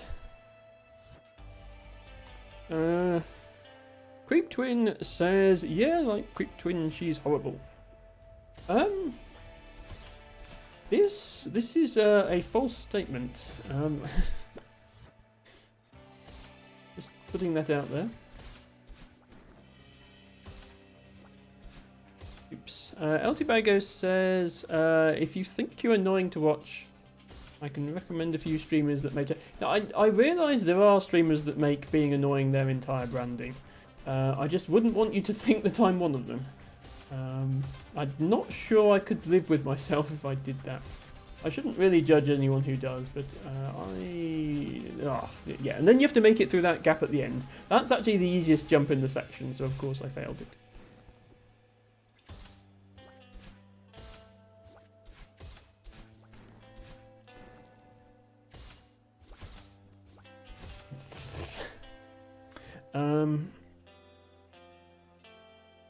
Narcissistic says, face it T, you're surrounded by hard-headed women. I mean, I don't think Harry fits that description. Mostly on account of being male. I don't think he's particularly hard-headed either. Oops. Greek Twin says, if you're annoying then I'm insufferable. And that is, again, a false statement. Ren says, Grandmaster Annoying Plus. is that your proposal for the next difficulty rank of Celeste fan-made levels? I think annoying is a given by the time you're playing custom level packs. There must be easy custom level packs out there, like base game difficulty, so maybe I should hunt down one of them. But the majority of them are obviously designed for people who beat the entire game and thought, I want more. And if you're at the point where you think, I want more, then you must have already completed everything in the base game. Because the developers already thought about what if people want more, and that's what this is. This is the more that they were given. Yeah, you need to horizontal dash into that bumper when it's just at the right height. Otherwise, it no worky. Well, it worky, that it will work fine, but you'll end up in the spikes.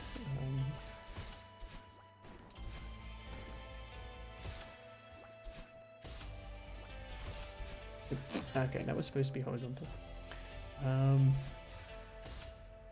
Queek Twin has followed El Tibago. Thank you, Queek Twin. El Tibago keeps planning on streaming, but then never actually doing it. Like he has a camera, mic, and a stream deck, and a VTuber avatar set up, and literally everything you need to stream, apart from actually pressing the go live button. So the more people follow him, the more we can pressure him into streaming, which would be great. So thank you for that. Narcissistic says, I sincerely find your streams soothing, anti-annoying, which is a miracle because I'm heavily medicated for nerves. I'm glad to hear that, Narcissistic. That doesn't mean a lot hearing that from you. LT Bagger says, I haven't ever streamed, maybe one day. Well, maybe one day. I think definitely one day. And none of that nonsense that Commandant Herder has done, where he says, oh, I'll stream in 2147 if anyone's still alive by then. That's a cop-out and we're not buying it. Narcissistic says, presumably to T-Baggo, I think a stream of you reading random Welsh poets would have everyone eating out of your hands. So T-Baggo does speak some Welsh, which is more than I can say for myself, so yes.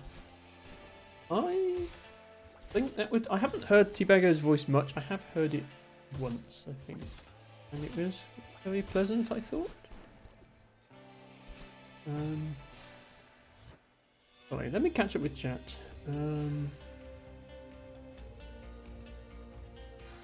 Lana says, rest assured you are not annoying your best Emma, thank you. Patreon says that's okay, I still follow people in chapter group. I do that as well. I follow people who haven't streamed or haven't streamed for a long time.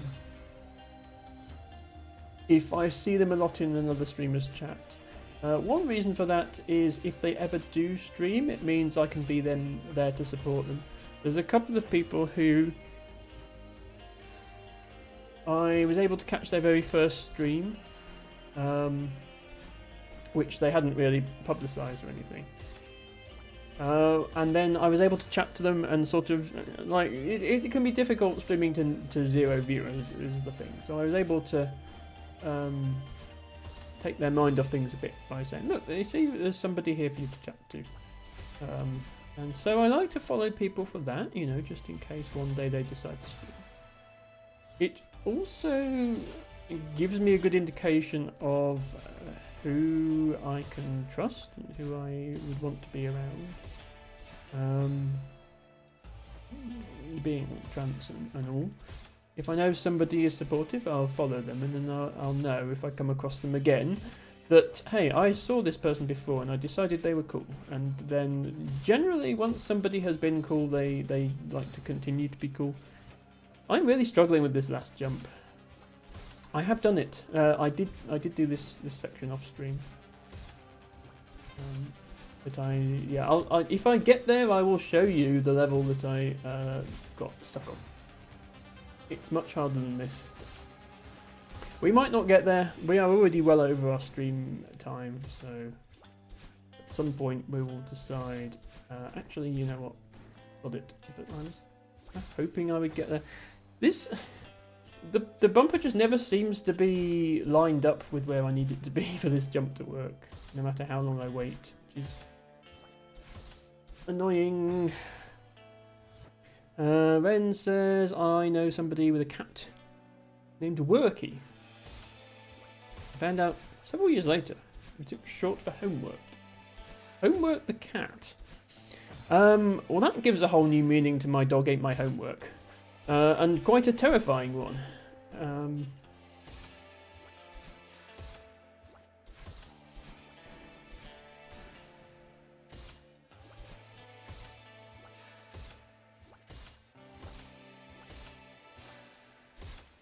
Nope. Thought it was too low. There must be a consistent way to line up that bumper, but I do not know it.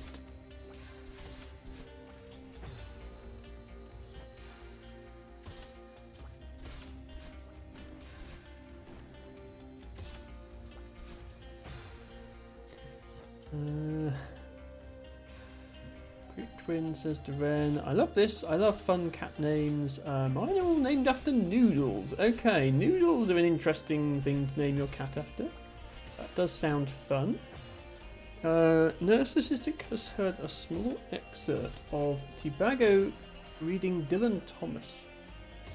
She found it enchanting. Well, that's a good sign. It sounds like people like your voice, Tibago. It's a reason to stream, and you don't have to worry about being on camera. You can hide behind a VTuber and still have the same voice, so that's fine. Oh, okay, we made that again. No. Okay, finally. Right, let me properly catch up on chat. Tibango says, I literally posted a video of me talking in your Discord the other day. Yeah, I think that's the one time I've heard you. Ren says, I know another named Seismic, short for Captain Seismic Slappy Feet. Sorry, clip the mic there. Potential extra names for you, Tibago, when you change your name, Captain Seismic Slappy Feet. Creep Twin says, I have mama pasta, spaghetti, ravioli, tortellini and rotini. We also have baseball and bones in the house. Okay, well they weren't named after spaghetti then. 7 cats total. That is a lot of cats, but you know, probably a good thing. Matcha says, is that chapter 9 of B-side? No, so I gave up on chapter 9 because it was too hard. This is 6B, which is also too hard. But after showing everyone for an hour and a half why chapter 9 was too hard, I thought I didn't want everyone to just take my word for, oh yeah, I looked at this chapter and it's too hard. I thought, let's at least show people. So this is the screen I couldn't do. So there's a block in the bottom left, a Kevin block, which would slide along and break the block that's in the middle here. So you have to ride it along to break that block. Jump out of that, get the feather, loop yourself around the token, come back, hit the Kevin block, dash into the Kevin block again to make it go again. This time you have to dash off, jump off the Kevin, no, just jump off it. Because you've used your dash. Hit that diamond to regain your dash. Jump into the bumper. Get a max horizontal boost across. Drop down to land on the Kevin block just after it's broken that breakable wall. and then it will start sliding left again. Before it reaches the spikes, you've got to dash again to persuade it to keep going. Then you've got to jump off it, hit that dash reset diamond, jump, dash into that Kevin block, which will cause it to come across. On its way across, you need to jump, grab that token, fall down, dash to the right to grab back onto the Kevin block. Jump, get that dash reset, fall back onto the Kevin block, ride it back along until there, jump, fall off the Kevin block down there, dash to get that token, and the bit that I don't get, somehow during all that, the first Kevin block has got to come back again, because you then need to catch the first Kevin block and ride it to the end, at which point it's going to hit that breakable block there. So you need to be on the other side of it, but then you need to fall off and dash round to exit the level. Yeah, but none of that actually mattered because I couldn't get past this part. But you kind of see, when I said I don't think I can do this, I wasn't joking. So, in terms of what we can actually do in the game now, we have Chapter 7, which I think is too hard. We have Chapter 6, which I think is too hard. 6B I think is too hard. 8B, as I showed you at the start, doesn't even let you in unless you've beaten all the other B-sides. There's a gate at the front with hearts on it. Yeah. And we're not far off. You need every heart, and I have all but 2. I have all but 6B and 7B. The only other thing I haven't showed you is 7B. Now, the thing with 7B is it's harder than 6B. And I just showed you 6B, and we all agreed that that was insane, right? So, so there's this, which, you know, is like difficult. Jumps. I can show you a few screens of it if you want, but let's probably agree now that we're not going to beat the whole thing.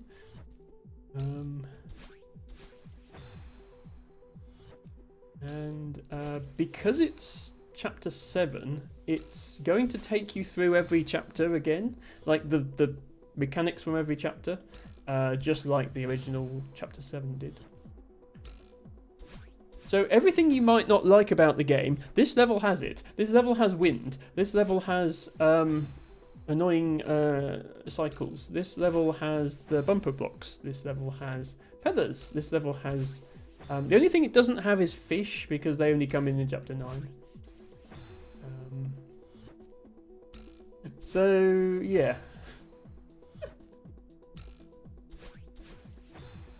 And I can't even do this, apparently, even though I did it first try.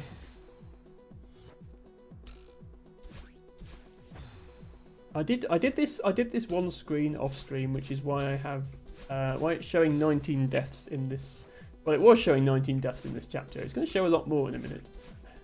Yeah. So I did that one screen, and then I got here, and I was like, what the hell? It's called the. And I just saw off to the right like a giant mass of spikes, and I thought, yeah.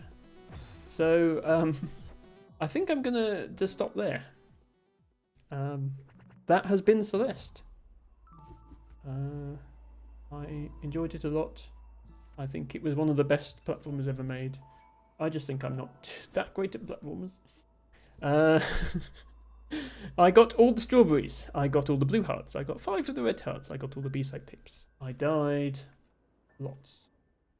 I beat Chapter 1 A-side without dying after a subsequent attempt. Thank you for stream. And yeah, 12,493. There's the final figure. I said we'd get over 12,000 today, and we definitely did that. Thank you for the 200 bits, Ren. That was very generous of you. Matcha says when. Oh yeah, Matcha says when someone gives directions to somewhere. That was me talking through the 6B room. If you want to see the hard levels in this game, I do encourage you to watch somebody play through them. In particular, I encourage you to search for the Celeste TAS run, so tool assisted speed run, that was shown at AGDQ. Because that is just crazy. There are all sorts of weird tricks you can do in this game. You just like zip through a room in 3 frames. That is a lot of fun to watch. And if that will show you what happens in the really difficult levels if you want to see that. Which, you know, if you're not going to play the game yourself, you might as well watch a skilled player play it and see how it ends. Luke says, I'm going to sleep. Wish you all a good time. Goodbye. Thank you, Luke. I am raiding out now, Luke, so if you hold on just a couple of seconds, you can be part of the raid if you like. But yeah, that is Celeste. As I say, I'm going to look for somebody to raid now.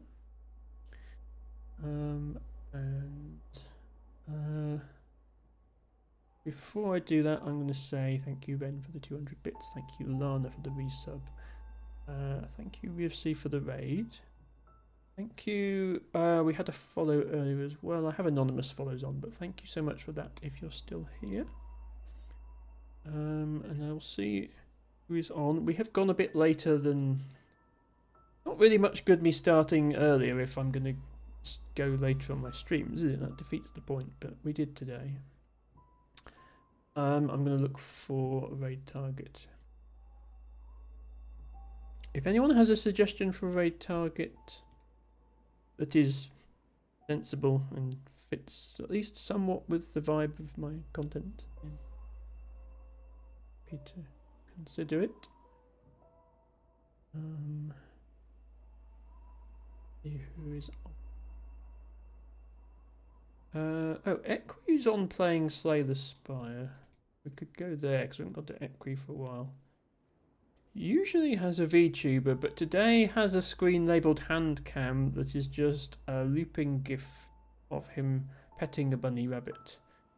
And he's playing Slay the Spire. Has been live for 10 hours, but says he's going to be live for 12.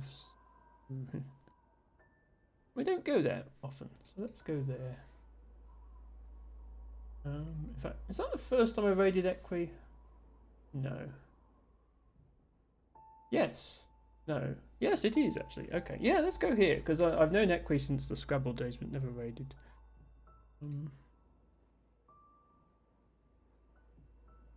Slay the Spire good. Yeah, Slay the Spire is good. Thanks for the suggestion of Joker's Phantom. Yeah, I do follow Joker's Phantom. They're on my list to raid at some point, but I've never raided Equi before, so let's do that while they're live. They're not normally live at this time. As you can tell, they've been live for 10 hours, so they would normally have ended by now. There is the raid. If you would like to spam a raid message in chat, please do. It really helps. I'm going to paste one that subscribers can use here. And if you're not subscribed, please do feel free to help with the raid. Use any emotes you like, same message. Here's some dancing dinosaurs you can copy if you'd like to. Yes, exactly like. See what Lana did there? Follow the example set by Best Panda. It is very nice. I'm going to be back tomorrow at 7 PM. I am starting earlier now, except on Saturdays, because I can't go any earlier on Saturdays. 7 PM on Sundays. World of Goo 2, possibly the last part of World of Goo 2. Then next Friday will be Core Keeper, again at 7, possibly the last bit of Core Keeper. I keep saying maybe the last stream, but that one... And then next week, same time, same place here next week, that was the last Celeste stream, so we will be having a new stream. We will be doing Cocoon, which was requested by Ren. And until then, thank you all for watching, and bye for now.